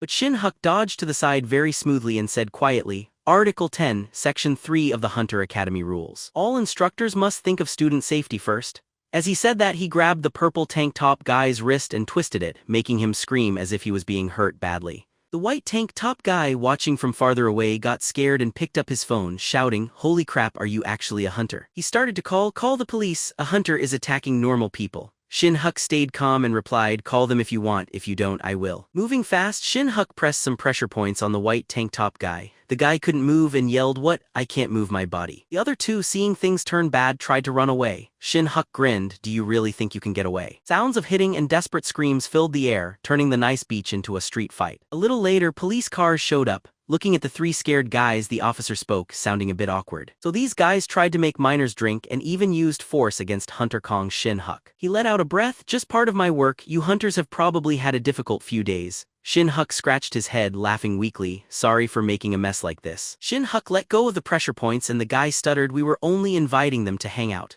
Then they tried blaming him, but it didn't work. The police already knew everything. The officer turned to Shin-huk with a smile. Hunter Kong Shin-huk, take a few days off, we'll take care of it. Come by if you have time. Shin-huk agreed, thanks officer, take care. After the police left, Jin-soo came to him looking excited, that was amazing. You even know the police? Shin-huk ruffled Minhai's hair and smiled, I ran into them after fighting the Reaper by chance. Jin-soo started laughing. No way, you're the coolest teacher. Shin-huk went on, you all did a good job holding back. Go have fun now. The kids started to leave. Jin-soo called out, don't just stand there, teacher. Come with us, we're heading out. Shin-huk smiled, sure, I'm coming. Yunio was still out of it until Minhai got her attention. Yunio, why are you just standing there? Let's go, she said quietly, all right, I'm coming. She pushed her golden hair back and looked at Shin-huk saying, Teacher Kong. But just then a quiet voice asked, hey, are you there? Shin-huk, surprised, pointed at himself. Me, what is it? A girl with brown hair as pretty as a doll smiled brightly. I just saw what happened, you were amazing, you're exactly my type. Can I have your phone number? Surprised by her straightforwardness, Shin-huk stopped in place. Yunio right next to him seemed frozen solid. Even a crab nearby must have thought, what is happening here? Shin-huk thought, well, being attractive really makes things easier. But when the brunette saw him quiet, she covered her mouth shyly. Oh, do you not like me? He quickly waved his hands, not at all. His mind was racing. This is overwhelming. What am I supposed to say? Then Yunio walked in front, holding his hand, blushing, and told the brunette he already has a girlfriend. Her words hit hard, the brunette paused and Shin-huk's eyes grew big. What's going on? Yunio started pulling him away, saying, go and find your friends, they're waiting. Shin-huk stumbled, wait, you little. Are you ruining my chances? As they walked off, Yunio made a face at the brunette who stood shocked for a moment before mumbling, Hunter Academy's best swordsmanship teacher, Kong Shin-huk, she sighed. That's too bad. He's just my type. She took out her phone next and called, hello, Jong Hyun-sik. It's Nam Jim, I just found a bigger weakness than we expected. At the other end, Jong Hyun-sik, in a messy room full of garbage and empty bottles, nodded, understood. The man who Shin-huk embarrassed before clenched his jaw. Yes, that jerk will be beaten so badly he won't get back up. Now the scene moves to the airport filled with busy people and a bit of reluctance. Shin-huk's group was dropped off near Hong Ho's shiny, brand new car looking like it was straight out of a shop. Hango, smiling wide, patted Shin-huk on the back. Have a good trip. Tell me next time you'll be back. Shin-huk grinned, also nodding, thanks for saying goodbye, see you later. He rubbed his head, his eyes shining, thinking this Wang Ho is really impressive, even got a top-class car, must be so happy. After making sure the kids were dropped off safely, Herring's best hunters who had gotten over their shock were quickly sent to an A-rank gate. Shin-huk let out a quiet sigh, feeling a bit sorry but stayed cheerful. It wasn't a big issue. His group had earned great praise by finishing a near-rank gate. By the way, Yunio, she received the recognition as a brave citizen instead of Shin-huk. At first, both were supposed to win the award, but he strongly said no, thinking, let her take the credit. So Yunio became the center of attention in the media. Right now, she's probably being scolded by her parents for doing something risky. Shin-huk thought, unable to hide a little smirk. He was a bit startled to see his name appear in some local news and on websites for defeating the monster. Thankfully, the focus stayed on Yunio, saving him from extra trouble. She can have the attention. I like things quiet. At the airport, everyone felt joyful saying goodbye. Seo Hwa and Yuseo hugged close, happy like blooming flowers. You see, I sparkling said sis, next time I'll come see you. Seo One smiled warmly. Of course, you see, I'll make you lots of great food. Si laughed, her voice bright. Yes ma'am. The touching scene looked like it belonged in a movie, making everyone feel warm inside. Jang Sik, looking serious but also pleased, came over and shook Shin-huk's hand. You worked hard, teacher. I was worried before, but you surprised me. Shin-huk, bashful like a student given praise, scratched his head. No, Guildmaster, it was my mistake for rushing. He gave a shy smile, hiding his discomfort. Jang Sik looked at him with eyes that were sharp but gentle. Teacher, no matter what, you can't hide your skill, it will show up soon. There's nothing wrong with a quiet life, but when the time comes, I hope you accept it. When we meet again, I hope you have a title fitting your skills. Shin-huk nodded with respect, smiling. I'll remember that, sir. The group waved, yelling together, see you next time. The place felt like a touching goodbye full of emotions that lingered. While heading back, Jang-sik held a folder of S-rank hunters and looked out the window thinking soon, Korea will get another one. Small smile appeared on his lips as if he already saw Shin-huk's bright future. For Shin-huk, once he got back he dashed up the snowy mountain to find his master. The tall icy peaks didn't bother him as he walked on, calling Master, it's been a while. Have you waited long? Yuriang complained like a grumpy old man and turned around sighing, you brat, you were meant to be here 4 days ago. Why are you being so slow now? He looked at Shin-huk mixing scolding and fondness. Shin-huk smiled awkwardly and scratched his head. Sorry master, I've just been really busy. Yuriang shook his head. HMPH, look how tanned you are, you must have sweated a lot right? Dark as coal, he joked, his eyes playful. Shin-huk laughed it off, something like that. But in his mind he yelled, I won't admit I got this tan at the beach. Master would be so mad. Yuriang glanced at the things Shin-huk brought, teasing, you brought a lot this time. Planning to disappear for weeks again? Shin-huk waved his hands. No master, I'll come by more now. I have a driver's license test tomorrow so I need to leave. But before it's too late I'll return. When school starts, I'll visit every week. Yuriang, holding instant noodles, blew on them and asked, I'm about to make some noodles. Want some? Shin-huk shook his head and sighed. I'm too tired, master. Yuriang smirked, if you try to sneak a bite later I'll smack your hand. Shin-huk, pretending to be upset, said, I really won't eat. You eat as much as you want. Then he lay on the ground looking up at the snowy sky. He thought, it's been almost half a year since I met master. Before the main story starts, I have about 1.5 years left. The first gate shows up during the first year's second semester field trip, about 200 days ahead. But why do I feel a little worried? A chill went through him. What if one day Master just passes away without warning? In the book's original story, he never even showed up. Yuriang, while cooking the noodles, noticed Shin-huk's sighs and asked, hey kid, didn't you say you weren't eating? The water's boiling. Shin-huk snapped out of his thoughts, stammering, no, I'm okay, but he felt calmer. Why am I so worried? This old man just thinks about instant noodles. He's not leaving anywhere. Jumping up, he said, oh, I forgot something in the car. I'll get it and come right back. Walking out the gate, he muttered, oh right, there's that bottle of strong liquor in the trunk. I meant to give it to master but forgot. So lazy, but since I paid for it I guess I should take it. Then his phone suddenly buzzed a lot.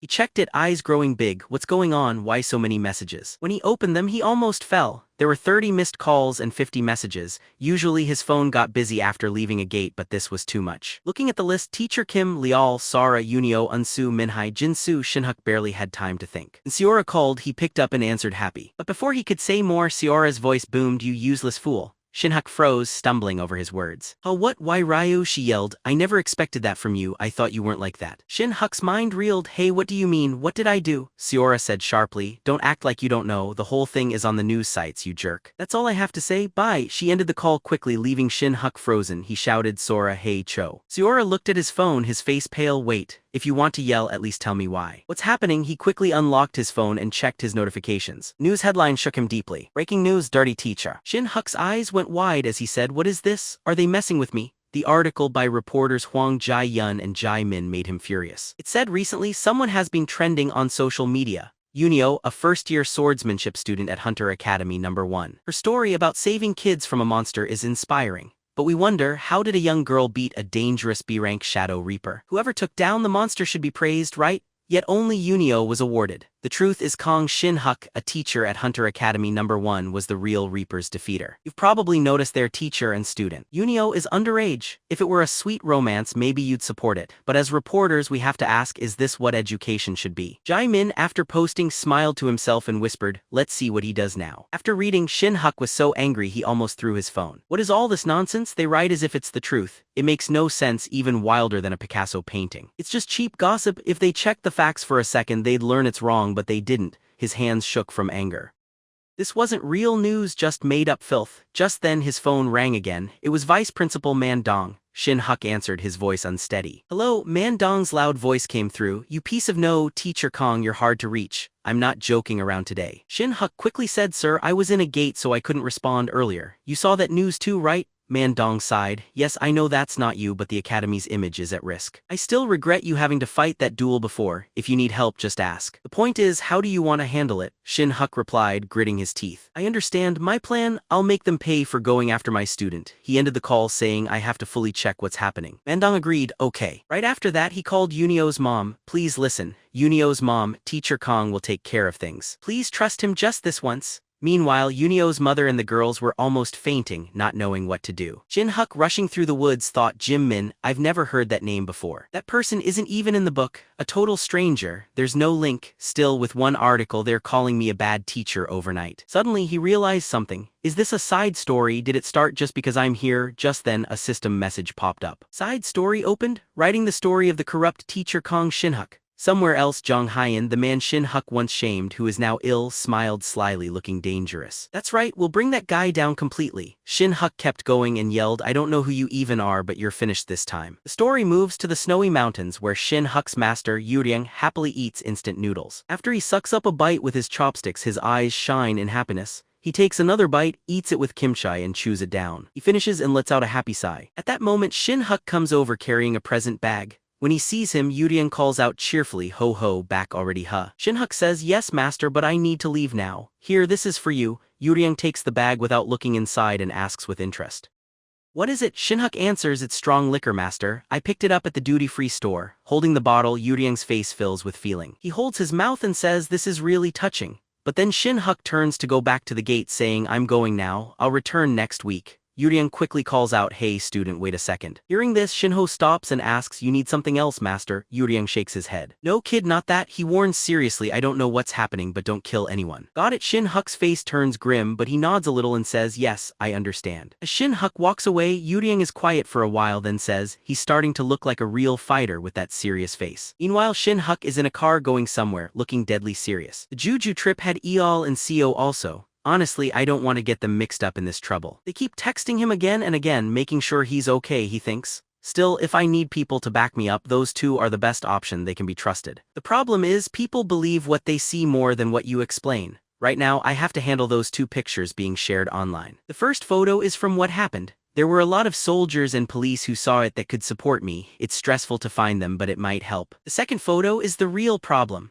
The pic on the beach with Yunio grabbing my arm looks close, but really it was a quick moment after the group left. Someone took the picture at the exact wrong time and is clearly trying to make it look like a scandal. This news is spreading too quickly, like they are not finding truth, but making things look bad on purpose. He quickly takes out his phone to call the reporter who wrote the piece, but only hears a busy signal. Gritting his teeth in annoyance, he grumbles. Just as he thought that reporter can't be reached, he thinks about going to the newsroom right away to fix things, but there's something more important at the moment. Ready to renew his hunter license, he walks into a building, making everyone stare at him in shock. When he walks up to the desk, a staff member turns and asks, what do you need? Shin-huk answers, I'm here to renew my hunter license. The staff says, I'll need your ID, please. As the staff picks up his documents, he hesitates. A teacher, looking at Shin-huk with doubt, he asks, wait, are you that Shin-huk? People around begin to whisper to each other, that's him. What a bold guy showing his face here. How did he get caught up with his student? Not paying attention to them, Shin-huk tells the staff, I checked before, there's an opening for the test now, let me take it. The staff replies in a frustrated voice, yes, you can renew, but Mr. Kong, look around, no one wants to team up with you. The people behind keep making fun of him. Who would want to team up with someone like that? People say he didn't even finish Hunter Academy. Maybe he's an orphan, haha. Guys like him slow everyone down. None of these people know me, but they all know my face. My info has been spread all over social media. People posting online take my picture from the Academy website like it means nothing. Shin-huk sighs to himself thinking, try to live quietly, I'll get attacked before getting the chance. He says out loud, I don't have much time, if no group wants me just assign me anywhere. I'll do it alone, that's okay right? The staff looks surprised saying, haha fine, I'll put you in group E. After hearing this, a big guy in the back complains, hey supervisor, why put him in my group? The staff replies, sorry, that's the only spot left. He'll be solo, just act like he isn't there. Pointing to the inside, the staff says, Gong Shin-huk to renew B rank, clear the B rank gate behind that door. Off you go, Shin-huk walks toward the gate saying thanks. The staff looks away, mumbling stay in the safe area. Going alone can get you hurt. The big guy grumbles cops should arrest trash like him. A blonde guy adds no shame at all, he's trying it alone. The big guy says, I bet he'll just wait around till someone else does the job. The blonde keeps going, he at least has to kill a couple or he'll fail. A guy with black hair then thinks, what if I meet him in the gate and hit him a few times to get rid of stress? Outside, the staff starts to check the time, whispering, looks like they're a bit later than the first group. Group E, go into the gate, you have 3 hours. The group walks into the B rank gate. As soon as they get in, the big guy stops and yells, what the? The blonde asks, what is it? The big guy shouts, hey Desik, how long has Shin-huk been inside the gate? Desik rubs his head and answers, I think it took about 20 minutes. The big man says nervously, 20 minutes. Are you sure it was only 20 minutes? The sight in front of them makes Desik stare with his mouth open. How is it possible for a 6-person B-rank gate to be finished in only 20 minutes? Just then, a bright light shines down, lighting up the area ahead, showing the dungeon is done. Everyone looks toward the gates inside where Shin-huk comes out, his clothes covered in blood stains. He looks at the group and says, "You talked about garbage and used my name, but now you already forgot me." The big man says nervously, "Wait, did you finish the dungeon alone?" Shin-huk answers, "I was in a rush, so I finished quickly." "The cleanup is your job, isn't it?" The blonde guy gets excited and says, "Wait, you really did it by yourself? Don't trick us." The big man thinks, "No armor, just a sword. Is this guy really B-rank?" As the man is thinking, Shin-huk walks closer with a threatening look and says, "Half." The guy asks nervously, "Half? What do you mean?" Shin-huk says, "I have things to do, so I'll take half. Send the reward to my account. I know the going rate, so don't try to trick me." Then he leaves and the hunters just stand there shocked. Dzik grits his teeth and says, "This guy really dares to talk to near B-rank hunters this way." He looks at the big man and says, "Call him back." Big man, sweating a lot, says, "No need." He looks down at the many dead monsters below and whispers, "Let him go." Outside, the staff member still checks the list carefully. Suddenly, the staff turns as he hears footsteps coming from the gate. With a shock, Shin-huk comes out. His face is cold, making the staff feel nervous. The license test ended much faster than anyone expected. The staff says shakily, "Shin-huk, why were you all alone? What happened to the Group E hunters?" While wiping blood off with a towel, Shin-huk calmly answers, "Don't say silly things, I was just busy cleaning up monsters in there." The staff seems confused and asks, "Finished in under 30 minutes, that's the fastest in 5 years. Shin-huk asks who had the previous record. The staff says a big guild did the group renewal in 25 minutes. The single-person record was Eco and A-rank who did it in about 40 minutes. Shin-huk thinks, so Eco took 40 minutes, I guess I was too eager to get it done fast. At least it helped me let out some stress. After finishing, he turns to leave and says, "I'm heading out, guide Group E carefully." The staff says, "Yes sir." He checks his watch and slaps his own face saying, "That's hard to believe. Teacher Shin-huk, what are you doing?" Meanwhile, so I'm driving and calls Seo. She asks, "Hey, Teacher Kong, didn't you say you'd call after today's practice? Did all the trouble make you change your plans?" He answers, "No, I'm done now, so I'm calling." She sounds surprised. "Really?" He says, "Since it was busy, I did it faster. Also, can I meet the reporter friend you talked about today?" She happily answers, "Of course, I'll make sure to help you." After a bit of travel, Shin-huk gets to Seo's. She opens the door and says excitedly, "Teacher Kong, wow, you look really tired." He asks, confused, "My face?" She offers, "Have you had anything to eat? I can get you something." Although a little hungry, he awkwardly scratches his head. "No, it's all right." "Really?" She gestures him in, "Come inside. My friend is in there sorting out some papers." Her friend gives him a business card and introduces herself. "Hello, I'm Amunji from Dong Suk Daily. Seo has told me a lot about you." Shin-huk curiously asks, "Huh, told you what?" She starts to explain. Seo's been and before she can finish, Seo hits her leg hard, making her fall down with a little shout. "Oh, my leg feels broken." "Oh," Seo, still smiling kindly, covers her mouth and laughs. "Hold on, teacher. I'll get you a drink." Soon there's tea and snacks on the table. Then they get straight to the main topic. Jai starts things off. "Before anything else, let's make sure you and Yunio aren't dating, right?" Shin-huk answers strongly, "Not at all, I promise." She asks, "Do you have any proof or people that can go against what was written about you?" Seo joins the talk. "The Juju trip was not a honeymoon with Yunio, I can prove that, plus I've got this video." She shows a video of two familiar people. "Hello, I'm Jong Sik, Guild Master of Herring," says one. "I'm Yal, a hunter from Herring," says the other. Shin-huk thinks quickly, "These people are saying I was in JJU helping their guild every day working on closing gates ready to support me, asterisk. Co adds, if you ever need to go to court about this, they can testify anytime after watching." She says this video alone shows you weren't in Juju for a honeymoon, there's more. And then plays another video where a voice says, "Can you hear me? I'm Kim Mandong, Vice Principal of Hunter Academy No. 1. I trust Teacher Kong." Shin-huk, turning down the award wasn't to hide a honeymoon. He used to be popular on the Academy's YouTube channel, getting positive attention, but also some rude comments because he came from a regular school. He faced so many problems that it almost stopped our office from working. Avoiding the media made sense. Shin-huk thinks, asterisk, "That old man, I really didn't expect the vice principal to support me so much." Asterisk Emun-gi says, "No need for an interview. This video is plenty. I'll write and publish the story now so you don't need to worry. The confusion will be fixed before school starts." Shin-huk answers, "Thank you, I really appreciate everyone's help, I'm depending on you." She nods, "Okay, I'm on it." "But there's a little problem," Shin-huk asks. "Small problem," she explains. "I reached out to the outlet that put up the first article. Reporter Nam Jim said she didn't write it. Someone probably got into her account to post that bad story." She asks, "Did you make anyone upset?" Shin-huk bites his finger, mumbling, "I don't see why anyone would dislike me, but this could get worse. Mooney starts to leave saying it was just an article this time but next time it might be something else. I don't want to say anything without facts since I'm a reporter not the police. Please look out for yourself. I hope I don't see you as a news story again. Shin-huk replies, thanks for the tip. That night Shin-huk goes home super worn out, falls on his bed and mutters. At least Yunio is in the clear, but who dislikes me enough to bring a student into this? I just wanted a peaceful job teaching. When did I start caring so much about these students? As he's about to fall asleep, his phone vibrates with a message. Teacher Kong, if you're awake, have a look at this. He grabs his phone and mumbles. There are articles below about him. Many comments pour in. I'm teacher Shin-huk's lover and can prove it. No, I'm his lover, see this photo. I'm the real lover, here are 2 photos, I have proof I'm truly his lover.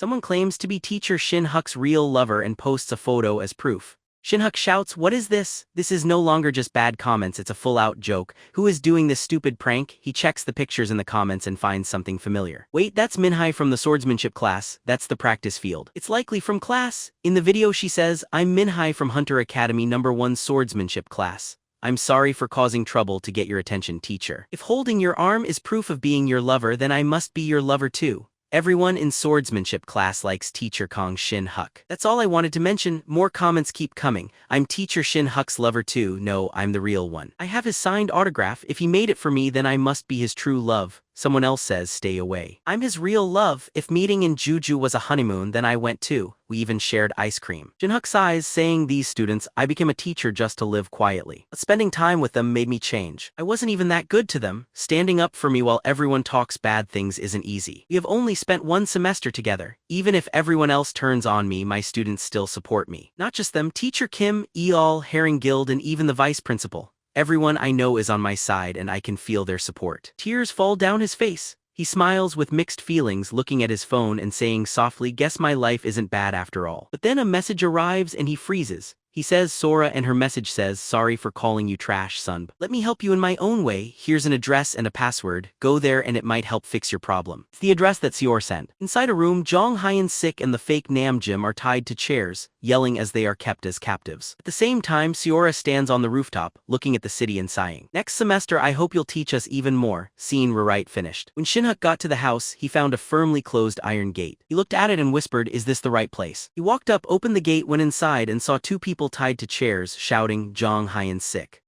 Then nearby, isn't that the girl from JJU who asked for my number? His eyes quickly moved to a table close by where he saw a laptop with a note next to it. He went over, opened the laptop, and typed in the password. When the screen turned on, his face grew serious, and he called these people crazy. The laptop had it all, bad rumors ready to be spread, fake pictures, even stolen ID papers. Jong Hyun-sik, not dealing well with losing an honor duel before, had paid someone to hurt Shin-huk. Even if Sora, who was very skilled, had already stopped him, Jong Hyun-sik was still a big threat quietly. With police taking him out, Jang Hyun-sik gave Shin-huk an angry look and growled. I don't know how you did this, but I'll return. This isn't finished. Next time, I'll go after each of the people close to you. Before he finished, Shin-huk jumped forward, grabbed his collar and said sharply, go ahead, you jerk. The officers broke them up fast, yelling, hey, step back. Shin-huk's face got red with anger and he snapped, if you ever show up again, I'll pull you out and beat you. I'll hit you until you're nearly out and shave your remaining hair. But listen, don't you dare harm anyone I know because if you do, I'll end you. Get ready. Noticing Shin-huk losing it, an officer shoved him away shouting, I said step back. Jong Hyun-sik, now scared, thought, no way Shin-huk, is this how he really is? Right after, Emun Jae's news came out. With proof from well-known people like Kim Man-dong, Jang Sik, and help from JJU City Office, the decision that Jang Hyun-sik did it changed people's minds overnight. At the snowy mountain, after hearing everything from Shin-huk, Youyang said, that's amazing. They didn't even check things before releasing that, and overnight the story quickly changed. Worse than monsters, rumors can be scary. That girl with the dagger is also even more impressive. Wasn't the spear boy supposed to be someone special? Shin-huk scratched his head shyly and said,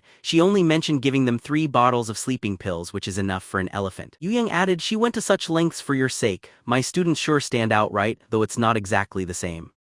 I guess I'm lucky and have good luck. Shin-huk answered, oh, the school asked me to take leave but I didn't agree. That would just make the kids even more worried. Yuriang agreed, you made the right call. If they don't show thanks, pay them back by teaching them. But Shin-huk jumped in, master, I want to ask something. Yuriang, slurping noodles, replied, what is it? Shin-huk asked, do you know the 3-talent sword method? It's a simple sword style with 3 techniques, sweeping slash, up and down slash, and a stab. In martial arts stories it's thought to be not great, but I think it would be helpful for the kids to learn. You probably know about it. While still eating, he answered, 3 talents sword technique. I haven't heard of that. You haven't even finished learning what you have now. Why look for new techniques? Shin-huk confusedly asked. Master, that's the 3 talents sword technique. It's a vertical slash, a horizontal slash, and a thrust. Yuriang quickly answered. You fool, horizontal, vertical, and thrust, that's just slashing. What's so special about the 3 talents? Shin-huk wondered. I thought since it's in a lot of martial arts books it must be real here too. He asked aloud, do you know any other techniques apart from what you taught me? Yuriang answered, I learned a few techniques from old Heavenly Demon and old Jang Sanfo.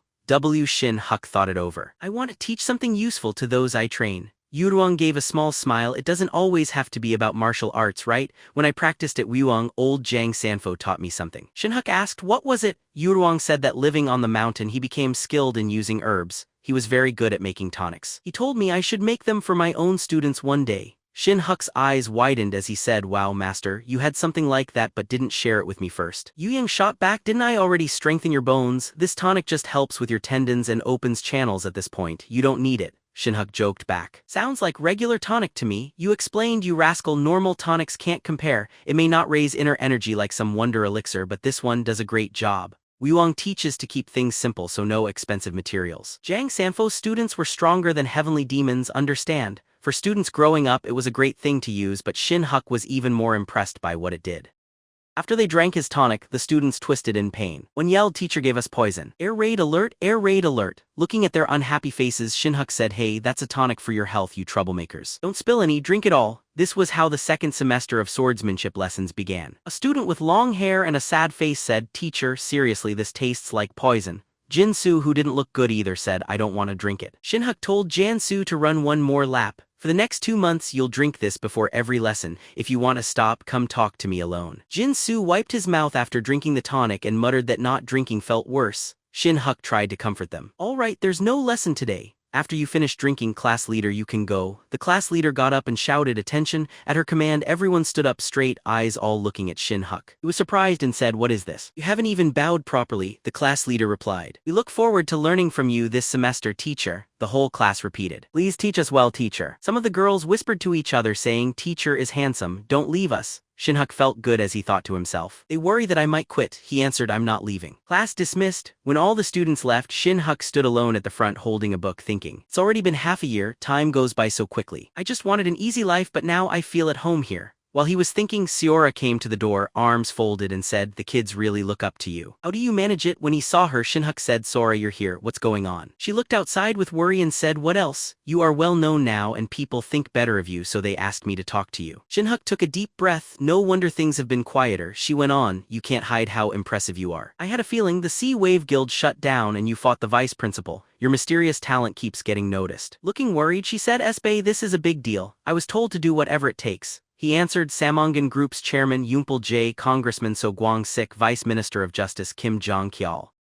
With those people they should leave you alone, right? Seora asked in surprise, how do you know who they are? He began to explain, then said, no, I just looked into things and Taz won't do anything foolish, so you're okay. Don't look so worried. He thought to himself, something hidden will show up sooner or later. Even if I try to stay quiet, what I can do will be found out. Like Jang Sik said, so much has happened that I can't undo it. Since I met Master and started learning martial arts, I've made too many connections. Ever since I became Gong Shin-huk, things were always going to be different. He said, alright, there's no reason to hold onto my rules or be afraid of new things. Seora, puzzled, asked, what original story? What do you mean? He gently put his hand on her shoulder saying, it's nothing. I'm looking forward to working with you this semester. He walked out of the classroom with a bright face and thought, this is really the beginning of Gong Shin-huk's life. A few days later, the scene showed a calm place where the tops of the trees moved quietly in the gentle wind. At this time, some odd sounds came from the school restroom. Kids get used to things so quickly. One person said, hey, do you still have elixir? The other person pushed him away. Go away, I only have one drink left. The first guy begged, come on, let me have a little. That's what buddies are for. Their master gave them a drink called elixir. Right now, 2 young men were stuck inside a bathroom stall, excitedly staring at the bottle in front of them.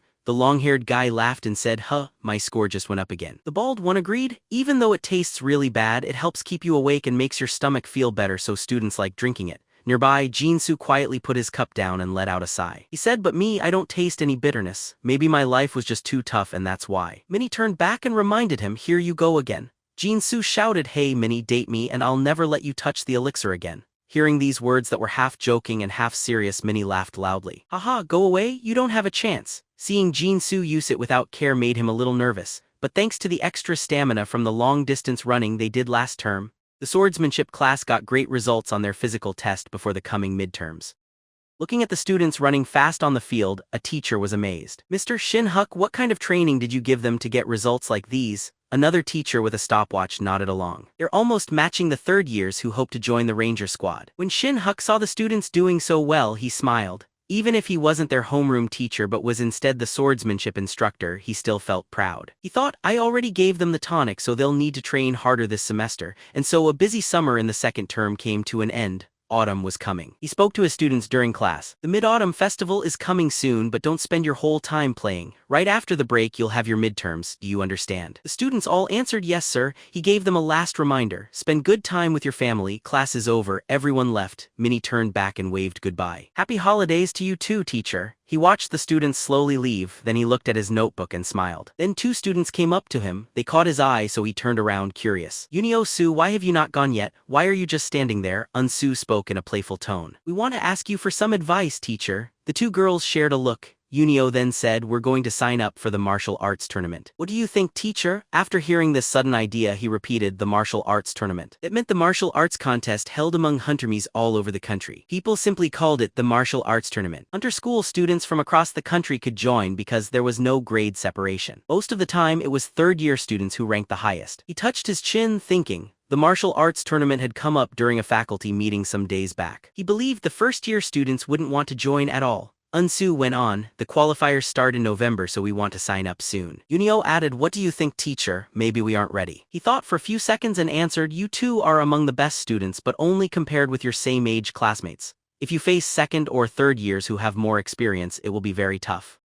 Unio quickly replied, that's true, right? If we compete and lose, we will only embarrass you, teacher. Shin-huk reacted, thinking, what are you saying? Unko went on. I heard that when Senior Scene was a first year, she also wanted to sign up, but the swordsmanship teacher back then didn't agree since losing so soon would be embarrassing. In the end, she had to keep asking and ended up going straight to the vice principal for special approval. After hearing this, Shin-huk sighed and thought to himself, she's something. It's no surprise that she's the student council president. Then he said to them, but hey girls, why are you so concerned about my reputation? That stuff doesn't matter to me at all. If you want to compete, just go for it. That response made both girls very excited and they shouted together, really? Thank you, teacher, we will do our best. He nodded his head in agreement. But if you're going to take part, you have to at least pass the tryouts. Okay. I also heard there's a separate camp just for the tournament participants, so make sure you go. After hearing this, Unio's mouth dropped as she asked, a camp? Will you be teaching us there, teacher? He answered, I'm not sure, we don't know who'll be in charge yet, but it probably won't be me. That answer made the girl very disappointed as she asked, why is that, sir?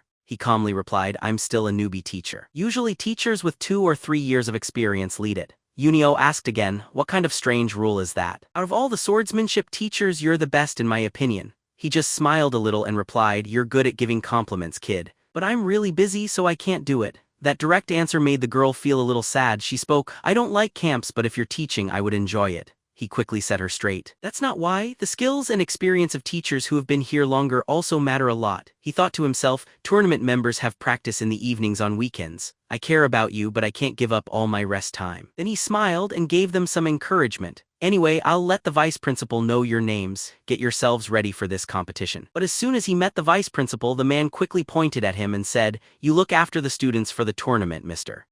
Kong. And with that, his holiday plans were suddenly ruined once more. He felt like his body turned to stone right then. He spoke in an uncertain tone, Vice Principal, sir, I'm only a rookie teacher. Shouldn't we let the teachers with more experience take this? Rubbing his shin, the man answered, actually, Mr. Choi from third year wanted this, but honestly, I think you're much better for it. After hearing this, he scratched his head shyly and said, well, my students are just joining for experience. If someone with the skills to win, like Cian, took over, wouldn't that be better? I thought you would suggest that anyway. The vice principal interrupted him. I already talked with Cian. She also wants you to lead the training classes. Knowing the man beat him to it, Shin-huk frowned a bit and thought, this old man always acts quickly. He looked directly at him as the man lowered his voice. How about this? If you're not interested, we can offer the same deal as before. He started to refuse. I don't want to. The straightforward answer surprised the vice principal, who blurted out, why not? He explained, last time I won the duel, so why do you still force me? The man quickly tried to explain the past argument. I also helped make it a tie, you know. He smiled and said, how kind of you. The man continued, hear me out first. From what I've heard from Ko, you still haven't reached the requirements for a rank evaluation, right? He nodded and agreed. Yes, that's true, my experience abroad doesn't count. I'd like to finish it during winter break then apply next year. After hearing this, the vice principal will raise his voice with a bit of sadness. Then that's too bad, Mr. Kong. Then he added firmly, I can let you have the chance to be promoted to a rank right now. When he heard this, his whole body shook and after a moment he asked, confused, Vice Principal, I haven't gathered enough local experience yet. The man answered with a letter of recommendation from an SS rank hunter like me. You can still take the test even without enough gate completions. With your skills you'll definitely get through. The third test period is right after the Mid-Autumn Festival. What do you say? The man had once again beat him at his own game. This gave him an uneasy feeling inside.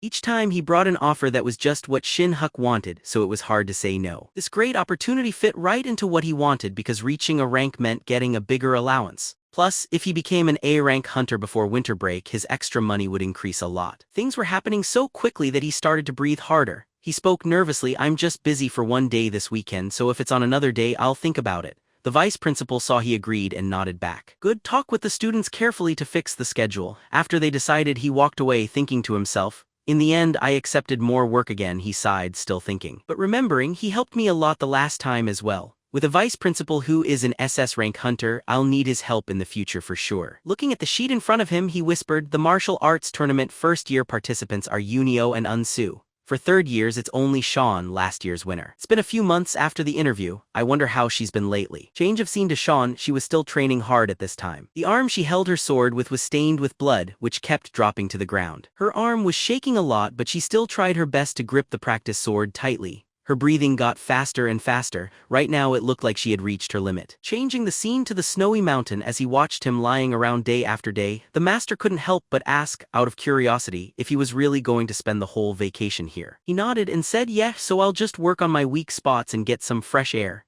This made the master look at him with narrowed eyes, feeling suspicious. Then he asked, did you hurt someone? Surprised at that, he sharply said no, nothing like that. When he saw how different he was acting, the master spoke again, something is off. You usually try anything to avoid training. So why are you so motivated now? He retorted, why not just give me some praise? Isn't it okay to encourage me? His master replied, I just thought getting you to concentrate is harder than fixing a stain on the beggar sect. He annoyedly sat down in the snow and said, I just thought, what if I became much stronger than I planned, what would happen?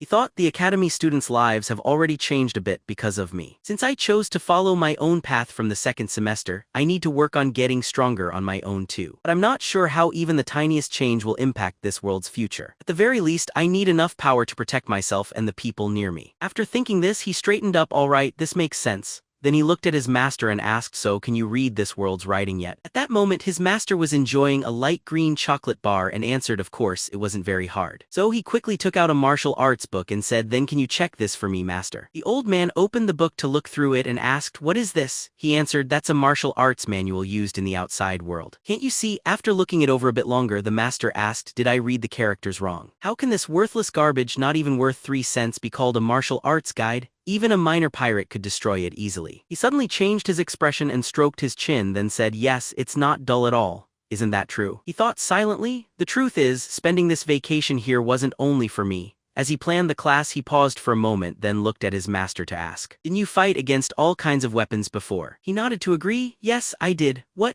Just then, while blinking, he opened his bag to pull out another martial arts book and explained, actually there are several martial arts styles besides sword techniques in the world. If it's okay, please show me a few moves that can beat an opponent. All right, seeing his student's serious look, the old man answered after hesitating. You have an interesting thought. Are you thinking of challenging this old man to a match of words? Even though a sword debate is just arguing with words, it doesn't help like a true fight would. Yet it is still a way to find mistakes and learn something new. Every Hunter Academy only taught their training subjects by strict programs. The Hunter schools nationwide all taught the same lessons. If a real martial arts expert studied newer martial arts and showed him every weak point, or taught him how to break all different weapons, among people everywhere, how many students could really defend against that?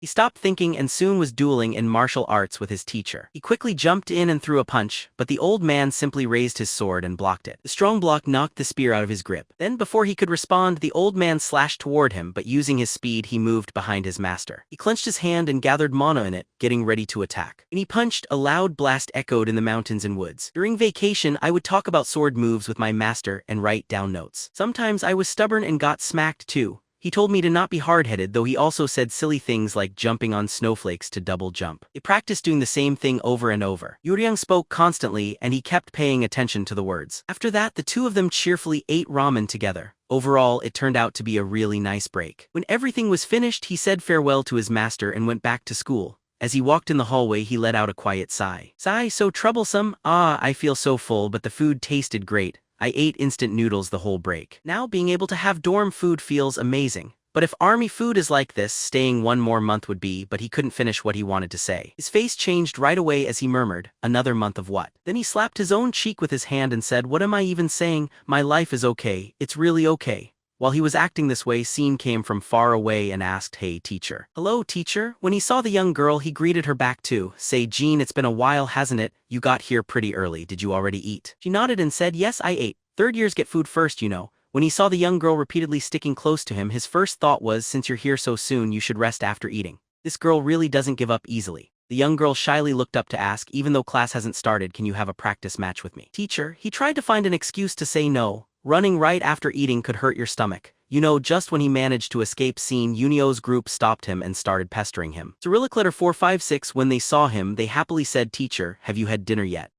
As he looked at them, he wondered to himself, why do they sound like that? I guessed you all would play before returning. I didn't think you'd come back so early. He then made a dissatisfied face and answered, how could we be late on the first day? He thought. Next was CEO Unsu. Then Minhai and Jin-soo also joined the group, saying it was really fun. So the lineup for the martial arts tournament representing Hunter School number 1 was set. 4 first year and 1 third year. Seeing the students sitting in front of him, he gave a small nod. Good, 5 students are enough for my lessons. Jin-soo right away raised his hand and shared a question. Teacher, I heard we'll have class on both weekdays and weekends, is that true? He sighed lightly and confirmed, yes, it is true. The vice principal gave this order, if you want to complain, go talk to him. Say, Jean, who was right beside him, suddenly offered, teacher, I'd like to join extra classes on Sunday as well. That made Jin-soo very confused, so he turned and asked senior, what's wrong? How are you so hardworking? Men raised her hand to ask, sir, how will the lessons happen? I think it would be better if we focus mainly on fighting practice. Hearing this, he gave her a small smile and explained, nice question. Because this is the training class for the martial arts tournament, we'll mostly do sparring. But theory is important too, Say added.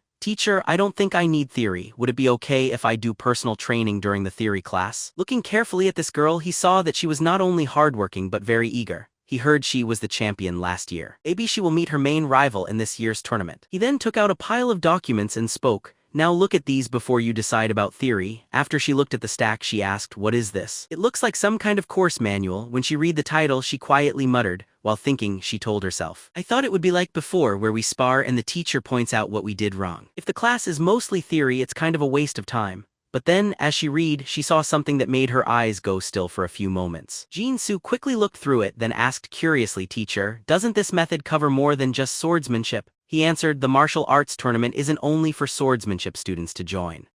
Unsu was puzzled and asked, but how can we learn spear, close combat, and archery? Then Yunio joined in. And magic too? Even if we do learn, the mana is different, so we can't use it. Seeing everyone looking confused, he smiled and spoke. Besides Scene, it looked like no one else got it yet. You're studying swordsmanship, so why learn other things? Look again at the lesson title. It's about countering. Jin-soo was confused and asked, teacher, did you make this yourself? He gave a thumbs up and nodded. That's right. I had some help, but from the cover to the inside, I did it all myself. Looking at the cover of the lesson plan, which looked really ugly, Jin-soo spoke. Even the cover is obviously handmade, teacher. It's honestly awful, isn't it? While the kids joked around, Jin was trembling as she held the theory manual, thinking this book is no joke. If someone learns everything in this, then when facing the same kind of mana, they couldn't lose even if they tried. If I had Mr. Kong's age and skills, I could totally keep up with that power. She thought that to herself while glancing at him. He realized that he was the true genius. At that moment, up in the snowy mountain, Yuriang suddenly sneezed, guessing someone was thinking about him. It's been nearly a week since I started leading the extra class for the martial arts tournament. We spend some days learning theory using the countering techniques the master showed me. Other days we focus on fighting practice. Just then he glanced at the statistics sheet and told Yell, time's up. Let's stop for today. At this time the girl was still very eager and replied. 3 minutes went by so fast. CIO Hua, who was helping the boys, spoke up. The kids have so much energy they don't even seem tired, he thought to himself. I got help from Mr. Kim and Hong, and the countering style master created is really great. Still, the kids don't have enough real fighting experience yet. Of course, if I go to the vice principal, I can request mock battles with other classes, but having a student like Yell makes things easier. After thinking, he turned to cheer up everyone. Good job, everyone, have a good dinner, don't forget to drink the bitter tonic before you leave.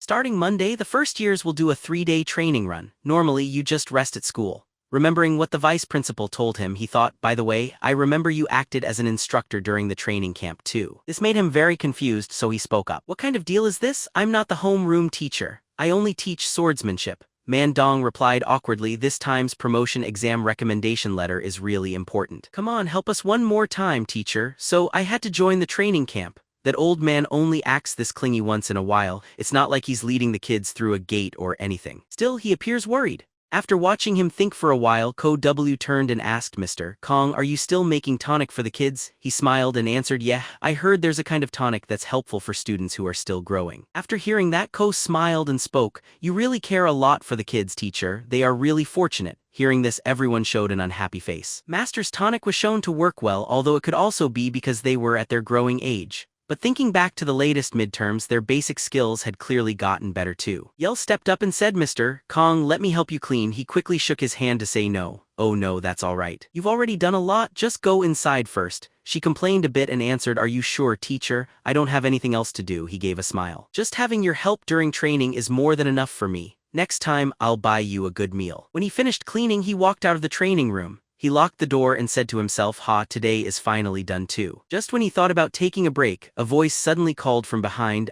teacher. When Sejin showed up, Shin-huk's smile disappeared and he was surprised. Wow, you scared me? He turned and asked, is that you, Sean? Why haven't you gone home yet? Do you want another practice match or something? She quickly shook her head. No, not that. Actually, there's something I want to say, teacher. The teachers looked uncomfortable, so he asked, curious, why are you so hesitant? The girl stretched her hand out, holding her other arm, and stammered.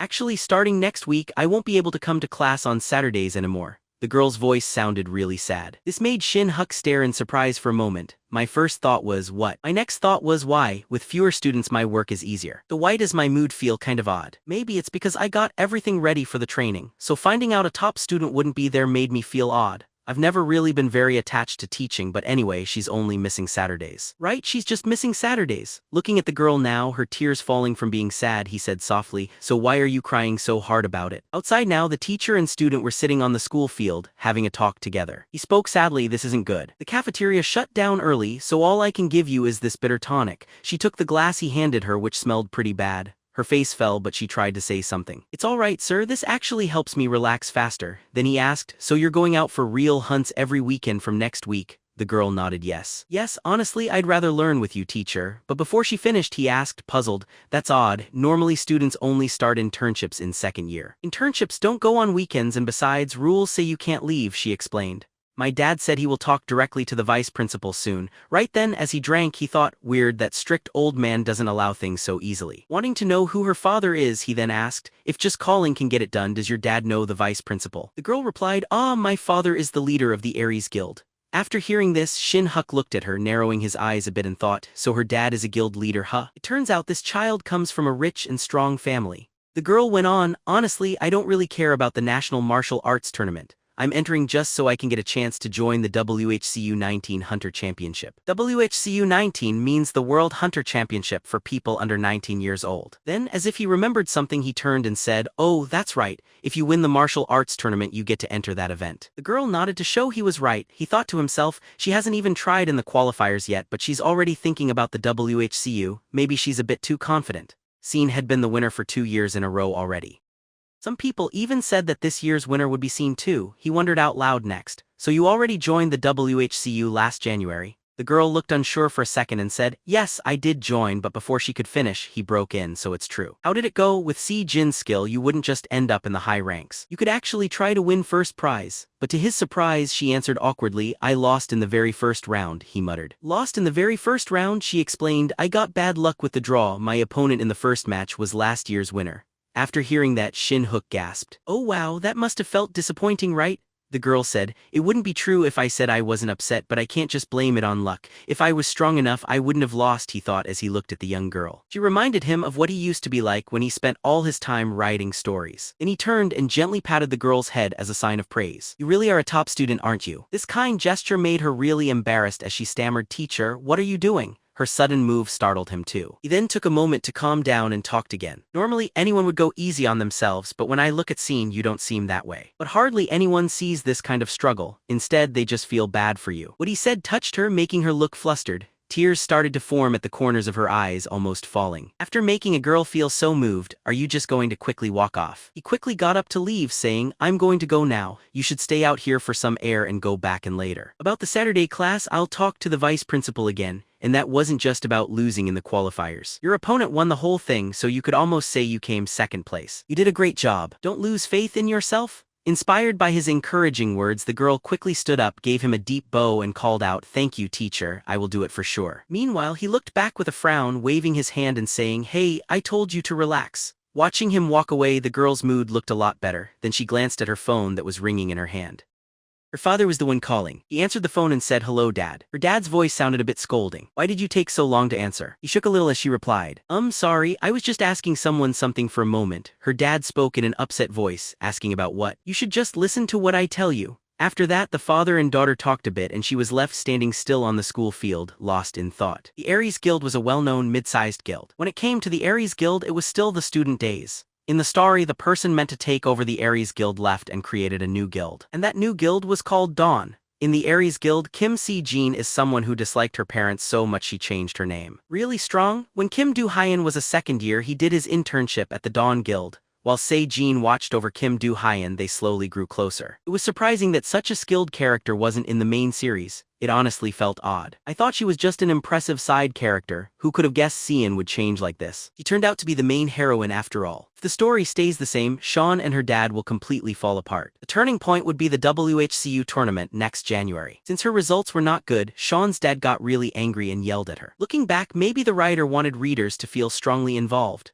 Sane's father was designed to be a master manipulator. Because the writing was so convincing, I had to squeeze my fist as I read it. He let out a deep breath and mumbled, and thinking that this man is my student's parent just feels stifling. Stretching out on his favorite bed, he kept talking. Even though Sean will most likely come first in the martial arts contest this year, I can now understand why she always looks like she's in a hurry. It's not weird at all. Among the top experts, the student who got a second chance at life, the coldest one, perfect in everything. All because his dad was the Sword King Kim Do-chan, an S-rank hunter, a very smart person who used his power to keep her from being free. If Do-chan was my dad, I would have run away a long time ago. He thought for a bit, then remembered his own past when he got a bad grade and his dad ripped up his test and shouted at him. Later, Se-jin will beat her father, get an apology, make up, and end up happy in the story. But honestly, I never liked that part. It only reminded me of bad times. Family and forgiveness cannot fix everything. The damage is already done in people's hearts. Just seeing how he made his daughter do things, even on weekends, ignoring school rules, was enough to show how hard things were for her. Now that I think about it, imagine Jean being a third year and the student council president, plus extra classes and looking for internships on weekends. I doubt she gets any time to relax. Even if I stay out of it, everything will probably work out fine later anyway. Remembering the young girl looking sad before, he thought for a long time and softly asked himself, but should I really help? He then decided to go and talk to his master. His master was very confused as he said, if you decide to help, what are you actually planning to do? The old man scolded him, disciple, if you step in, how do you plan to deal with it? What do you actually think you can do? He answered, no, master. I hardly ever come to you for advice. Why would you reply like that? The master answered, will you turn their whole family upside down, or do you really intend to break their family line? I've seen lots of children with big duties. Even when I lived with the Namong family, their children training there suffered a lot too. I only corrected their posture a little at that time and did nothing else. This made him curious, so he asked, why did you do that? Isn't that a bit uncaring? The master thought about it, then spoke. It was because the child never said a single word of complaint. After hearing this, Shin-huk also thought about it and he had to ask more. Did that girl ask for your help then? The reply came, not yet, and the master asked, she wasn't scared of the fight coming up either. He said, no, not that. Only then did the old man sigh and say, silly disciple. You should be grateful, your disciple is already a fighter after all. After hearing that, he went quiet for a moment and thought, it's true she's never asked me for help. If she doesn't say anything, stepping in without need might only make things strange for Scene.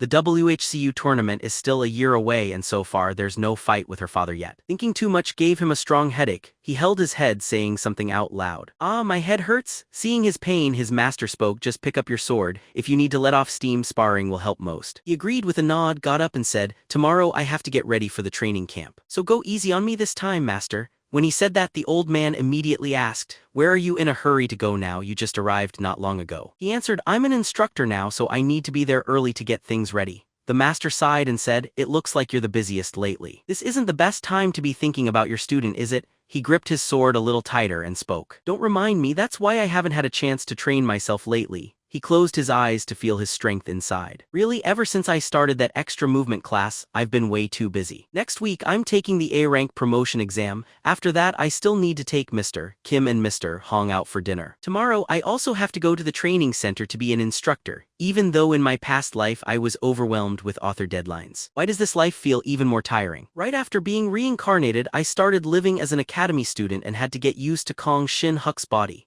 Trying to find a hidden chance in the mountains, I ended up meeting my master. I didn't get a break during summer vacation either. I went straight from hunting to training. After that was over, I had to clear up rumors, and then with no real rest, school began again. I promised myself that this life would let me enjoy things I missed before. But when I look back, there's not a single time I relaxed." Watching those strong slashes, his master paused and started thinking deeply. While thinking, he jumped backwards without stopping. "Even so, it isn't like I dislike my life now. It was my own decision to live this busy way, and everything I've done so far has meant something. I wonder if Cian thinks the same way." After talking about swords for a while, he talked to Czech.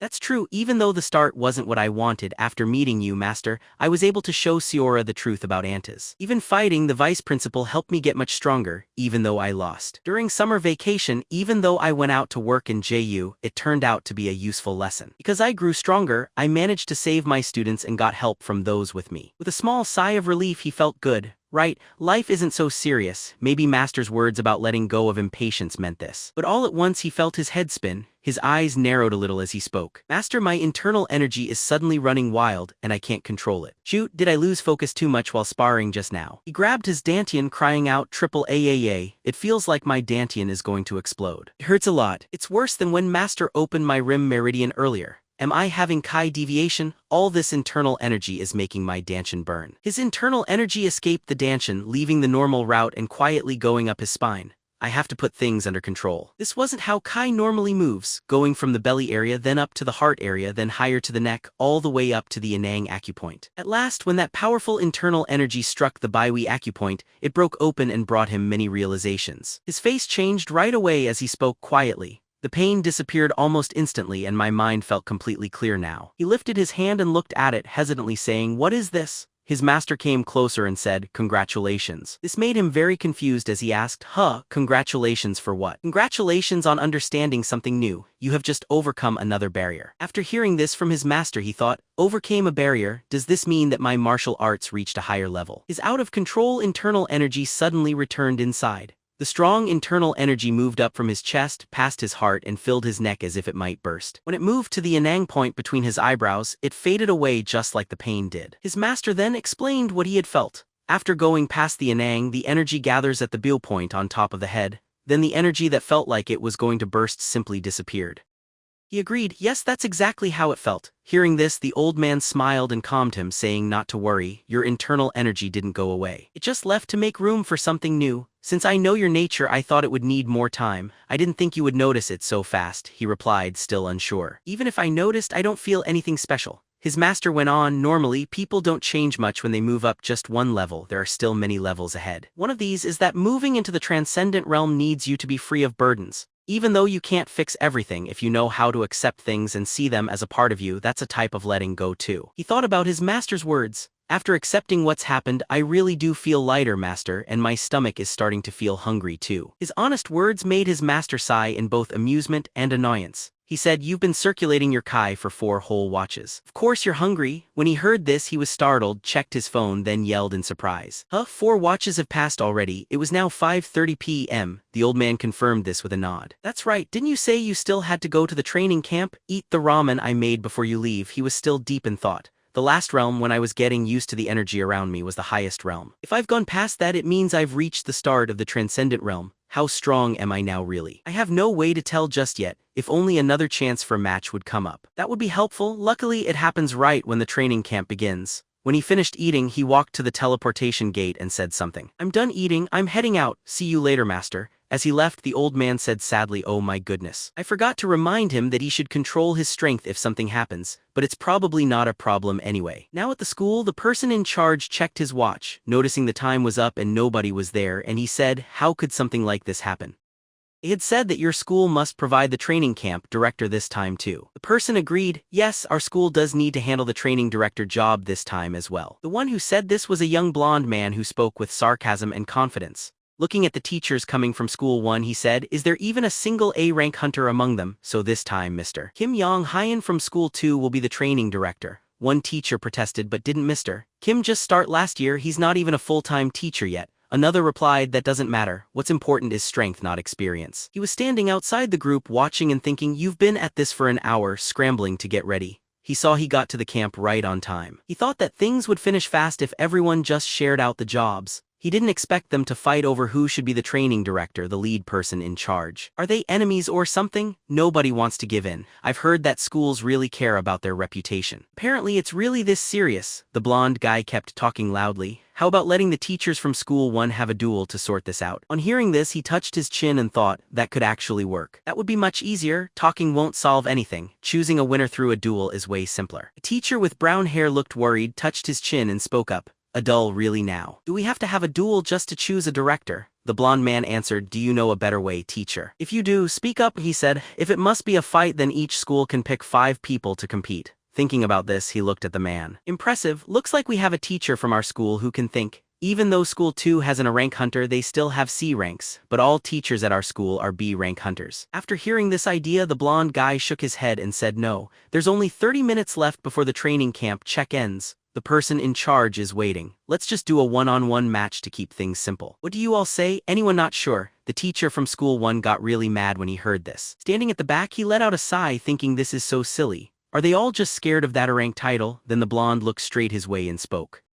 "Is that teacher Gong Shin-huk over there?" When his name was called, he pointed at himself and answered, "Yeah, that's me. I'm Gong Shin-huk." The blonde continued, "Is that so? I heard you ended up in a fight with the vice principal and even managed to hold out for a few moves. I thought you'd show some courage for sure, but you're also just standing behind everyone else." Another teacher next to him added, "Someone said you can use an aura blade. Was that just for show then?" Feeling awkward, he answered at that moment, "Yes, believe whatever you want. I'm not going to fight." He thought to himself, "You're not trapping me today. If Yahello was here instead, she'd be the first to jump in. But what's the use? If I win, those who already look down on people outside the hunter school will get even prouder." Then the blonde went on to make fun of him. "And lately, you've gotten reported in the news with your students, right?" His anger shot up over this. He quietly rolled up his sleeves, made tight fists and walked forward. "That was crossing the line. Let's duel." At this, a teacher next to him jumped in to stop things. "Teacher Kong, please calm down." Someone in the back joined in. "Teacher Beck, could you join this match?" Beck, a bit uneasy, spoke up at that point. "Yeah, I can do that." He thought that the other teachers didn't want to fight either, so he gave a suggestion. "If I win, I'll pass the position over. Is that all right, teacher?" The blonde replied. "Of course, if you leave, we'd be very thankful." Shin-huk said, "All right, it's decided. I'll compete. Your school too can bring in all your teachers if you want." This made the blonde man freeze, and something slipped out of his mouth as he yelled, "Haha, Teacher Kong, you're really funny. You've got that YouTuber vibe. I see now you actually have a knack for this." Teacher Beck interrupted him from behind. Teacher Kong, still making a joke like that as he quickly spoke up to stop him. "I'm not making it up. Do I really seem that dishonest?" The blonde man wiped tears from his face with his hand since he had laughed too hard just before and spoke out. "Looks like you've gotten way too proud just because you were on the news. Well then, let me prove to you that this world isn't so simple." Right then he took a stick, stuck it in the ground, drew a circle and spoke. "That's what I should be saying. If we stay here arguing over the referee, we'll just waste a lot of time fighting, so let's handle it like this. Whoever is forced out of this circle first loses." Hearing this, the blonde man grew upset deep inside. This guy, why is he so stubborn? Then he grinned and said, "Fine, but everyone is overdoing it. Our side will just send 3 people. A young man in black stepped out from the back and spoke. "Teacher Park, are you really going to do what he wants?" The blonde man turned his head and spoke in a cold tone. "Whoever says it has to own up to it. Either way, our medical teachers are skilled. What's a broken leg or a lost hand anyway?" Hearing this made the teachers from School 1 very worried. On the opposite side, the eyes of those from School 2 were filled with energy. Once the 3 chosen walked up, he looked at them and said, "Then the time for this round will be 10 minutes. Whoever gives up or leaves the circle loses." The other group nodded to show they understood. He held his sword tighter, took his place, and thought to himself, "After reaching a new level, little differences are starting to show. The amount of energy in my Dante got a lot smaller. It isn't less, but it feels like it has tightened up a lot. Aside from that, there's not much else new, but that's all right. I'll use this time to see what has changed. The referee outside blew his whistle and said, okay, let's start. Right as he finished speaking, the team from School 2 charged straight at him, moving incredibly fast. This made a teacher on that team call out Vanguard swordsmanship. Summon the grand magic formation. The blonde man shot back. Why hold back? Let's beat him so badly he won't be able to say a thing. That's how it's supposed to go. The spearman clutched his spear tightly, then threw it hard at him like a flying arrow. This caught him off guard and he thought to himself, a spear. I thought he would stay behind to defend the magic circle. I didn't think he would be so bold and move in first. Maybe after dodging this attack, the swordsman would quickly get close and attack at a strange moment, just like he thought he would. As he moved away from the spear, the swordsman was already next to him, swinging his sword right away to attack him. A loud clashing noise was heard, and part of a sword broke off, flying up into the air. This surprised the teachers from School 1 because right now he used his bare hands to break his enemy's sword in half, making a line of blood appear on his face. This made his enemy's eyes open wide with complete shock. He looked at his arm glowing with aura and thought, now it's much easier to gather aura. The mage at the back raised her hand and shouted, okay, everyone back off now. She made a fire dragon appear which roared as soon as it showed up, then it moved towards him, ready to attack. This scared teacher Beck, who yelled, how can they use such a big magic skill in the middle of a fight? Looking at the move in front of him, he thought, so the A-rank hunter everyone was talking about is that mage. Now it's dangerous. This is going to be hard. But then he remembered what his master told him when teaching him the heavenly demon sword style. A top-level heavenly demon once made even me, who was much stronger, confused. Right now, it was like he figured something out. So that's it. He never said the move couldn't be stopped because back then Master was already at the highest level and could see how all mana moved. Now that he found where this attack was weak, his hands started glowing with aura again and he got ready to attack back. The move she used was called the A-rank Fire Magic Exploding Flame, which wasn't like the usual fireballs that weaker hunters used. When cut apart with aura, it would also blow up, spreading damage everywhere.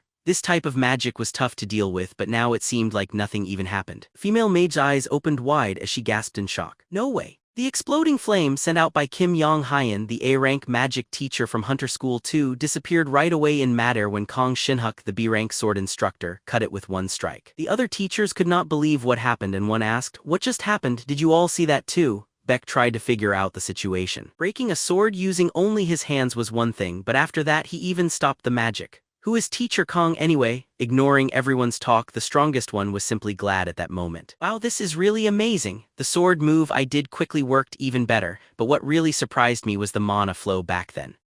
By cutting at the magic's mana flow with the sword, the spell broke and disappeared like it wasn't done right. He suddenly remembered and said, but hold on. Then maybe during that fight with a vice principal did he notice it too? Did I get beaten up last time just because he was curious? What a silly old man looks like on the outside. Two teachers in the school also sighed sadly at this time. The swordsman stared at his snapped sword and said, my treasured sword that I always took care of ended up broken after all. I give up. The spearman also lifted his hand to admit he lost. Me too, I don't want to put my life at risk and get hurt. As they walked away, he smiled to himself. If your sword breaks, you just put aura into it. These people really don't have the will to fight. That spear teacher seemed smart, but if he was really that smart, he wouldn't have tried charging at me. Then he turned to the female mage and asked, so what does Miss Kim want to do? She had a face that showed she was fully determined. I'll keep fighting. After hearing this, he lightly touched his neck with his hand and answered, is that so? Suit yourself then. Inside, he thought, a mage alone is really going to have a tough time. But when it comes to spirit, out of the three of them, she is still the toughest. Still, it isn't a smart choice. While he considered this, she was already making a new fireball nearby. He watched her and reconsidered using magic. Even teacher hardly fought mages, so I'm also interested, but it's easy if you attack while they are casting a spell. Just a quick swing of sword kai. Right when he finished speaking, he sliced with his sword, sending a sword kai wave right toward Yong-hyun. But she wasn't totally unready. As soon as the sword kai wave came over, it was stopped at once by 3 layers of magic barriers. On the side, young Park watched with interest. Huh, look at that. Even aura can't get through Miss Kim's barrier. If you don't move out of range, there is no escape. Teacher Kong, inside the arena, he also smiled at this and said, if a gun fails, then I'll use a cannon. He gripped his sword hard and a strong aura wrapped around him and his blade. He grinned and said, this will definitely break through. Watching him, the group of teachers outside gasped in surprise and yelled, is that really an aura blade? For him to use such a powerful move in practice, is he trying to hurt someone?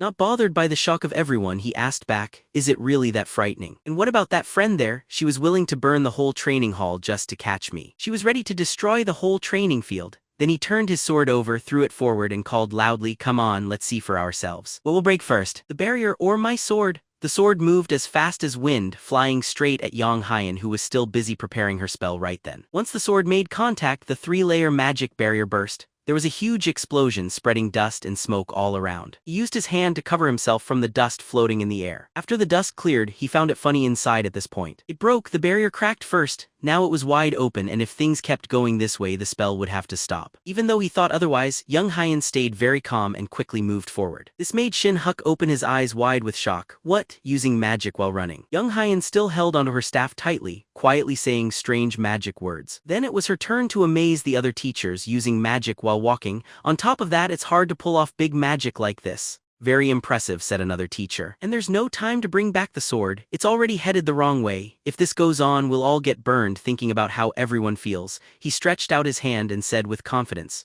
"Do you think I threw the sword thoughtlessly? I made it miss on purpose so no one would get hurt." When his arms went forward, the sword in the ground began to shake a lot. Then it shot up and came back to him, which made the two teachers from before look extremely confused. What's going on? The sword is flying by itself. The spear teacher added, how can that happen? He had learned the method from his teacher a while ago, but his inner power wasn't enough earlier, so he never tried it. It's a martial art for controlling the sword from far away using sword kai and will. Its name is telekinetic sword control. The sword sped toward Yang Hien and lightly scratched her back, leaving a wide cut. She was very shocked, coughed up fresh blood, and cried out softly in pain.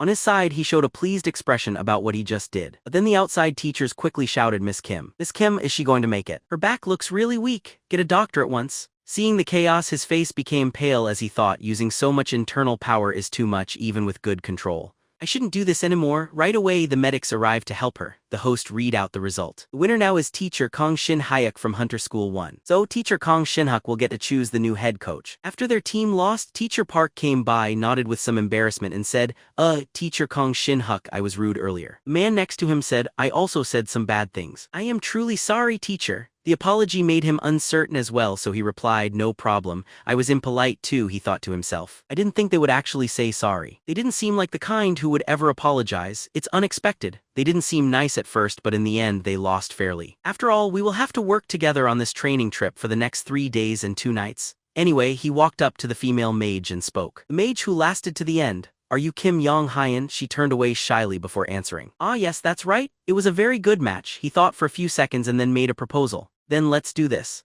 Let Miss Kim from School 2 take on the head coach position. This made the teacher from School 1 extremely Cyrillic letter 456 dissatisfied, and he gasped in shock. No, Teacher Kong, what do you mean by that? You were clearly the one who won the match just now, he explained. Even so, this is a position meant to lead the students. Her determination to persevere until the very end was truly impressive. As he spoke, he extended his hand and welcome. I hope this training session will give the students a chance to witness that spirit. It truly shows great character, he thought to himself. It's not that I'm trying to act cool. Miss Kim's perseverance is truly respectable, and the magic technique she used today will be very helpful for the upcoming martial arts tournament preparation. Teacher Beck and my colleagues who usually chat with me have probably guessed my intention by now, but I also didn't want to create any friction with the teachers from our school after that sparring match.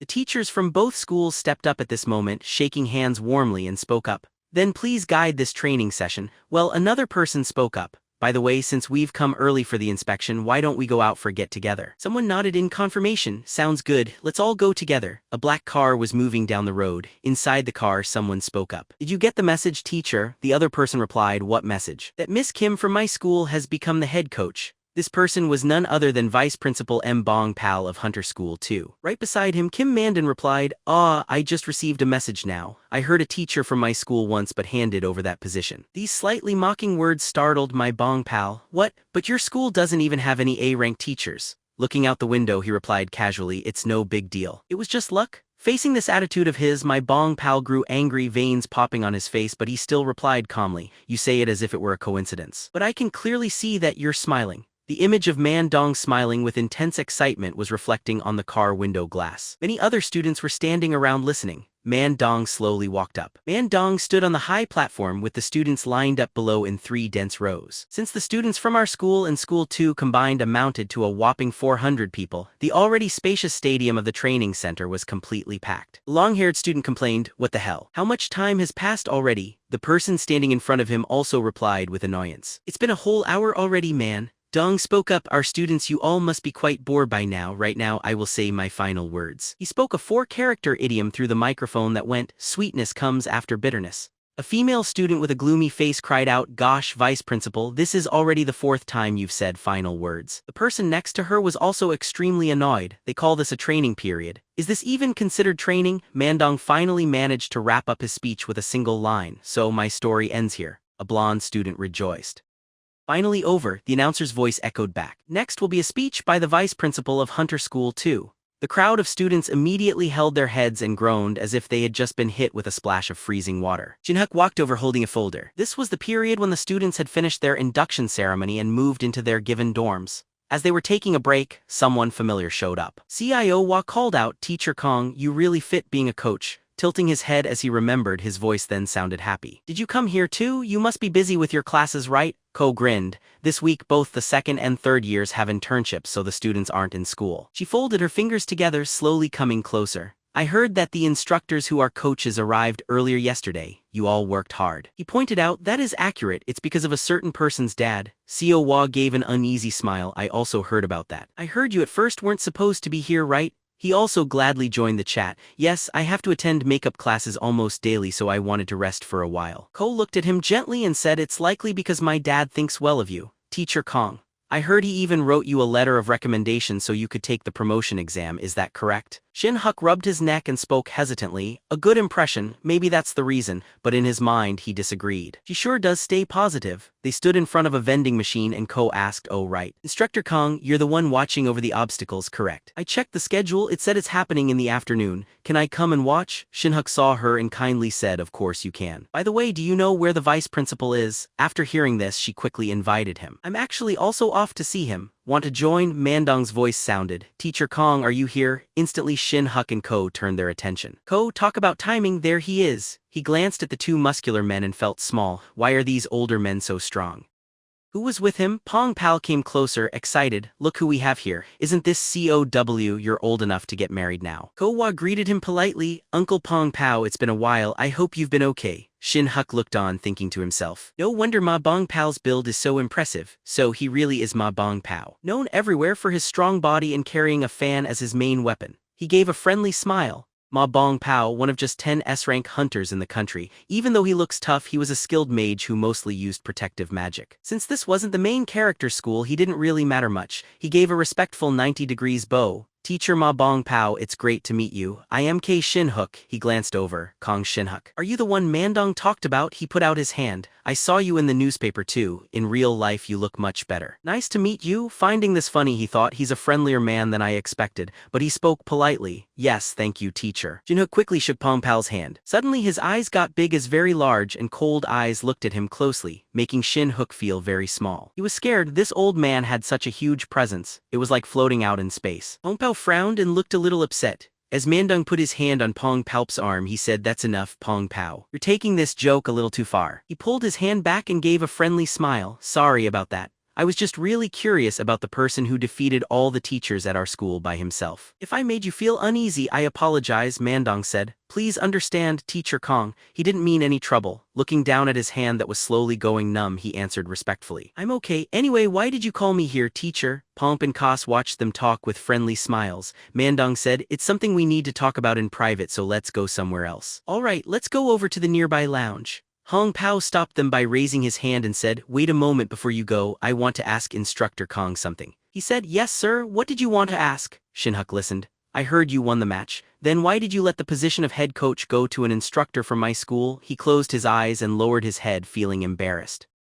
"Because none of the teachers from my school had any fighting spirit," clearly remembering her actions during their second fight, he said honestly. "Everyone became scared just hearing that the enemy was an A-rank hunter, so I had to act." Miss Kim from school too, though, stood up to fight until the end even when she saw the difference in our abilities. Pong Palp awkwardly said, "Now I understand." Mandong felt awkward and waved his hands after hearing the truth come out. "Now it makes sense why you were feeling extra proud this time," Mandong was saying about you sending in an A-rank teacher. He coughed to change the subject. "What are you implying?" he thought but kept quiet. "This old man sent me to the training camp only because he didn't want to lose to another school." Since his reasons came out, Mandong quickly pushed Shin-huk on the shoulder and said, come on, let's go. I'll buy you a coffee." He didn't answer and followed quietly. Hong Pal stood by and watched them leave, smiling with interest. Instructor Gong Shin-huk from Hunter School 1. If I'm remembering right, your bank correct? Hong Pal bent down and asked. Oh. She said, yes, uncle. Hong Pal showed his hand, which had small red marks, and asked, can you heal me a little? In the cafeteria, a clean place with lots of good food, Man Dong began the conversation. Do you like the coffee? I didn't expect it to be good, but the coffee beans are actually nice.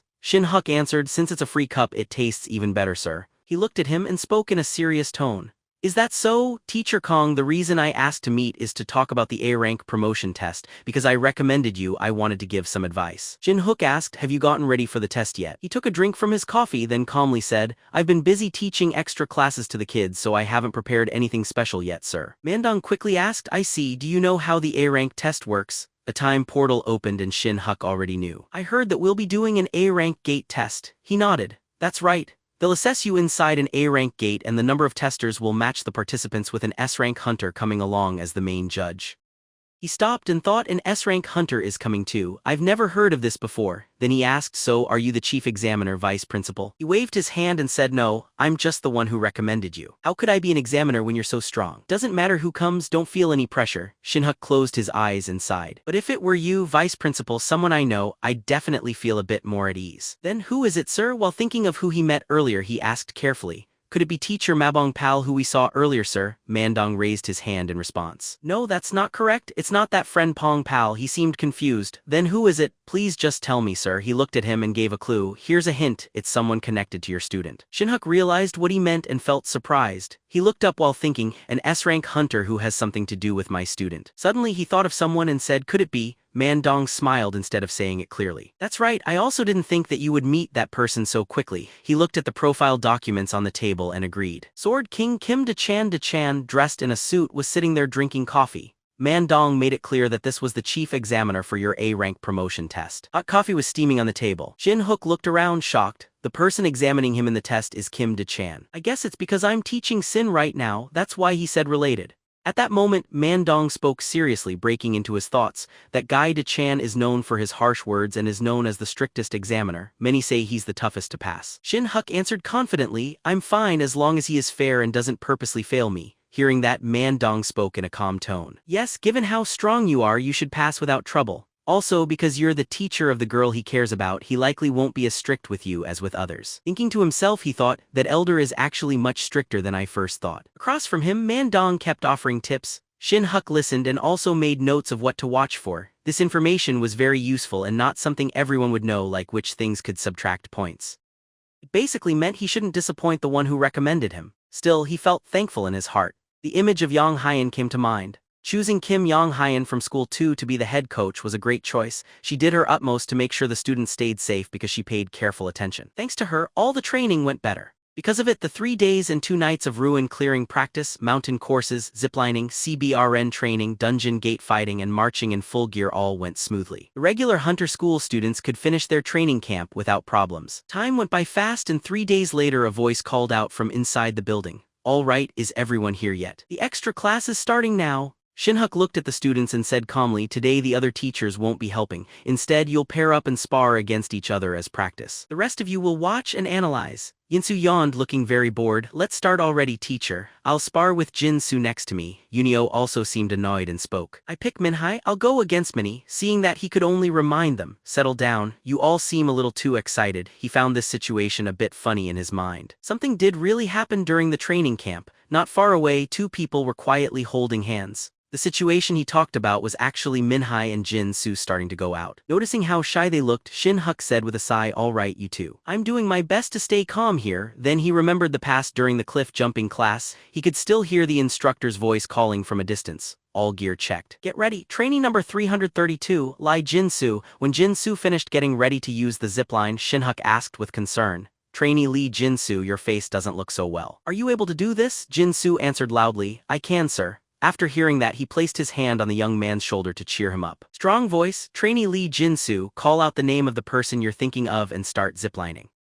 With courage, Jin-soo yelled loudly. "Young Minhai, I'm serious about liking you. Let's be together." He gripped the rope tight and kept shouting out more words above. Shin-huk was shocked when he heard this, saying softly that it wasn't his parents. Behind him, Yin-soo turned red as he looked at Minhai, who also had a red face, obviously feeling awkward. In the first story, Jin-soo and Minhai were also in a relationship. But I never thought this kid would admit it here. I totally did not expect that. Returning back, Shin-huk sighed and told them, "Love is fine, but you still need to take your training seriously. Let's start the rotation sparring like we planned." A bit later, he stood off to the side, quietly watching the students practice. The clash of weapons echoed without stop in the building. It was someone else's turn to fight, and after a few moves, Shin-huk thought with concern, "There's definitely something wrong with these students' condition." He glanced at the nearby students and reviewed them quietly in his mind. For Min and Jin-soo, I understand why those two can't focus. But Yin-soo and Yunio seem a bit too eager to fight. Coming back to the match, he lifted his sword seriously to attack. Here lies the issue. Seeing S-jun have trouble blocking the attack, he wondered, why has this girl's sword gotten so weak and light? At this point, Siean suddenly spoke, sounding very tired. "Teacher, did you just make things way harder?" Shin-huk answered as he kept attacking with one hand. "It's at the same level as last time. Sai, are you okay?" He swung up with his sword, feeling a bit distracted.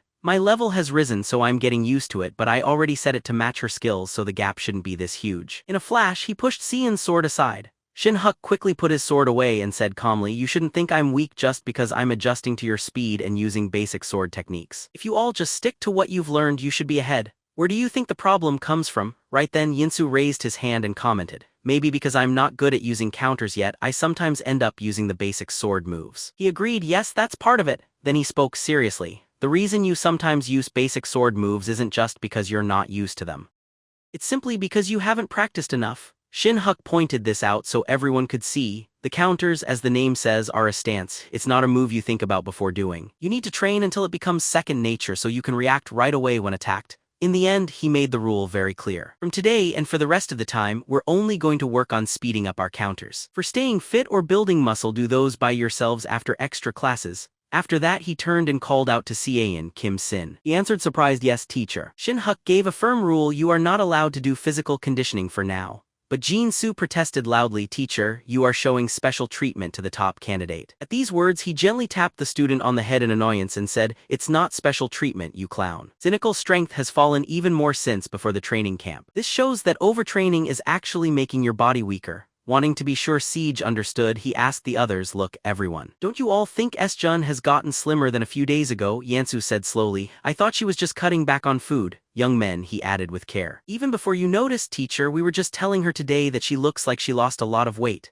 S-jun quickly tried to explain. "No, I haven't. I've just been busy with my internship and moving around a lot lately. I'm okay." In the back, Shin-huk sighed to himself, saying she's okay even though it was clear she had dark circles under her eyes. Her number of classes is even more than a freshman's. She is also the student council president, so she probably has no free time at all. Not just that, but he knew that Sai spent weekends without extra classes at her father's guild for Dungeon Gate internships. Even an experienced hunter would have trouble with such a tough schedule. Thinking about that, he calmly gave advice. "To be direct, the current extra classes don't do much for you anymore. With Siege skill, she could win the martial arts tournament without even perfecting the counters." Then Shin-huk suggested kindly, "I believe taking breaks is just as necessary as training. Why don't you stop coming to the extra classes for a while to rest and get your strength back?"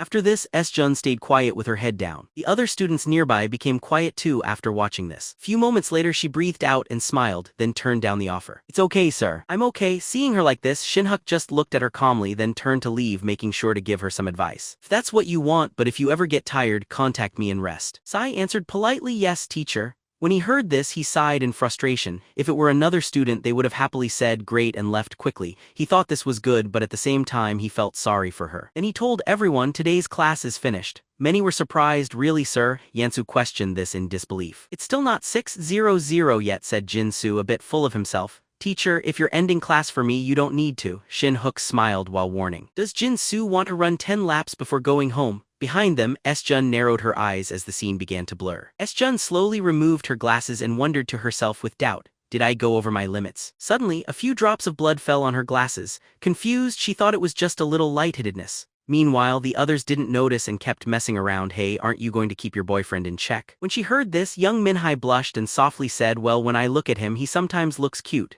Yansu scolded, "Are you serious?" Suddenly, all three of them heard a weird noise and turned to look. After seeing what was happening, Shin-huk was scared, eyes wide, and quickly ran over while shouting, "Ca and Kim seeing." She had fallen to the ground from being completely worn out. In the hallway, the bright lights clearly showed the infirmary sign. Inside, Ko sounded relieved. "Sorry for this happening suddenly, teacher. It's lucky you were still at school." Shin-huk calmly answered, "It's nothing. This is what I'm here for." She sat across from him, giving a report on Ca-un's state. Nothing looked too unusual. It seemed she was simply tired, so she was already letting her rest. After hearing this, he felt a little at ease and said, Thank you. She's doing better now because of you." Remembering how CO1 checked Psy before, CO1 asked with care, "Even in her sleep, she's talking about her training. It looks like she's working way too much. Do you know anything?" Shin-huk answered after thinking, "I heard she's been sleeping less than 3 hours each day lately. She didn't look healthy, but I didn't think it was this bad." She looked over at the hospital bed, her face showing she was very worried. In third year, they have the most classes. Plus, she does extra lessons, is the student council president, and even goes to do gate missions on weekends, right? That is such an intense schedule. Finally, she spoke with worry. With Siege's ability, she doesn't need to strain herself this much. Maybe she just tries to be perfect. Shin-huk agreed, thinking to himself, "It's not just about being perfect. It looks like her dad wants her to do a lot." All of a sudden, someone called out for him from behind. "Teacher?" Shin-huk quickly turned around and answered with concern. "Sean, you're awake?" S-jun only looked very tired and guilty. I suddenly fell." He spoke softly, "You don't need to be sorry. Take more time to rest. I'll bring you to the dorms," but she said no firmly. "I'm fine, sir. More importantly, what's the time?" Shin-huk answered unwillingly. "It's just past 9:00. Why?" No one expected S-jun to answer with something about schoolwork. "I have an assignment due Monday, sir." When she heard that, COW said with irritation, "Teacher Kong, should I give her a sedative right now?" He nodded seriously. "That would be great." Then he told her with some disapproval, "You can always take care of it another time. Tomorrow is the weekend anyway," S-jun replied while putting her glasses back on. "Well, starting from tomorrow until Sunday night, I have plans outside." Suddenly, she squinted her eyes. She started to feel very anxious. Everything around her looked blurry. Not long ago, she said she felt dizzy, and she still couldn't see the road clearly now. It looked like she had been getting tired for a long time. Now, COW also stepped in to advise her. "Cian, with how you are feeling right now, how are you planning to go clear a gate? You can't do that." Shin-huk also told her with concern. "If you aren't healthy, you need to rest. You only need to call them and say you can't go, that's it." After hearing this, S-jun spoke with uncertainty.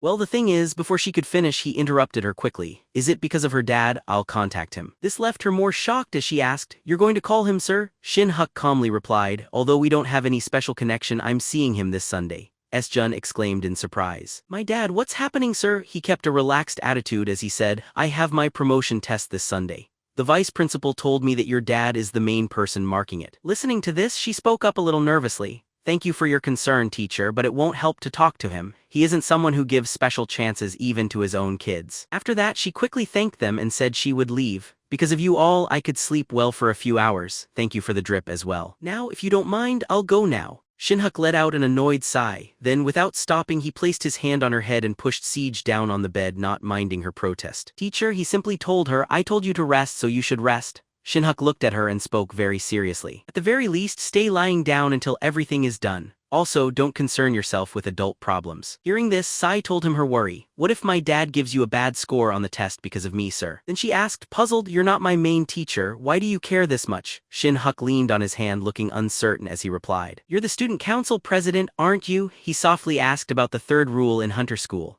"Do you remember, all Hunter School teachers must put student safety first at all times?" "Is that true?" Siege answered plainly, "Yes, that's right." Shin-huk replied calmly, "I see that rule in a special way. If it was just about physical threats, there wouldn't have been a need to write it in the rules at all." He looked outside, speaking seriously, "Even if your dad acts that way because he wants what's best for you. If it causes trouble for your health, then to me that is still a danger." Suddenly, S-jun teased him. "You know, that reason is a bit much, don't you, teacher?" Hearing that, Shin-huk showed some embarrassment. "Anyway, take a break today and tomorrow." "Okay," he spoke firmly, "just believe in your teacher. I'll handle both the test and the talk just fine," Sen replied with a smile. "All right, I'll leave it all with you, teacher." Time passed. Soon Sunday, the day of the promotion test, was here. Holding his weapon, Shin-huk waited in front of the tall association building. He looked up at the huge building and grumbled silently in his mind. "Instead of heading straight to the gate, they have us meet at the association at 8:00. Are they trying to scare us? The building is so big that it's scary." Just then his phone chimed with a notification. Shin-huk glanced at his phone and found lots of encouraging messages from his students. Good luck with the exam, teacher. You can do it, teacher. You'll definitely make it. Keep going. As he read them, he smiled and muttered softly. Those are the kids from my swordsmanship class. The students from the extra class must have told them, right? All of a sudden, someone called out his name. Are you Hunter Kong? Shin-huk, you actually look more handsome in person than in the photos. A kind man stepped forward to greet him. Nice to meet you. I'm Park Hyun-wook, one of the people judging the exam. Shin-huk quickly bowed back. Hello, I'm Kong Shin-huk. Then with worry he asked, you got here early? How are you feeling today? He noticed that Park Wook seemed very kind. He thought, wow, maybe I've worried too much over Mr. Kim Dae-chan. I thought every ranked judge would be strict. I didn't think I'd meet a welcoming older man who seems like family. Then, feeling unsure, he asked, is it time to move to the gate now, sir? Park Wook let out a big laugh and answered, we'll leave when the chief hunter arrives. He usually gets here on time. Then Park Wook said with sincerity, the others trying for a rank are also waiting. Let's move to the outside parking lot. The transport bus is ready for us. Shin-huk bowed again to show gratitude. Yes, thank you, sir. While he walked behind Park Wook, he thought, after the exam I still need to come back to get my hunter license replaced. Going together on the bus like this will make it a lot easier. Not long after they reached the place. Seeing everything, Shin-huk spoke up in shock. Is it that spot? A lot of people gathered here, right? At that time, two young men saw him. In a different spot, two girls also turned their heads to look at him.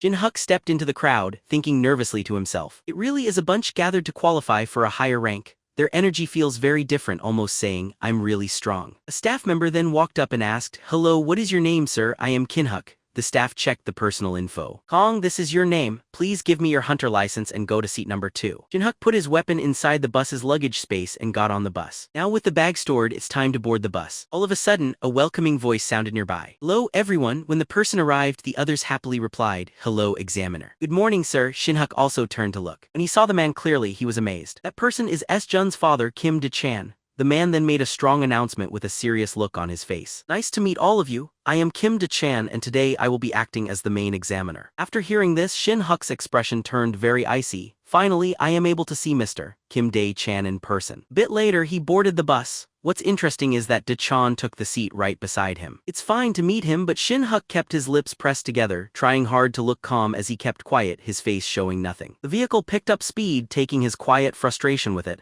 Why is he sitting right next to me? The trip passed by extremely quickly. Shin-huk felt very tense at the moment as he thought, this is making me really uneasy. Honestly, I feel like breaking the front glass and running away. Thankfully, the gate we have to raid isn't far away. Dae-chan was staring outside at the view, then suddenly started talking. The instructor teaching engineering at Hunter Academy School Number 1, Kong Shin-huk, that's you, right? When the man said his name, he gave a nod to confirm, yes, that's who I am. He looked at him with some interest. Heard Sean didn't come to the gate field training this week. I know that was your own choice. He didn't pretend otherwise, giving a little nod. Yes, Dae-chan spoke more. She pushed for the remedial class, so I let her do it. Still, I want you to stop interfering with her plans outside those remedial hours. He wasn't even sure who was really overstepping here. He quickly explained what was happening. Actually, an incident happened. Kong passed out during the extra class and had to go to the nurse's office.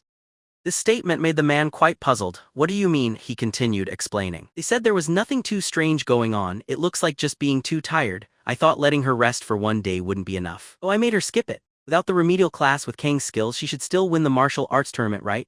Even if you told her not to come to class, she's that kind of person who would still try to show up with student council duties, senior tasks, and even a weekend gate training before that. She may be a hunter, but she's still human. Do you actually think she can handle it all? After hearing this, the man quietly thought for a few moments before sighing and answered, no. I truly didn't know that she had collapsed. Standing near him, he thought to himself, yeah, this old man really needs to pay better attention to his own daughter's health. He let out a sigh, frustrated. Next to him, the man spoke sadly. I've been neglecting things a bit lately. I guess I'll need to make her start training her body more. When the man said this, Shin-huk's eyes opened wide in surprise and the man added on. It would probably be wise to pause the remedial class and her current schedule for now. Don't stress about it or think too much. Standing there, he replied, no, that's truly not the important thing at the moment. But the man stopped him, speaking up in a strong voice. Our Kong passed out from being physically worn out. I'll deal with this from here so you don't get involved anymore. Shin-huk couldn't stand this disregard anymore. He grumbled to himself in silence. Why is this old man acting so strangely? At that point, their vehicle arrived at the checkpoint.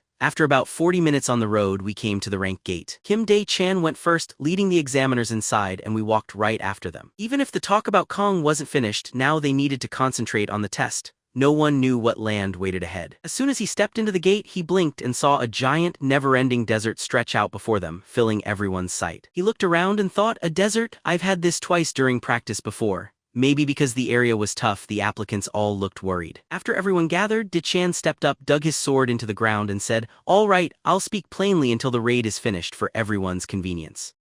Everyone come close, though this is a test. Since this is a 10-person gate, the examiners will also join the fight. The examinees this time are 2 mages, 1 support type, 1 archer, 1 spearman and 1 swordsman." While looking at the evaluation board, he thought, except for swordsman Kim De-chan and Park Hyun-suk, the rest are mainly fighters from a distance. Anyone taking point will likely be me or that martial artist over there. De-chan went on, the examiners will cover the back to do their jobs. The front line belongs to instructor Gong Shin-huk and Hunter Park Jai. The others should adjust as things go on. The goal is to finish a 10-person rank a gate. This gate has not been explored before with no records. So everyone watch out. Once he finished the guidelines, he faced everyone and gave the signal. Okay, let's start the test. As soon as he finished talking, a latecomer let his aura appear and yelled, "Then I'll go up front." He thought, I should use my sensing ability right now. With this strange land, there were probably lots of monsters buried under the sand. He started to expand his senses, scanning the area. He sensed life about 500 meters away. The longer this fight lasts, the worse it gets for us. Different from himself, who had gained a higher level and became untouched by any kind of extreme heat, some others were quickly getting tired. After checking what was going on, he offered an idea. Let's go towards that sand dune over there. It seems like some monsters are there.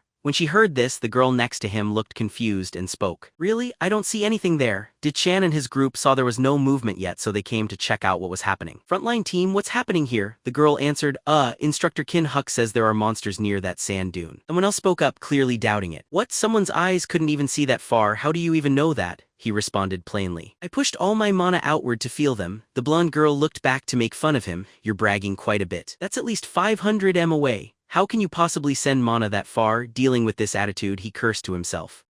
Darn it, I suddenly really want Ko-wa and Yell here. If it were them, they'd already be running over by now. Dichan also wanted to try his skills, so he said, let's just go check. If we don't see monsters, he loses points. Simple as that. Looking at him, he thought, seems like Dichan can sense them as well. Then he said, there's no need for us to walk over there now. As soon as we left the safe area, just like he said, something started moving under the sand right in front of us. He went on, because these things are already charging straight at us. The monster in front was a Ranka one, a huge crimson scorpion. The whole group was stunned, especially the blonde girl. She squeezed her fist and took a deep breath. Giant crimson scorpion. Its shell is super tough and it can block magic too. It's really the king of the desert. If you're poisoned and don't get a detox spell in 10 minutes, you can die right away. Altogether, there are 4. They're much larger than the ones in the textbooks. In daytime, their fronts were protected. Chan held his sword tight. He started giving orders. Mages, get ready to cast spells. Front row, hold the line and buy time. I'll cover the middle. He spoke up, then I'll guard the right side. Jay, he stood by, her fist tight with resolve. I'll cover the left side. Once the orders were given, he rushed ahead, closing the gap to the scorpion very quickly. Seeing him advance, the scorpion swung its tail at him, getting ready to attack. But with super fast reflexes, he easily moved aside, avoiding the attack. He laughed quietly to himself, slower than orcs for sure. The others should handle it well too. The scorpion lifted its pincer high and lunged forward again. But all at once, sheer fear shined in its eyes. Without anyone catching when, lots of cracks spread on its pincer and it blew apart. Looking down at his sword, he praised, check out how solid this weapon is. It feels really strong. He could have waited a bit for the spell, but getting solo kills means bonus points, right? I'll finish you off with no pain at all. He attacked over and over, aiming for the monster's head. The quick, sure strikes made the monster cry out in pain again and again. And he landed the last blow, neat and direct, easily cutting the monster in two. Mages watching nearby whispered in awe. This man is really unbelievable. Not far away, Jay's eyes showed surprise as he saw a tank monster get sliced in half so easily. Everyone else started watching him too. In the meantime, after a quick fight, Dichan managed to defeat his own monster. He then paused, deep in thought for a few seconds, then looked at Shin-huk and quietly said, oh, with an expression that showed he was very interested. He started thinking back to when he first noticed the boy's name on the application list. He didn't really pay any attention to it then. He only realized it when someone asked if that was his daughter's school teacher. Didn't he know? After that, he remembered he was Siege's tutor. But he never thought of being nicer to him just because he taught his daughter, especially since this man was why S-Jun's weekend training was cancelled. Remembering the trip on the bus, Dichan had quietly looked at Shin-huk, checking him out, thinking he looked pale and like a spoiled kid from a rich family. He didn't seem tough at all. The second he tried to ask for any help, he was ready to kick him out right away. And just after that, Shin-huk's words caught him by surprise. S-jun had passed out and needed to visit the clinic. At that moment, when he looked at him, Da-chan thought to himself that he was just a proud show-off who pretended to be tough but wasn't strong at all. At this point, I'm still not sure why he got so angry, but personally, I think Da-chan might have thought Shin-huk bringing up siege and fining was a quiet insult aimed at him. And since he is her dad, it probably felt like someone saying he did a bad job raising her. That's what I think, but if you have other ideas, let me know in the comments. This back and forth has me interested. Anyway, at that time, that's what Da-chan was thinking. But now, after seeing how strong Shin-huk was, the serious man actually gave a small rare smile and quietly gave him big praise. Looks like I made a mistake about you. Watching the scorpion cut neatly in half, Da-chan wondered to himself, how did he use his mana to find life signs from so far away? And without showing any concern, he cut up the huge red scorpion like it was nothing. Still mumbling softly, Da-chan said that tough old man Kim Dong. No wonder he's bragging more than usual these days. He actually had this person on his team during this fight. Looking like he noticed everyone's attention focused on him, Shin-huk felt a bit uncomfortable, thinking to himself, did I finish that a little too quickly? After that, he spotted Da-chan's crooked smile. He started feeling nervous again. It looked like no one else got a clear kill like he did. Kim Da-chan just held his monster down. Was he leaving the monster alive to test the spell users? But why is he giving me that strange look? Also, the martial artist nearby looked like she was struggling, possibly because the monster's shell was holding her down and she didn't seem able to use her aura yet. Should I go help? Right when he thought about this, Jay let out a loud yell and smashed down a strong punch. But her face twisted in pain as she quietly swore. Ugh, what is this? It's making me crazy. How did he manage to cut through something this tough? At that moment, while Jay was not paying attention, the scorpion's sharp stinger lifted quietly into the air and suddenly moved faster. It swung that dangerous sharp tool ahead, planning to attack the girl. Still, since her looks were a strong 8 out of 10, she couldn't die right now. In that short instant, a bright flash cut through the air and neatly cut off the scorpion's tail.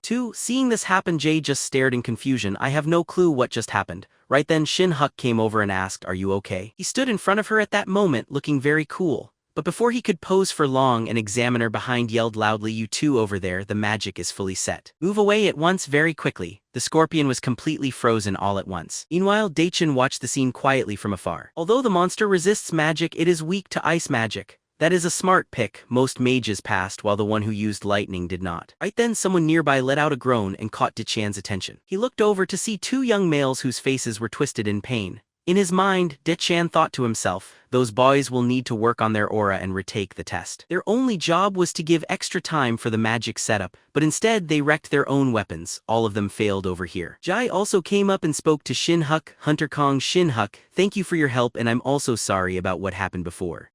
I didn't think there could be a hunter who could sense monsters from so far away. When he heard this, Shin-huk cheerfully said, don't worry about it. Really, that's just a normal response. The weather is calm, so I hope you all do well in the rest of the exam. The words quickly raised, Jay, he spirits. She answered with a clear, strong voice, yes, we will put our trust in you and follow you. On a different side, another examiner talked to the applicants who had scored poorly by Da-chan before. Hunter Kyun Huk Jin, Hunter Soho, Hunter Park, and Hunter Choi Junhai. Please follow the examiner to the gate. You have not passed. Good luck next time. Being removed so quickly made that group very upset and their faces looked very down. Next, the examiner led them. All right, come with me. Don't look so upset. Even that joker who posts videos the whole day and can't get 20 likes isn't this unhappy. Watching them leave, Shin-huk thought deeply to himself, no mercy at all, because the gate is so risky they want us out sooner. All of a sudden, Shin-huk's eyes went wide from shock as if he sensed something really close. To be clear, everyone here was now completely surrounded. Seeing Shin-huk's expression, Jai quietly came closer and asked, is something wrong? Do you need the bathroom? He could only hesitate out loud and answer. Hold on. Da-chan, from his experience, actually realized the hidden threat much earlier. What surprised him even more right now was that Shin-huk had noticed the threat too.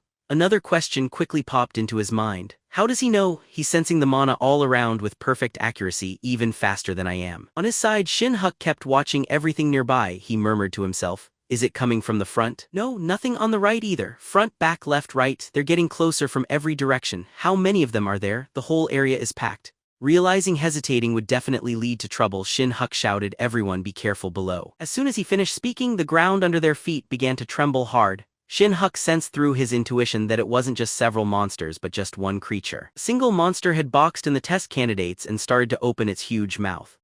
At this time, that examiner still didn't realize at all that he was already inside the monster's mouth. The people nearby who saw the scene became pale with fear. Then, under the layers of sand, a massive creature quickly broke out. The confusion in Shin-huk's head finally started to go away. This creature had enough strength to match a rank B Shadow Reaper or a rank A Ogre. That was the danger of the desert. The rank was a giant earthworm. As he stared at the ugly beast in front of him, Dachan was caught off guard by its sudden appearance. At the same time, Shin-huk was already starting to sweat nervously. This round would be far from easy. Somewhere else, Co Weil was holding a pastry in her hand, and she spoke with a cheerful smile. "Dad, do you think Instructor Kong is doing well in his exam right now?" Kim Man-dong listened and answered calmly, "If it's Instructor Kong, he'll probably pass easily. I recommended him myself because he's so talented." His answer made CEO Wa a little unhappy, so she said, "But Dad, you rarely ever recommend anyone. With Instructor Kang's abilities, how good do you think he can get? Will he be as powerful as you someday?" Man-dong's face brightened a little as he answered, "It's hard to tell, but if it's Instructor Kong, he will definitely surpass that.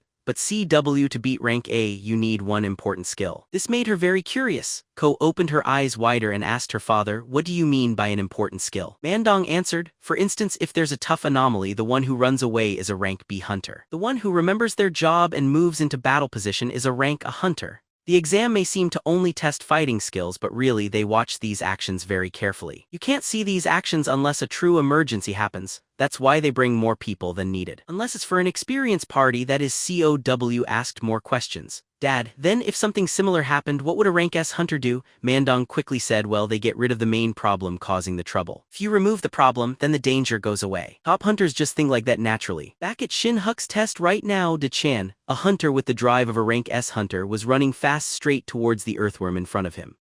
But his eyes suddenly became big with surprise. Inside this gate, there wasn't just one person with a rank S hunter mindset, there were actually two. At this time, Shin-huk was also running wildly, moving even faster than Dachan as he headed towards the monster. He clenched his teeth, stared hard, got ready, and held his sword firmly. Daich lifted his weapon high as well. The two of them came together without talking about it first, one attacking from above and the other from below, joining their strength to make a perfect and powerful attack on the earthworm. Everyone there was left completely stunned by what they saw. Big pieces of the earthworm's body fell down like heavy rain. At this moment, Dachan spoke up. "A dysfunctional family. Well, from what I found, this phrase basically means a family line or home that doesn't raise children properly and only puts in little effort." While cleaning his sword, which was covered in monster fluids, he continued, "I don't plan to make Siege weak because someday Cian will have to carry on after me." When Shin-huk heard this, he turned around with a very serious face and spoke as an examiner. "No, I don't really agree with your way of teaching, sir." But before he could finish what he wanted to say, Dachan interrupted him, "So you do it."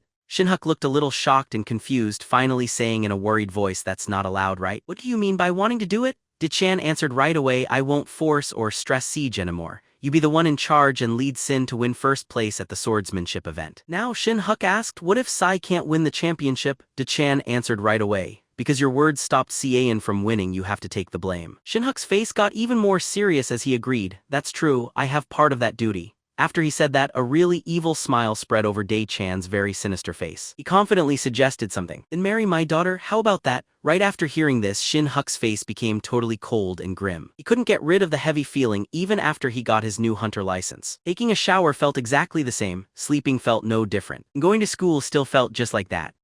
When she noticed her instructor was like that, Cian leaned over a little and quietly asked, "Instructor, what are you thinking about?" Shin-huk's look didn't change, and though he was silent, he answered in his mind, "I'm thinking about your father." Yunio and Unsu were now holding Shin-huk's brand new license in their hands, staring at his really good-looking face. They couldn't help but joke and make fun of it. "Look at this. He actually had the same expression for his new license photo. He looks like someone with stomach trouble." Right then, Shin-huk remembered that day. On that important day, he could hardly believe his ears and had to ask again. "Son-in-law, no way, what did you say?" Shin-huk kept repeating in his head what Dachan had said that day. "If Sin lost the final, he said I must become his son-in-law. If I didn't want that, I'd have to enter his guild. If I refused this too, I would have to quit teaching Siege completely." Even though the Sword King Kim Dachan was talking total nonsense, I didn't take any of it seriously. It's only that the man facing me was extremely annoying, acting like selecting talent was just a way for him. Jin-hook's hands clenched tight before he even noticed. He spoke, "Alright, so all I have to do is help the girl get first place in the championship, right? And in return, I want one thing myself." Chan answered easily, sure, just say what it is. Without waiting, Shin-huk said right away, I am asking for an honorary duel. Coming back to the present moment, Shin-huk finally broke the silence and asked, Seaeun, has your dad told you anything about your future plans? Seaeun waited a short while before answering, I talked about it on the phone a bit today, sir. Also, how did you even manage to make it happen? Shin-huk sighed and replied, we just managed to have a decent talk. He gave over all your training to me easily. In his mind, he was silently annoyed. Of all the people I've met, your dad is the most stubborn. Shin-huk then gave a bright grin and said to her, I also set up another parent-teacher meeting very soon. In his mind, though, he continued thinking, I'm going to really show your dad a lesson. This meant he was actually talking about the upcoming duel challenge. When she heard this, S-jun looked slightly uncomfortable. She said, thank you so much, instructor. Even though you say it so casually, I bet that talk was really hard. Her gratitude almost brought Shin-huk to tears. New question came to his mind. Seriously, how did someone like him end up with a daughter like her? But he quickly thought about the whole son-in-law bet. Shin-huk instantly raised his voice and said, just because I'm leading your training, don't think things will get easier. From today, we start special training. Siege quickly responded with energy, yes, instructor, I'll try extra hard. To be clear, the person who beat Seagun in this last January's competition was actually Bianca Lel from the United Kingdom, daughter of Conrad Lel, who is one of the world's top 10 hunters. Looking at the situation, Bianca's part in reality wasn't actually that important. Her little brother Leon was Lai Jai-sun's opponent. In the finals, Bianca's family was shown as a super strong swordsmanship group. While driving, Shin-huk sighed and thought to himself that it would be much better if the opponent only used swordsmanship. But Bianca Lel used both swords and magic at the same time. Her magic wasn't just at a basic level. She had the power of an active rank hunter. In her home in the United Kingdom, some people even called her Merlin Reborn. That alone showed enough about her talent. A sword combat genius from a famous clan, widely seen as someone who might make it to rank S. What's more, she also brought bothersome magic. Even if the fight was fully fair, Siege would still have a very high chance of losing. But then again, maybe the master knows a way. Soon enough, he was standing before Yuria. He was clearly unhappy as he questioned him. Hey, what do you think I am, some kind of magic bank like Dorman? Shin-huk quickly bowed and put his hands together, pleading. Hey, please don't be like that, master. Help me just this one time, Grandmaster. Look, I even brought a lot of that bamboo leaf green wine you like so much. It's a completely different quality compared to your usual drinks. Master, please look them over. At this, Yuriang glanced at the bottles in front of him and couldn't hide his amazement. You've brought both Jin Nanshan and real cash. This kid is definitely prepared. Hearing that, Shin-huk responded fast. Of course, sir, I even got some fried chicken, so let's eat together, master. Only then did Yuriang's expression warm as he awkwardly said, that's nice as well, but boil the water first. Shin-huk thought for a moment about the water and right away explained, yes, that's because what I'm wanting most right now is this area's instant ramen. When he heard that, the young man felt really relieved. He was worried that because he hadn't visited often recently, his master would be annoyed. Fortunately, he had brought some special gifts with him. Shin-huk quickly took out his laptop, started a video and told Yuriang, in that case, master, I'll go boil some water. Please watch this first. Yuriang looked at the screen. It was a video of Bianca, a collection of match scenes from her last tournament. Yuriang asked, wow, who's this? Who is this blonde girl? Shin-huk answered immediately, she's the champion from last year's tournament, the very one my student will face. This video just shows her highlights, so it's not long. Yang seemed surprised and quickly asked, why is that? Is it because she only had a few matches? Shin-huk, now boiling water, answered, no, I tried really hard to find all of them, but each match with Bianca Lel didn't go longer than 5 minutes. Basically, Bianca Lel was a super well-known rookie. There's no way top challengers from everywhere wouldn't try to find ways to beat Bianca Lel. Yet the genius who could use mobile casting at only 5 years old was never easy to beat. With her fast casting, she could cancel opponents' skills right away and attack using several layers of magic at once. Simply put, every fight against Bianca Lel always ended up completely one-sided. Back in the present, Shin-huk kept talking to Yuyang. Bianca is way stronger than your regular rank, a hunter. Still, even if we praise our siege, she's only at the top of rank B and there's not even 2 months left. Master, we need a really bold plan. When Yuriang heard this, his face looked thoughtful. He softly touched his beard and said, from what I see in the video, their skill levels are on totally different levels. Honestly, I rarely fought against mages myself, so I'm not totally sure. Hearing this made Shin-huk feel down right away. He said sadly, so there are things even you can't do, master. Before Shin-huk could finish, Yuriang quickly snapped back, annoyed. Can't do what, you kid? That's not true, there is a way. If you officially accept that Sin Child as your student and teach martial arts, it'll be worth it. This made Shin-huk's eyes open wide. He asked, teach her martial arts? Yuriang explained calmly, there is only one way to counter a mage like that with a sword, and that's to break the magic flow or use stronger sword energy. Hey kid, now that you're at our new level, you must be able to see magic's weak points, right? Shin-huk answered quickly, yes, that's right, I actually just fought a mage not long ago. Then he thought to himself, teaching martial arts. Actually, I have thought about it before, since this very martial arts is what turned me, an ordinary rank hunter, into an ultimate master. But that's why I'm hesitant to share, because it's one of the biggest secrets of the strength I have now. While this part showing the character's thoughts is done perfectly, I'd give this part a perfect score. Coming back to Shin-huk's thoughts, he was now very surprised that Yuriang's face didn't change at all when talking about teaching a student the arts. He asked, "Even if I teach your martial arts to someone else, you really don't mind, master?" Hearing this, Yuriang just gave a quiet laugh. He clicked his tongue and said, "You fool, I liked your sharp eye. I didn't actually make you my real disciple just like I picked you. Choosing your own disciple is completely up to you." Even now, Shin-huk was still stunned by what he had just heard. Right after that you said, "Aren't you curious? That child is a much bigger genius than you. She must have gathered energy somehow without even noticing it herself. If all that extra energy is made into internal power, what kind of powerful person will show up at the moment her abilities awaken?" Her hands were shaking hard because she just couldn't believe what had happened. "Can I really see this sharp without glasses? What is happening right now? Is it that liquid over there? Could that really be the reason?" After resting, she clearly felt a big change in her body. Then Sai found herself quietly thinking deeply. At this moment, there were less than 2 months left before the martial arts tournament. The national tournament had already begun. Fighters were now battling very hard for their own dreams. The audience in the seats above was thrilled watching the sword fights, which looked fantastic. On the fighting stage, Siege kept swinging her sword at the opponent in front of her. He could only clench his teeth and struggle to hold his ground under the heavy pressure. But the difference between their skill levels was clear as day. Watching Siege's sword push down more and more, he could only think, what is going on? Is she really a student? How can someone be so strong like this? While sitting in the stands, Shin-huk also thought deeply. Even without turning her mana into internal power, she is still winning easily. If I taught her martial arts just like Master said, maybe it would be a good idea to bet on her. Right then on the arena, Sigun finally managed to strike her opponent's sword high up into the air. Her opponent was frozen in shock. Before he could react, Sai rushed over and gave him a quick kick to the face. The strong kick sent the young man rolling backward along the ground. Seeing this, the referee announced, "Contestant Park Yim is knocked out. Contestant Kim S-jun wins." Watching this match that was so one-sided, Shin-huk could only sigh quietly to himself. Goodness, she should go a bit easier on them. Yunio and Min had also come to support their senior. Both cheered loudly, shouting, "You're the best senior." "I knew she would win easily. Fast match, fast victory. Let's go and get Bob, big sister." This sight made Shin-huk feel a little warmer inside. Even though his students were counted on to do well, everyone except her had lost. He thought that these kids probably felt pretty sad. Yet they still showed up to cheer for their teammate. Their character is truly wonderful. As for the reason why the whole group got eliminated, part of it was due to a lack of raw strength. But their luck with the bracket draw was also pretty abysmal. At that time, Yunio had blurted out in complete surprise, "Huh? What? Why are you over there?" Jinsu had also asked in sheer shock, "I'm the one who should be saying that. Is this bracket even real? For real?" Turns out that during the random matching for the second round, Yunio ran into Jinsu. One CIO had to go head-to-head against Sent even though they had practiced their counterforms exceptionally well. Then, he ultimately suffered a defeat against a third-year mage who happened to be last year's championship runner-up. As for Jinsu, even though he made it to the inner rounds and left a powerful impression, he still had to reluctantly accept a bitter defeat. Shin-huk stood up, letting out a completely relaxed sigh. Cyrillic letter 456. At any rate, the fact that first-year students made it this close to the final round was already a massive achievement. Cyrillic letter 456. Next year, if they participate again, everyone will undoubtedly breeze through the qualifiers. At this moment, Minhai Cyrillic letter 456 spoke up. As expected, Senior Siege's level is on a completely different planet.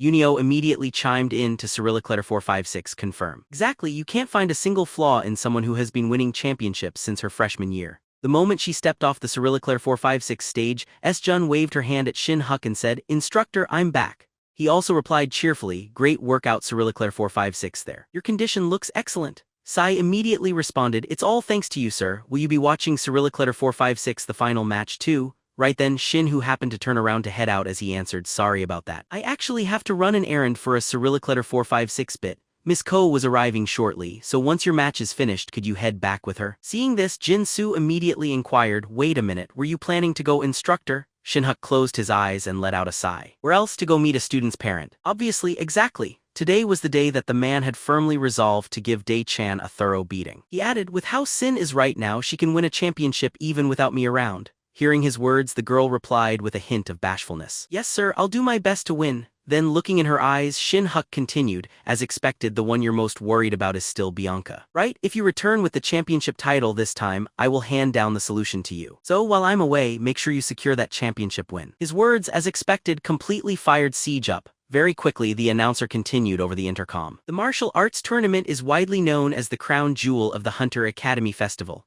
Let's all welcome student Kim Se-gun from high school number 1. The individual standing on the verge of an unprecedented record of winning the tournament 3 consecutive years, standing in front of the microphone. The Aeon looked a bit flustered as she stammered. Hello everyone, I am Kim Se, the host asked further. Student Kim Se, throughout all your matches, the way you always maintain your composure is truly impressive. Has there been any opponent up until now who made you feel even slightly threatened? The answer was delivered very swiftly, seemingly without needing a single moment of thought. There probably hasn't been anyone like that. No, hearing this, the host remarked, if any other student said that, it would be viewed as arrogant, but coming from Se, it doesn't sound obnoxious at all. Inside the vehicle, Shin-huk was also listening to these remarks from the MC. If that's the case, let's change up the question a little. Pretend you win the championship, then let's talk about what happens next. People say that if you win this martial arts tournament, you plan to join the WHCU tournament, is that right? Last time was disappointing because he faced the champion Bianca in the first round and got knocked out. I'm curious if you have a new plan for payback this time. At just that moment, Shin-huk arrived at the meeting spot while Dae-chan S-jun's voice went on clearly through the live stream. She said back then it was because I didn't have enough strength yet, so I had many regrets. But now, thanks to instructor Gong Shin-huk, I believe things will turn out differently. Then the MC questioned again, how far do you think you'll get in next year's WHCU? At the same time, the doors to the sparring room for Shin-huk and Dae-chan slowly opened. How much time had he spent waiting there already? Siege answer to the earlier question was direct. About that, I honestly have not thought about how far I can go. My one goal is just to win the championship. Since things have gotten this far, I want to win the championship together with my instructor. Meanwhile, where Shin-huk was, Dae-chan spoke, you're right on schedule. Instructor Gong Shin-huk, it already takes a lot of guts to come here without turning away, so that alone deserves some credit. Right now, if you are willing to say sorry and ask for forgiveness, I can just let this pass like nothing happened. But in reply, Shin-huk just replied calmly, no need for that, sir. In his thoughts, he reminded himself that when he asked for the fight, the only thing that made him nervous was that Kim Dae-chan with his giant pride would refuse the duel and say that as a true rank S hunter, fighting me was beneath him. After the barrier was set up, Dae-chan began to explain the fight rules in detail. Fight will end if one person gives up or passes out. If I win, Instructor Gong must become my son-in-law. But if Instructor Gong wins, I will not get in the way at all regarding the WHCU. I assume you're okay with this? Shin-huk replied at once, none sir, just please keep your word. With that, Dae-chan pointed his blade at him and said, all right then. I'll let you make the first move. Shin-huk knew he needed to be careful with his opponent, so he quickly drew his sword and got ready. Then I'll start. At that moment, another thought ran through his head. Looking at his proud face, he thought, let's see how long you can keep so calm. Let's see what you can do. Come on, you stubborn old man. The mages outside were very focused on setting up the magic shield. One mage spoke up nervously. Isn't that sword over there an aura sword? The other mage answered, what do you mean? You know only rank S hunters are able to use an aura sword, right? The long-haired guy gave a soft laugh. Yes, I know, I really do, but honestly I have no idea what I'm looking at right now. What he was seeing was actually the heavenly demon sword arts that Shin-huk was getting ready to use. After gathering his power, he strongly pushed his sword forward, sending an attack straight ahead as he thought, take this and go down, you controlling parent. Facing such a wild attack, Dae-chan was still calm. He held his sword's handle tightly. Right after that, a huge blast came from deep under the arena, making the magic shield shake violently. The short-haired guy commented, wow, look at that. That really is an aura sword. The long-haired guy added, see, I said so. Who could that guy be? While battling, he narrowed his eyes and thought, I wanted to go all out as I did when I fought the vice principal, but with my level now, if I use all my strength, everyone nearby might die. He quietly smiled. How could that ever be compared to the pure power of a meteor smashing into 3 layers of barriers, nearly breaking through them? But as the dust disappeared bit by bit, Dae-chan could still be seen standing strong right there. With both hands still tightly holding his sword, he quickly wiped some blood off his face and gave praise. Amazing, this shocked him a bit. He defended almost the whole thing. That power was about the same as when I fought Kim Mandong. From the other side, Dae-chan gave his opinion. Instructor Gong Shin-huk, just in that short moment I know this, even if any guild instructor trained Se, it wouldn't be as good as her training with you. I admit that fact, so I need to win this fight. I really like you a lot. I can't hold back now. A huge wave of magic came out of him and made Shin-huk shiver with fear, and he thought, scene, your dad really is crazy too. Outside, someone yelled, strengthen it to a 6-layer barrier now. No, send everyone who can help down here now. If the top ones lose control, the whole place will break. Not wasting a second, Dae-chan gripped his sword strong, jumped up and swung down towards Shin-huk to strike. When he saw this great speed, he was a bit surprised since it was so fast. In just a moment he appeared right in front of him. He kept thinking. As expected, his speed is much faster than the vice principal's, but it's still behind master. He lifted his sword directly to block the hit and narrowed his eyes. Rank hunter but then he breathed without effort. This made Chan jump a bit and he thought, Instructor Kong just now, did he just smile? He put together everything that happened. An official duel. When this kid sent the challenge, I honestly thought he was playing around. Oh right, telling him to become my son-in-law was totally real, no joke. I thought I would use my strong power to finish that challenge right away and forget it. How much time has passed by now? It feels like we've exchanged about 30 blows and he still hasn't moved back a bit. He's as tough as a giant fortress wall. He clenched his teeth hard and cursed in his mind. This guy is really unbelievable. What is he anyway? Over here, Shin-huk kept a steady face. He opened his mouth to ask, are you already getting tired, sir? He was still lost in his own thoughts at the moment. Why hasn't his face changed at all? Then he yelled out loudly. I didn't give you enough credit. I'll step things up so I can match you for real. Right then, as there was a sudden burst of power, the person outside shouted, oh man, it's coming.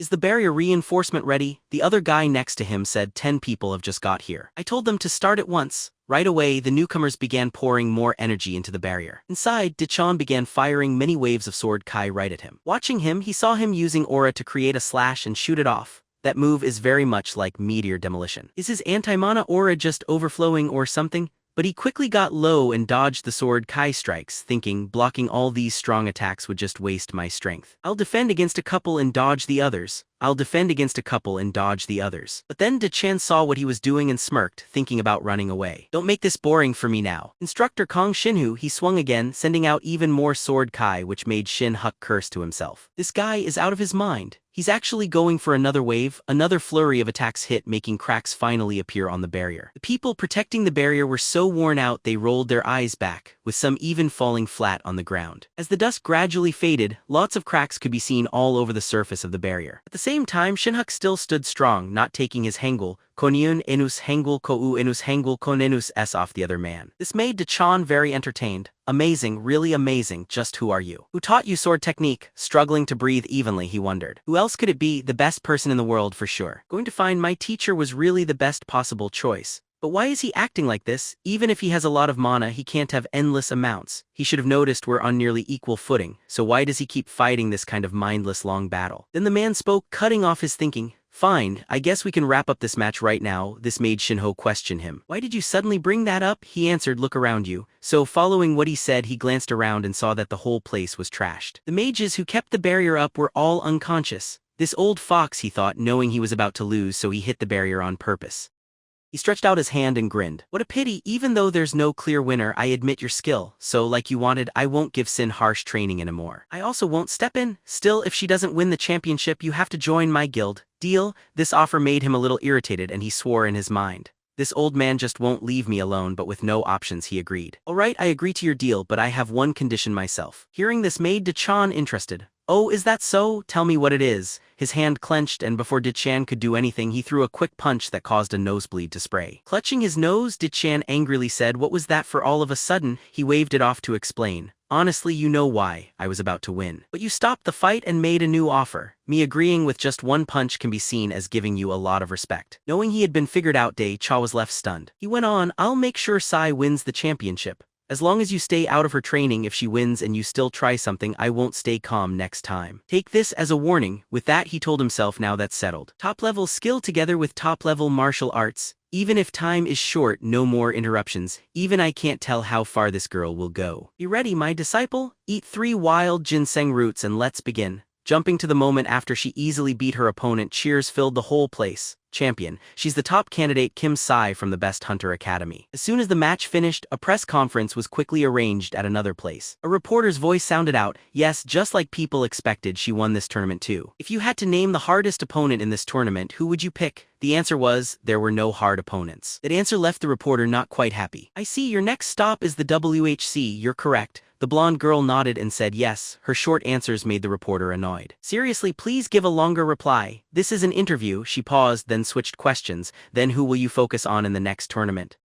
The champion from the Iron Gauntlet Trials, Bianca Lel. Maybe she's the WHCU champion from last year. Bianca Lel, after sipping tea, she answered, the one I'm watching. No one, the reporter asked again. Didn't Rohan also leave a huge impression as last year's runner-up? He stared at the reporter and replied in an even tone. She was not impressed at all. These plain answers made the woman reporter uncomfortable. Is that so? She asked again. What about Nikua from Japan? Bianca answered, just ordinary. The reporter was lost for words. How about Paulo from Brazil? When she heard an unusual name, Bianca said, who is that? In her mind, the reporter was already angry. What a rude kid. The assistant next to her came closer and whispered in her ear. She then continued talking. She said, we just got an update that South Korea's super rookie has won another title. People say she competed against Bianca last year. You still recall Kim Sin, the contender? She tried to remember. Sen. Oh, is that the one I met in the preliminary matches? When the reporter heard that, she felt a bit more hopeful. At least there was somebody. Bianca's way of speaking changed right away. She let out a small laugh and kept on. She lost to me and cried a lot, so I still remember her. Actually, she's probably tougher than the other people you mentioned before. She asked back, is she joining this year too? I wonder if she can even last 10 minutes now. I'm actually hopeful for this. Then her voice got serious. No matter how much stronger she has become, no one my age is a real challenge for me. Moving over to Sian. At that moment she was wide-eyed and shocked, staring at the 3 wild ginseng roots, saying, instructor, you promised a sure way to win. What is this pile? He did not give details and simply said, that's valuable, kiddo, chew it carefully. You need to reach at least half of Bianca's mana if you want to stand a chance. We are focusing our plan on doping and using smart tricks. When she started eating the ginseng, S-Jun scrunched up her face. She groaned, it's so bitter, there was no chance to have a victory party. Right after, we headed to Mount Sak in Kongwon for special training because not enough time was left before the WHCU to try winning. Not long after, Cian finished all the ginseng roots. He told her she did well for not leaving any behind. But now, the real challenge starts. Do you trust me to guide you? She exhaled deeply, clenching her fist full of determination. If I didn't have that spirit, I wouldn't be here at all. I can get through anything, so don't worry about me, instructor. At once, many pain-filled cries rang out through the woods as Shin-huk put his power into her. She yelled, stop, stop, stop. I take back what I said about doing anything. She now looked very tired, sweat running down her face. I honestly thought I would pass out just now. Are we done, instructor? He stared at her silently for a few seconds, then many more lights of energy appeared again in the woods. My bad, that wasn't the right place. Soon it was already afternoon. Now Cian was looking down at her own arms, shocked by what she saw, then mumbled, asterisk right here. I followed the master's way to open up size conception and governing vessels. Since she perfectly followed the training method during the mana circulation phase, changing her mana into internal energy was not that hard. Noticing the difference inside her, she thought, is this the internal energy the instructor mentioned? It feels very light, but there's no doubt it's there. It's so clean that normal mana doesn't come close. If it's like this, I can do it. He saw how she looked and said, you already felt it, right? That's internal energy. Keep working on the training method until you get used to it. Because you can't go back to being a normal hunter who uses mana. She turned around and glanced at her instructor, thinking, asterisk, most of the mana she got from eating that ginseng he gave her was spent opening the mana paths he called the conception and governing vessels. She realized it clearly when he put in his own mana to help clear her meridians. Why is he doing all this? Asterisk, after thinking, she turned to him and asked about the costly ginseng and special skills. Why are you helping me this much, instructor? Faced with this, he sighed and said, I made an agreement with your dad. When Siege heard this, she was surprised. An agreement? He glanced at the sky and replied, if you don't win the championship, I have to go work in your family's guild. In return, I told him not to meddle in my training with you to make you the champion. If you really think about it, it's a deal that only helps your dad. After hearing this, she wondered why would he agree to that. But then he made an offer. That's why I placed a big bet. My savings, all the money I earned from clearing gates and doing odd jobs until now. He gripped her shoulder tighter, showing a crafty smile. Kim Sai, I placed a huge bet on you to win the championship. She looked confused, questioning him. You're betting on me? He said, relax. The betting is on a site recognized by the International Hunter Association. He also told Sin, also every ginseng root you ate is worth almost 500 million won. Since they're not in season, they're very rare. They're basically like gold bars. I'm not completely selfless. Still, if you lose, your dad will control my future. So I need a reward this big to make it worth the risk. Looking at his relaxed way of talking, she kept thinking, feeling the weight of these big favors from her instructor. Suddenly, his face looked playful. If you win, I'm quitting this instructor job for good. Haha, all at once S-Jun felt really glad that her teacher only cared about results. He stood up and continued, let's get started. Now that you've learned martial arts, it's time to begin the actual skills, right? With excitement, the girl answered, yes, where do we begin? Are we still going to do form-breaking moves? He slowly pulled out his sword while saying, form-breaking is nice, but using internal energy will help you a lot more. Like you know, Bianca's strongest move is Magic Dispel. That skill can instantly cancel out anything someone tries to use. But Sai, you don't use mana now, right? Sword Kai and Sword Aura from internal energy can't be cancelled like magic can. You will focus on a finishing attack to use when Bianca drops her guard. After seeing the move he just did, Sai's eyes got big as she gasped, instructor could it be? Is this the special skill you used during your fight with the vice principal? He nodded, sure of himself. That's right, this martial art belonged to a supreme overlord who once threw the world into disorder. One blow was released, causing a powerful shock wave to tear through the whole forest. Seagun was totally taken aback by how powerful the attack was. He continued, I'll teach you this meteor burst demonic aura.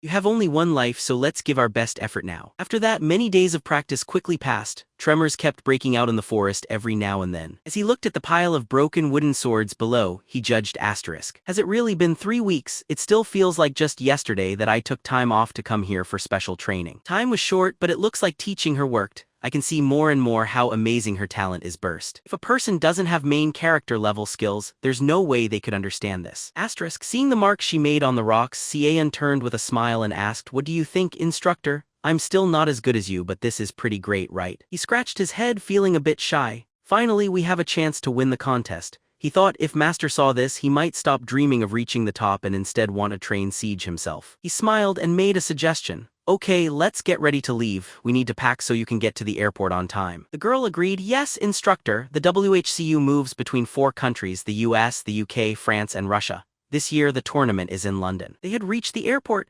CEO gave a supportive smile. Do well on your test, Sai. Yell gave a thumbs up and said with Siege skill, winning the championship is very possible this year. Don't get too worried. Just do your best as always, and about your uniform, you've worked hard too, instructor. He said goodbye and waved. Thanks for coming to say bye, everyone. You two stay safe as well. The travelers heading to London were the challenger Sin and himself, who was the head coach. And unexpectedly, the vice principal joined them too. Thinking back on the vice principal's offer, Instructor Kong, do you mind if I come with you all? He wondered, is being at school so boring for you? He offered, I'll put you in business class. He smiled and answered, I'll help any way I can, sir. People are often nervous and excited at airports, but calmly the plane to London left without trouble. After many hours, they finally got to the grand city of London. At Wembley Stadium, during the round of 64, all 3 walked in and caught the eye of the other participants. Man, Dawn grumbled, the round of 64 starts right after the brackets are drawn. What a tiring schedule, he replied. Vice Principal, you have the most energy, so why are you complaining? Siege had already adjusted to London time and just returned from her early workout. Man Dong inside grinned and said, haha, wonderful. As expected from the Academy's president, I have high hopes. Seeing all the stares from people on the stairs, he thought inside, what's going on? I get the sense that everyone is looking right at us. Is it because the vice principal is so big? Or maybe it's my face, like they're remembering something seriously. Dong spoke up, oh right, yesterday I heard something from a friend who lives in London. They say that stories about Psy are really popular here, he asked, looking interested.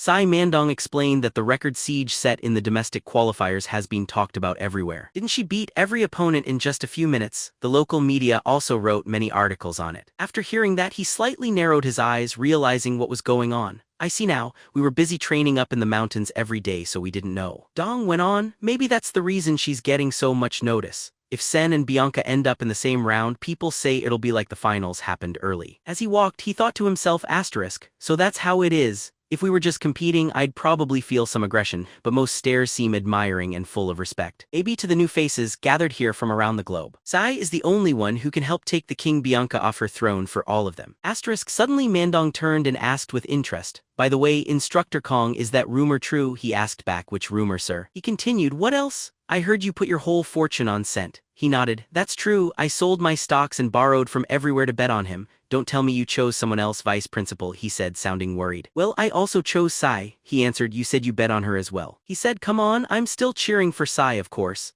He teased even more. You said you're still rooting for her. Mandong snapped back. Hey, why am I the one being scolded here? Standing between them, S-Jun could only laugh quietly to smooth things over. Mandong leaned closer, whispering in his ear. To be honest, most people think Bianca will win. Since I've seen every tournament, I feel even Sai will have a tough time. He had his own answer now. I get your point, sir, but you really should support Siege more, man, Dong replied, looking confused. Just how skilled is she for you to say that to me? He explained. Do you remember our first sparring match before the summer break? He replied that it was not that long ago. Of course, I remember, he went on. Then it's clear enough. Me back then and Siege right now aren't too far apart. Those words left Mandong thinking for a moment. Ahead, the announcer called out South Korea's contestant Kim Senton, who was placed in Group A at number 2. The girl felt some disappointment inside asterisk. That's unfortunate. That spot is almost exactly opposite Bianca's D64 slot. The WHCU matches go with a 1 versus 2 system, and the winner then faces the winner of 3 and 4. So most likely I'll meet Bianca in the finals. Asterisk. Looking at the bracket, he called out, "Seaeun, your first fight is with a contestant from Ukraine. They say he is one of the most promising newcomers here. Since it's your first bout, let everybody see your skills and don't hold back. End the match fast." The girl smiled. "Okay, I'll be back soon."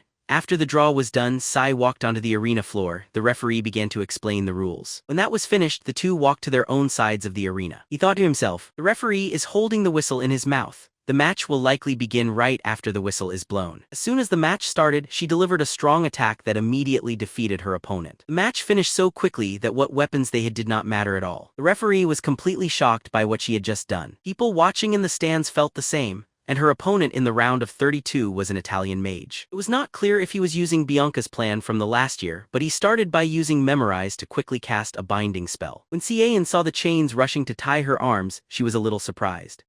She then took a slow breath, calmed herself, and broke the chains around her with ease. Her opponent's face became completely frozen at this. He was watching from above, but Seaeun broke through the magic loudly and charged ahead, making her opponent give up right away. She could use this plan because of how much stronger her internal energy was compared to her opponent's mana. It may not work against Bianca, but there is nothing more satisfying than beating a rival with pure strength. He looked behind him. Asterisk. Bianca, I know you are paying very close attention, and you fully understand that this is not enough to challenge you. Asterisk. After a while she turned to go, quietly saying how dull it was. "I'll return." He smiled mildly. Asterisk. "Fine, stay just as relaxed and wait for us in the final. And when you least expect it, we'll use Meteor Rain to defeat you." Asterisk. A few days later in the arena, the referee's voice rang out. Match has ended. The winner is Kim Sai from South Korea. The excited crowd cheered her 3 match wins in a row. After she showed her real strength, she did not have to keep a low profile any longer. Not at all. In the round of 16 and the quarterfinals, her strong opponents, who were thought to have a bright future, each lost to Sai in 1 minute as she fought with her inner energy instead of mana. Never took longer than that. A broken sword was pushed into the ground while a defeated person dropped to their knees. Then, as the referee loudly declared, "Match over," the winner is Kim S-jun of South Korea. This was how Sin finished her semi-final match in the WHCU event. Going a whole minute against Sin was actually quite good. South Korea now has an amazing young star. This is one of the most one-sided streaks seen since the start of the tournament. Future genius who may become its nation's icon after the tournament.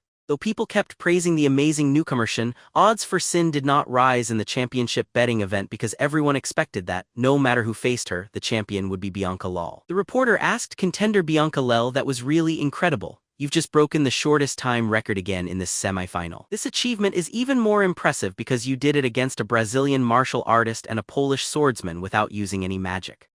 Is there a reason you are not using magic during this tournament?" Bianca answered calmly. "I already won the championship twice using magic, didn't I? This time I wanted to find out if I could win with just sword skills." The reporter continued, "So you plan on not using any magic in this whole WHCU tournament?" She thought for a moment and said, "We'll see. I am competing as the UK's representative after all. So if there's a real emergency, I will use it, but even in the finals, I'm not sure if I'll need magic at all." Watching at the back, he thought to himself, look at how that girl answers. She's really good at reverse psychology. On the first day, she let her opponent hit her first and then ended the match. But today, she finished the fight super quick and didn't hold back at all. He gave a small grin, amused. "I see what she's doing. That's her message." In the original story, even though she was called a magic genius, she is actually from a famous swordsmanship family. So she's paying a lot of attention to our siege swordsmanship, isn't she? Thinking this, he turned to praise the girl. "Well done, Sai. Now it's time for an interview about the finals. After we get back, the vice principal will buy you something really fancy." She scratched her head shyly and said, "Haha, thank you, instructors, but I'm not very hungry right now," he muttered in disapproval. "Come on, you need to eat to have strength."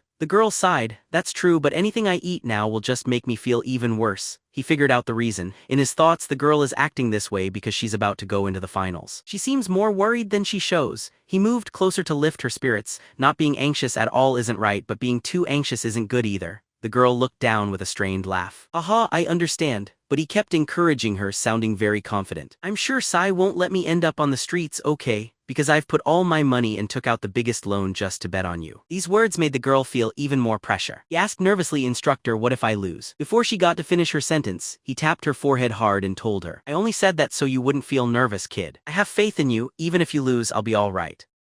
Money is something you can always earn back. That's not important, just try your hardest. He seemed cheerful on the outside, but inside he was panicking. Please do your best. If you lose, I'll have to face your dad's disappointment. These words inspired the girl even more. For the finals, I will put everything I have into it from beginning to end. He also kept up his confident tone. Yeah, just do your best now so you have no regrets later. Someone came up from the back and said, "You're the contestant Kim Sai, right? It's your turn for the interview." She answered, "Yes, I'll go now." At the same time Bianca was leaving, Sai entered. The two quietly walked past each other. As she went by, Bianca's eyes froze for a moment. She quickly turned around to look at the girl and started thinking inside. The final opponent is that Kim from South Korea, right? Even though it was quick, I clearly felt something earlier. She is a monster like me, someone rare among hunters. I thought I was the only one like this now. I've read many mana studies, but this is my first time feeling this way. Inside her, another kind of power is moving. It's not mana. The secretary walked over from behind to see if she was fine. "Lady Bianca, are you okay? What's wrong?" She took a breath and said, "It's nothing. I just think I gave the wrong answer in the interview." The secretary was puzzled. "What do you mean by wrong answer, my lady?" She gave a very amused smile. "That part about not using magic in the finals. Maybe I can't keep that promise after all." Once the interview ended, many cameras were set up around the stadium floor. People in the stands were extremely excited for this fight. The most awaited final match was finally here. The top WHCU tournament for upcoming S-Class hunters. This year, not only the UK, but people all over the world were watching. A competitor who lost in the first round in other years now appeared so strong people barely recognized her in the stands. Man Dong turned to him in worry and asked, "Instructor Kong, what was that once we're back remark about earlier? The finals are so close and you're not giving her any advice." He snorted softly, moving the vice principal's hand away as he answered, "I already told her everything in the waiting room, sir." Man Dong asked again, "Really? So what did you say in there?" He gave a small sigh, eyes narrowing. "Geez, why do you want to know that, sir?"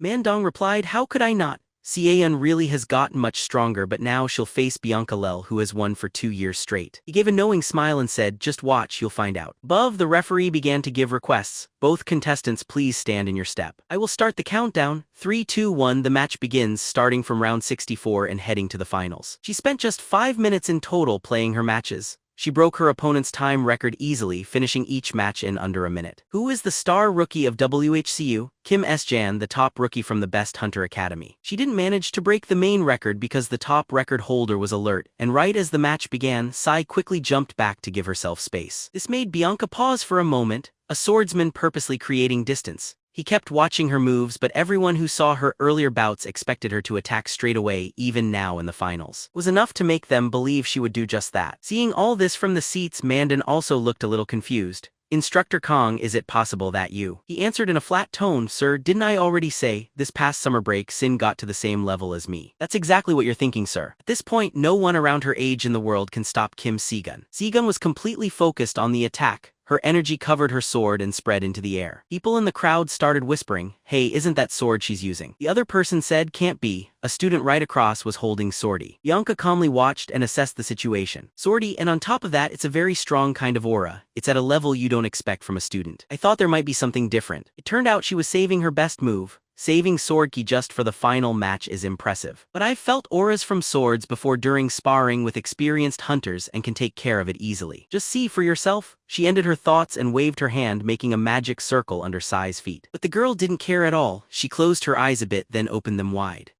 Bianca's spell did nothing to her, so Bianca was shocked inside. This magic didn't work. Dispel was one of Bianca Lel's main skills, a high-level skill that could block magic, mana mental boosts, or even body enhancements. From above, he kept watching and analyzing the fight. At the World Tournament 2 years ago, another student also used Sword Kai against Bianca. I saw that person lose right away to her powerful Dispel, but this time the energy isn't mana, it is internal energy. Sai attacked without any pause with the move she had just learned. Meteor burst demonic aura, many waves of sword cheese rushed at her opponent from all sides. Bianca still hadn't calmed down yet. Impossible, this type of aura couldn't be removed. She was going to use her shield quickly. Suddenly, a big explosion happened in the arena center, making the spectators a bit scared. Chan sat in his office, watching the match on the TV, trying to stay calm. Yel and Ko Wa watched very closely, not even blinking once. Her group of friends was very excited by the recent attack. Jin Su thought with that strong hit, she could really lose her life. Yunio stopped him at once. "Hey, don't say things like that or it could happen." But against Jin Su's worries, when the dust settled, Bianca began to appear. When the shook as she dust held her sword tightly settled Bianca hard, Her shield was broken after stopping the attack. Yunio yelled in anger, "Hey, see, this is all because of you." Bianca breathed hard and said, "I really never thought it would be that strong. If I hadn't used my magic shield so quickly, I would have lost a long time ago." Mandong watched from above and thought,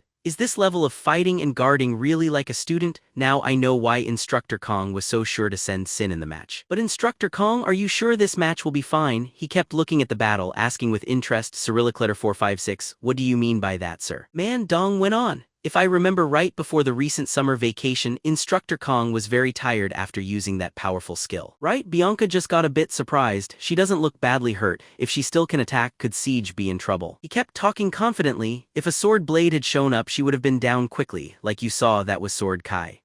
"Really? It's one step under Sword Kai. It was changed for many uses, so it's now a mass-production strong skill." Looking at the energy on Siege Sword, Bianca was shocked inside. "Is there another one?" He kept explaining, "I put everything I have on winning this fight against Bianca Lel. Would I risk everything in one attack?" He felt pleased inside. "Last time I learned something from my fight with Kim Dae-chan. Instead of showing a sword blade to destroy every shield until nearby mages pass out from magic loss. The Meteor Burst demonic aura needs a strong sword force aura at first. If I change it to Sword Kai, can't I repeat the move again and again? I do not wish to kill Bianca Lel. What I want is to defeat her and win the tournament. I keep attacking again and again until she uses up all her mana for her shields and feints. That's how I lay siege and make my plan." Back in the match, Bianca was now focusing only on defending. She stretched out her hand to make many more magic shields. 6 layers? No, it's 8 layers, with so many shields that even normal hunters couldn't imagine it. Bianca Lel used a powerful magic defense with many shields, just like the heir of Merlin who had survived a rain of meteors lasting 10 minutes. As the dust slowly faded, an amazing figure came out from inside. Bianca fell on her knees to the floor. Thanks to help from the A-class security team there to stop any deadly accidents, she was able to stay alive. Everyone was completely shocked by this outcome. The referee at last woke up and calmed down as he shouted, "Hey, a match over." The last champion of this year's WHCU is contestant Kim Sean from South Korea.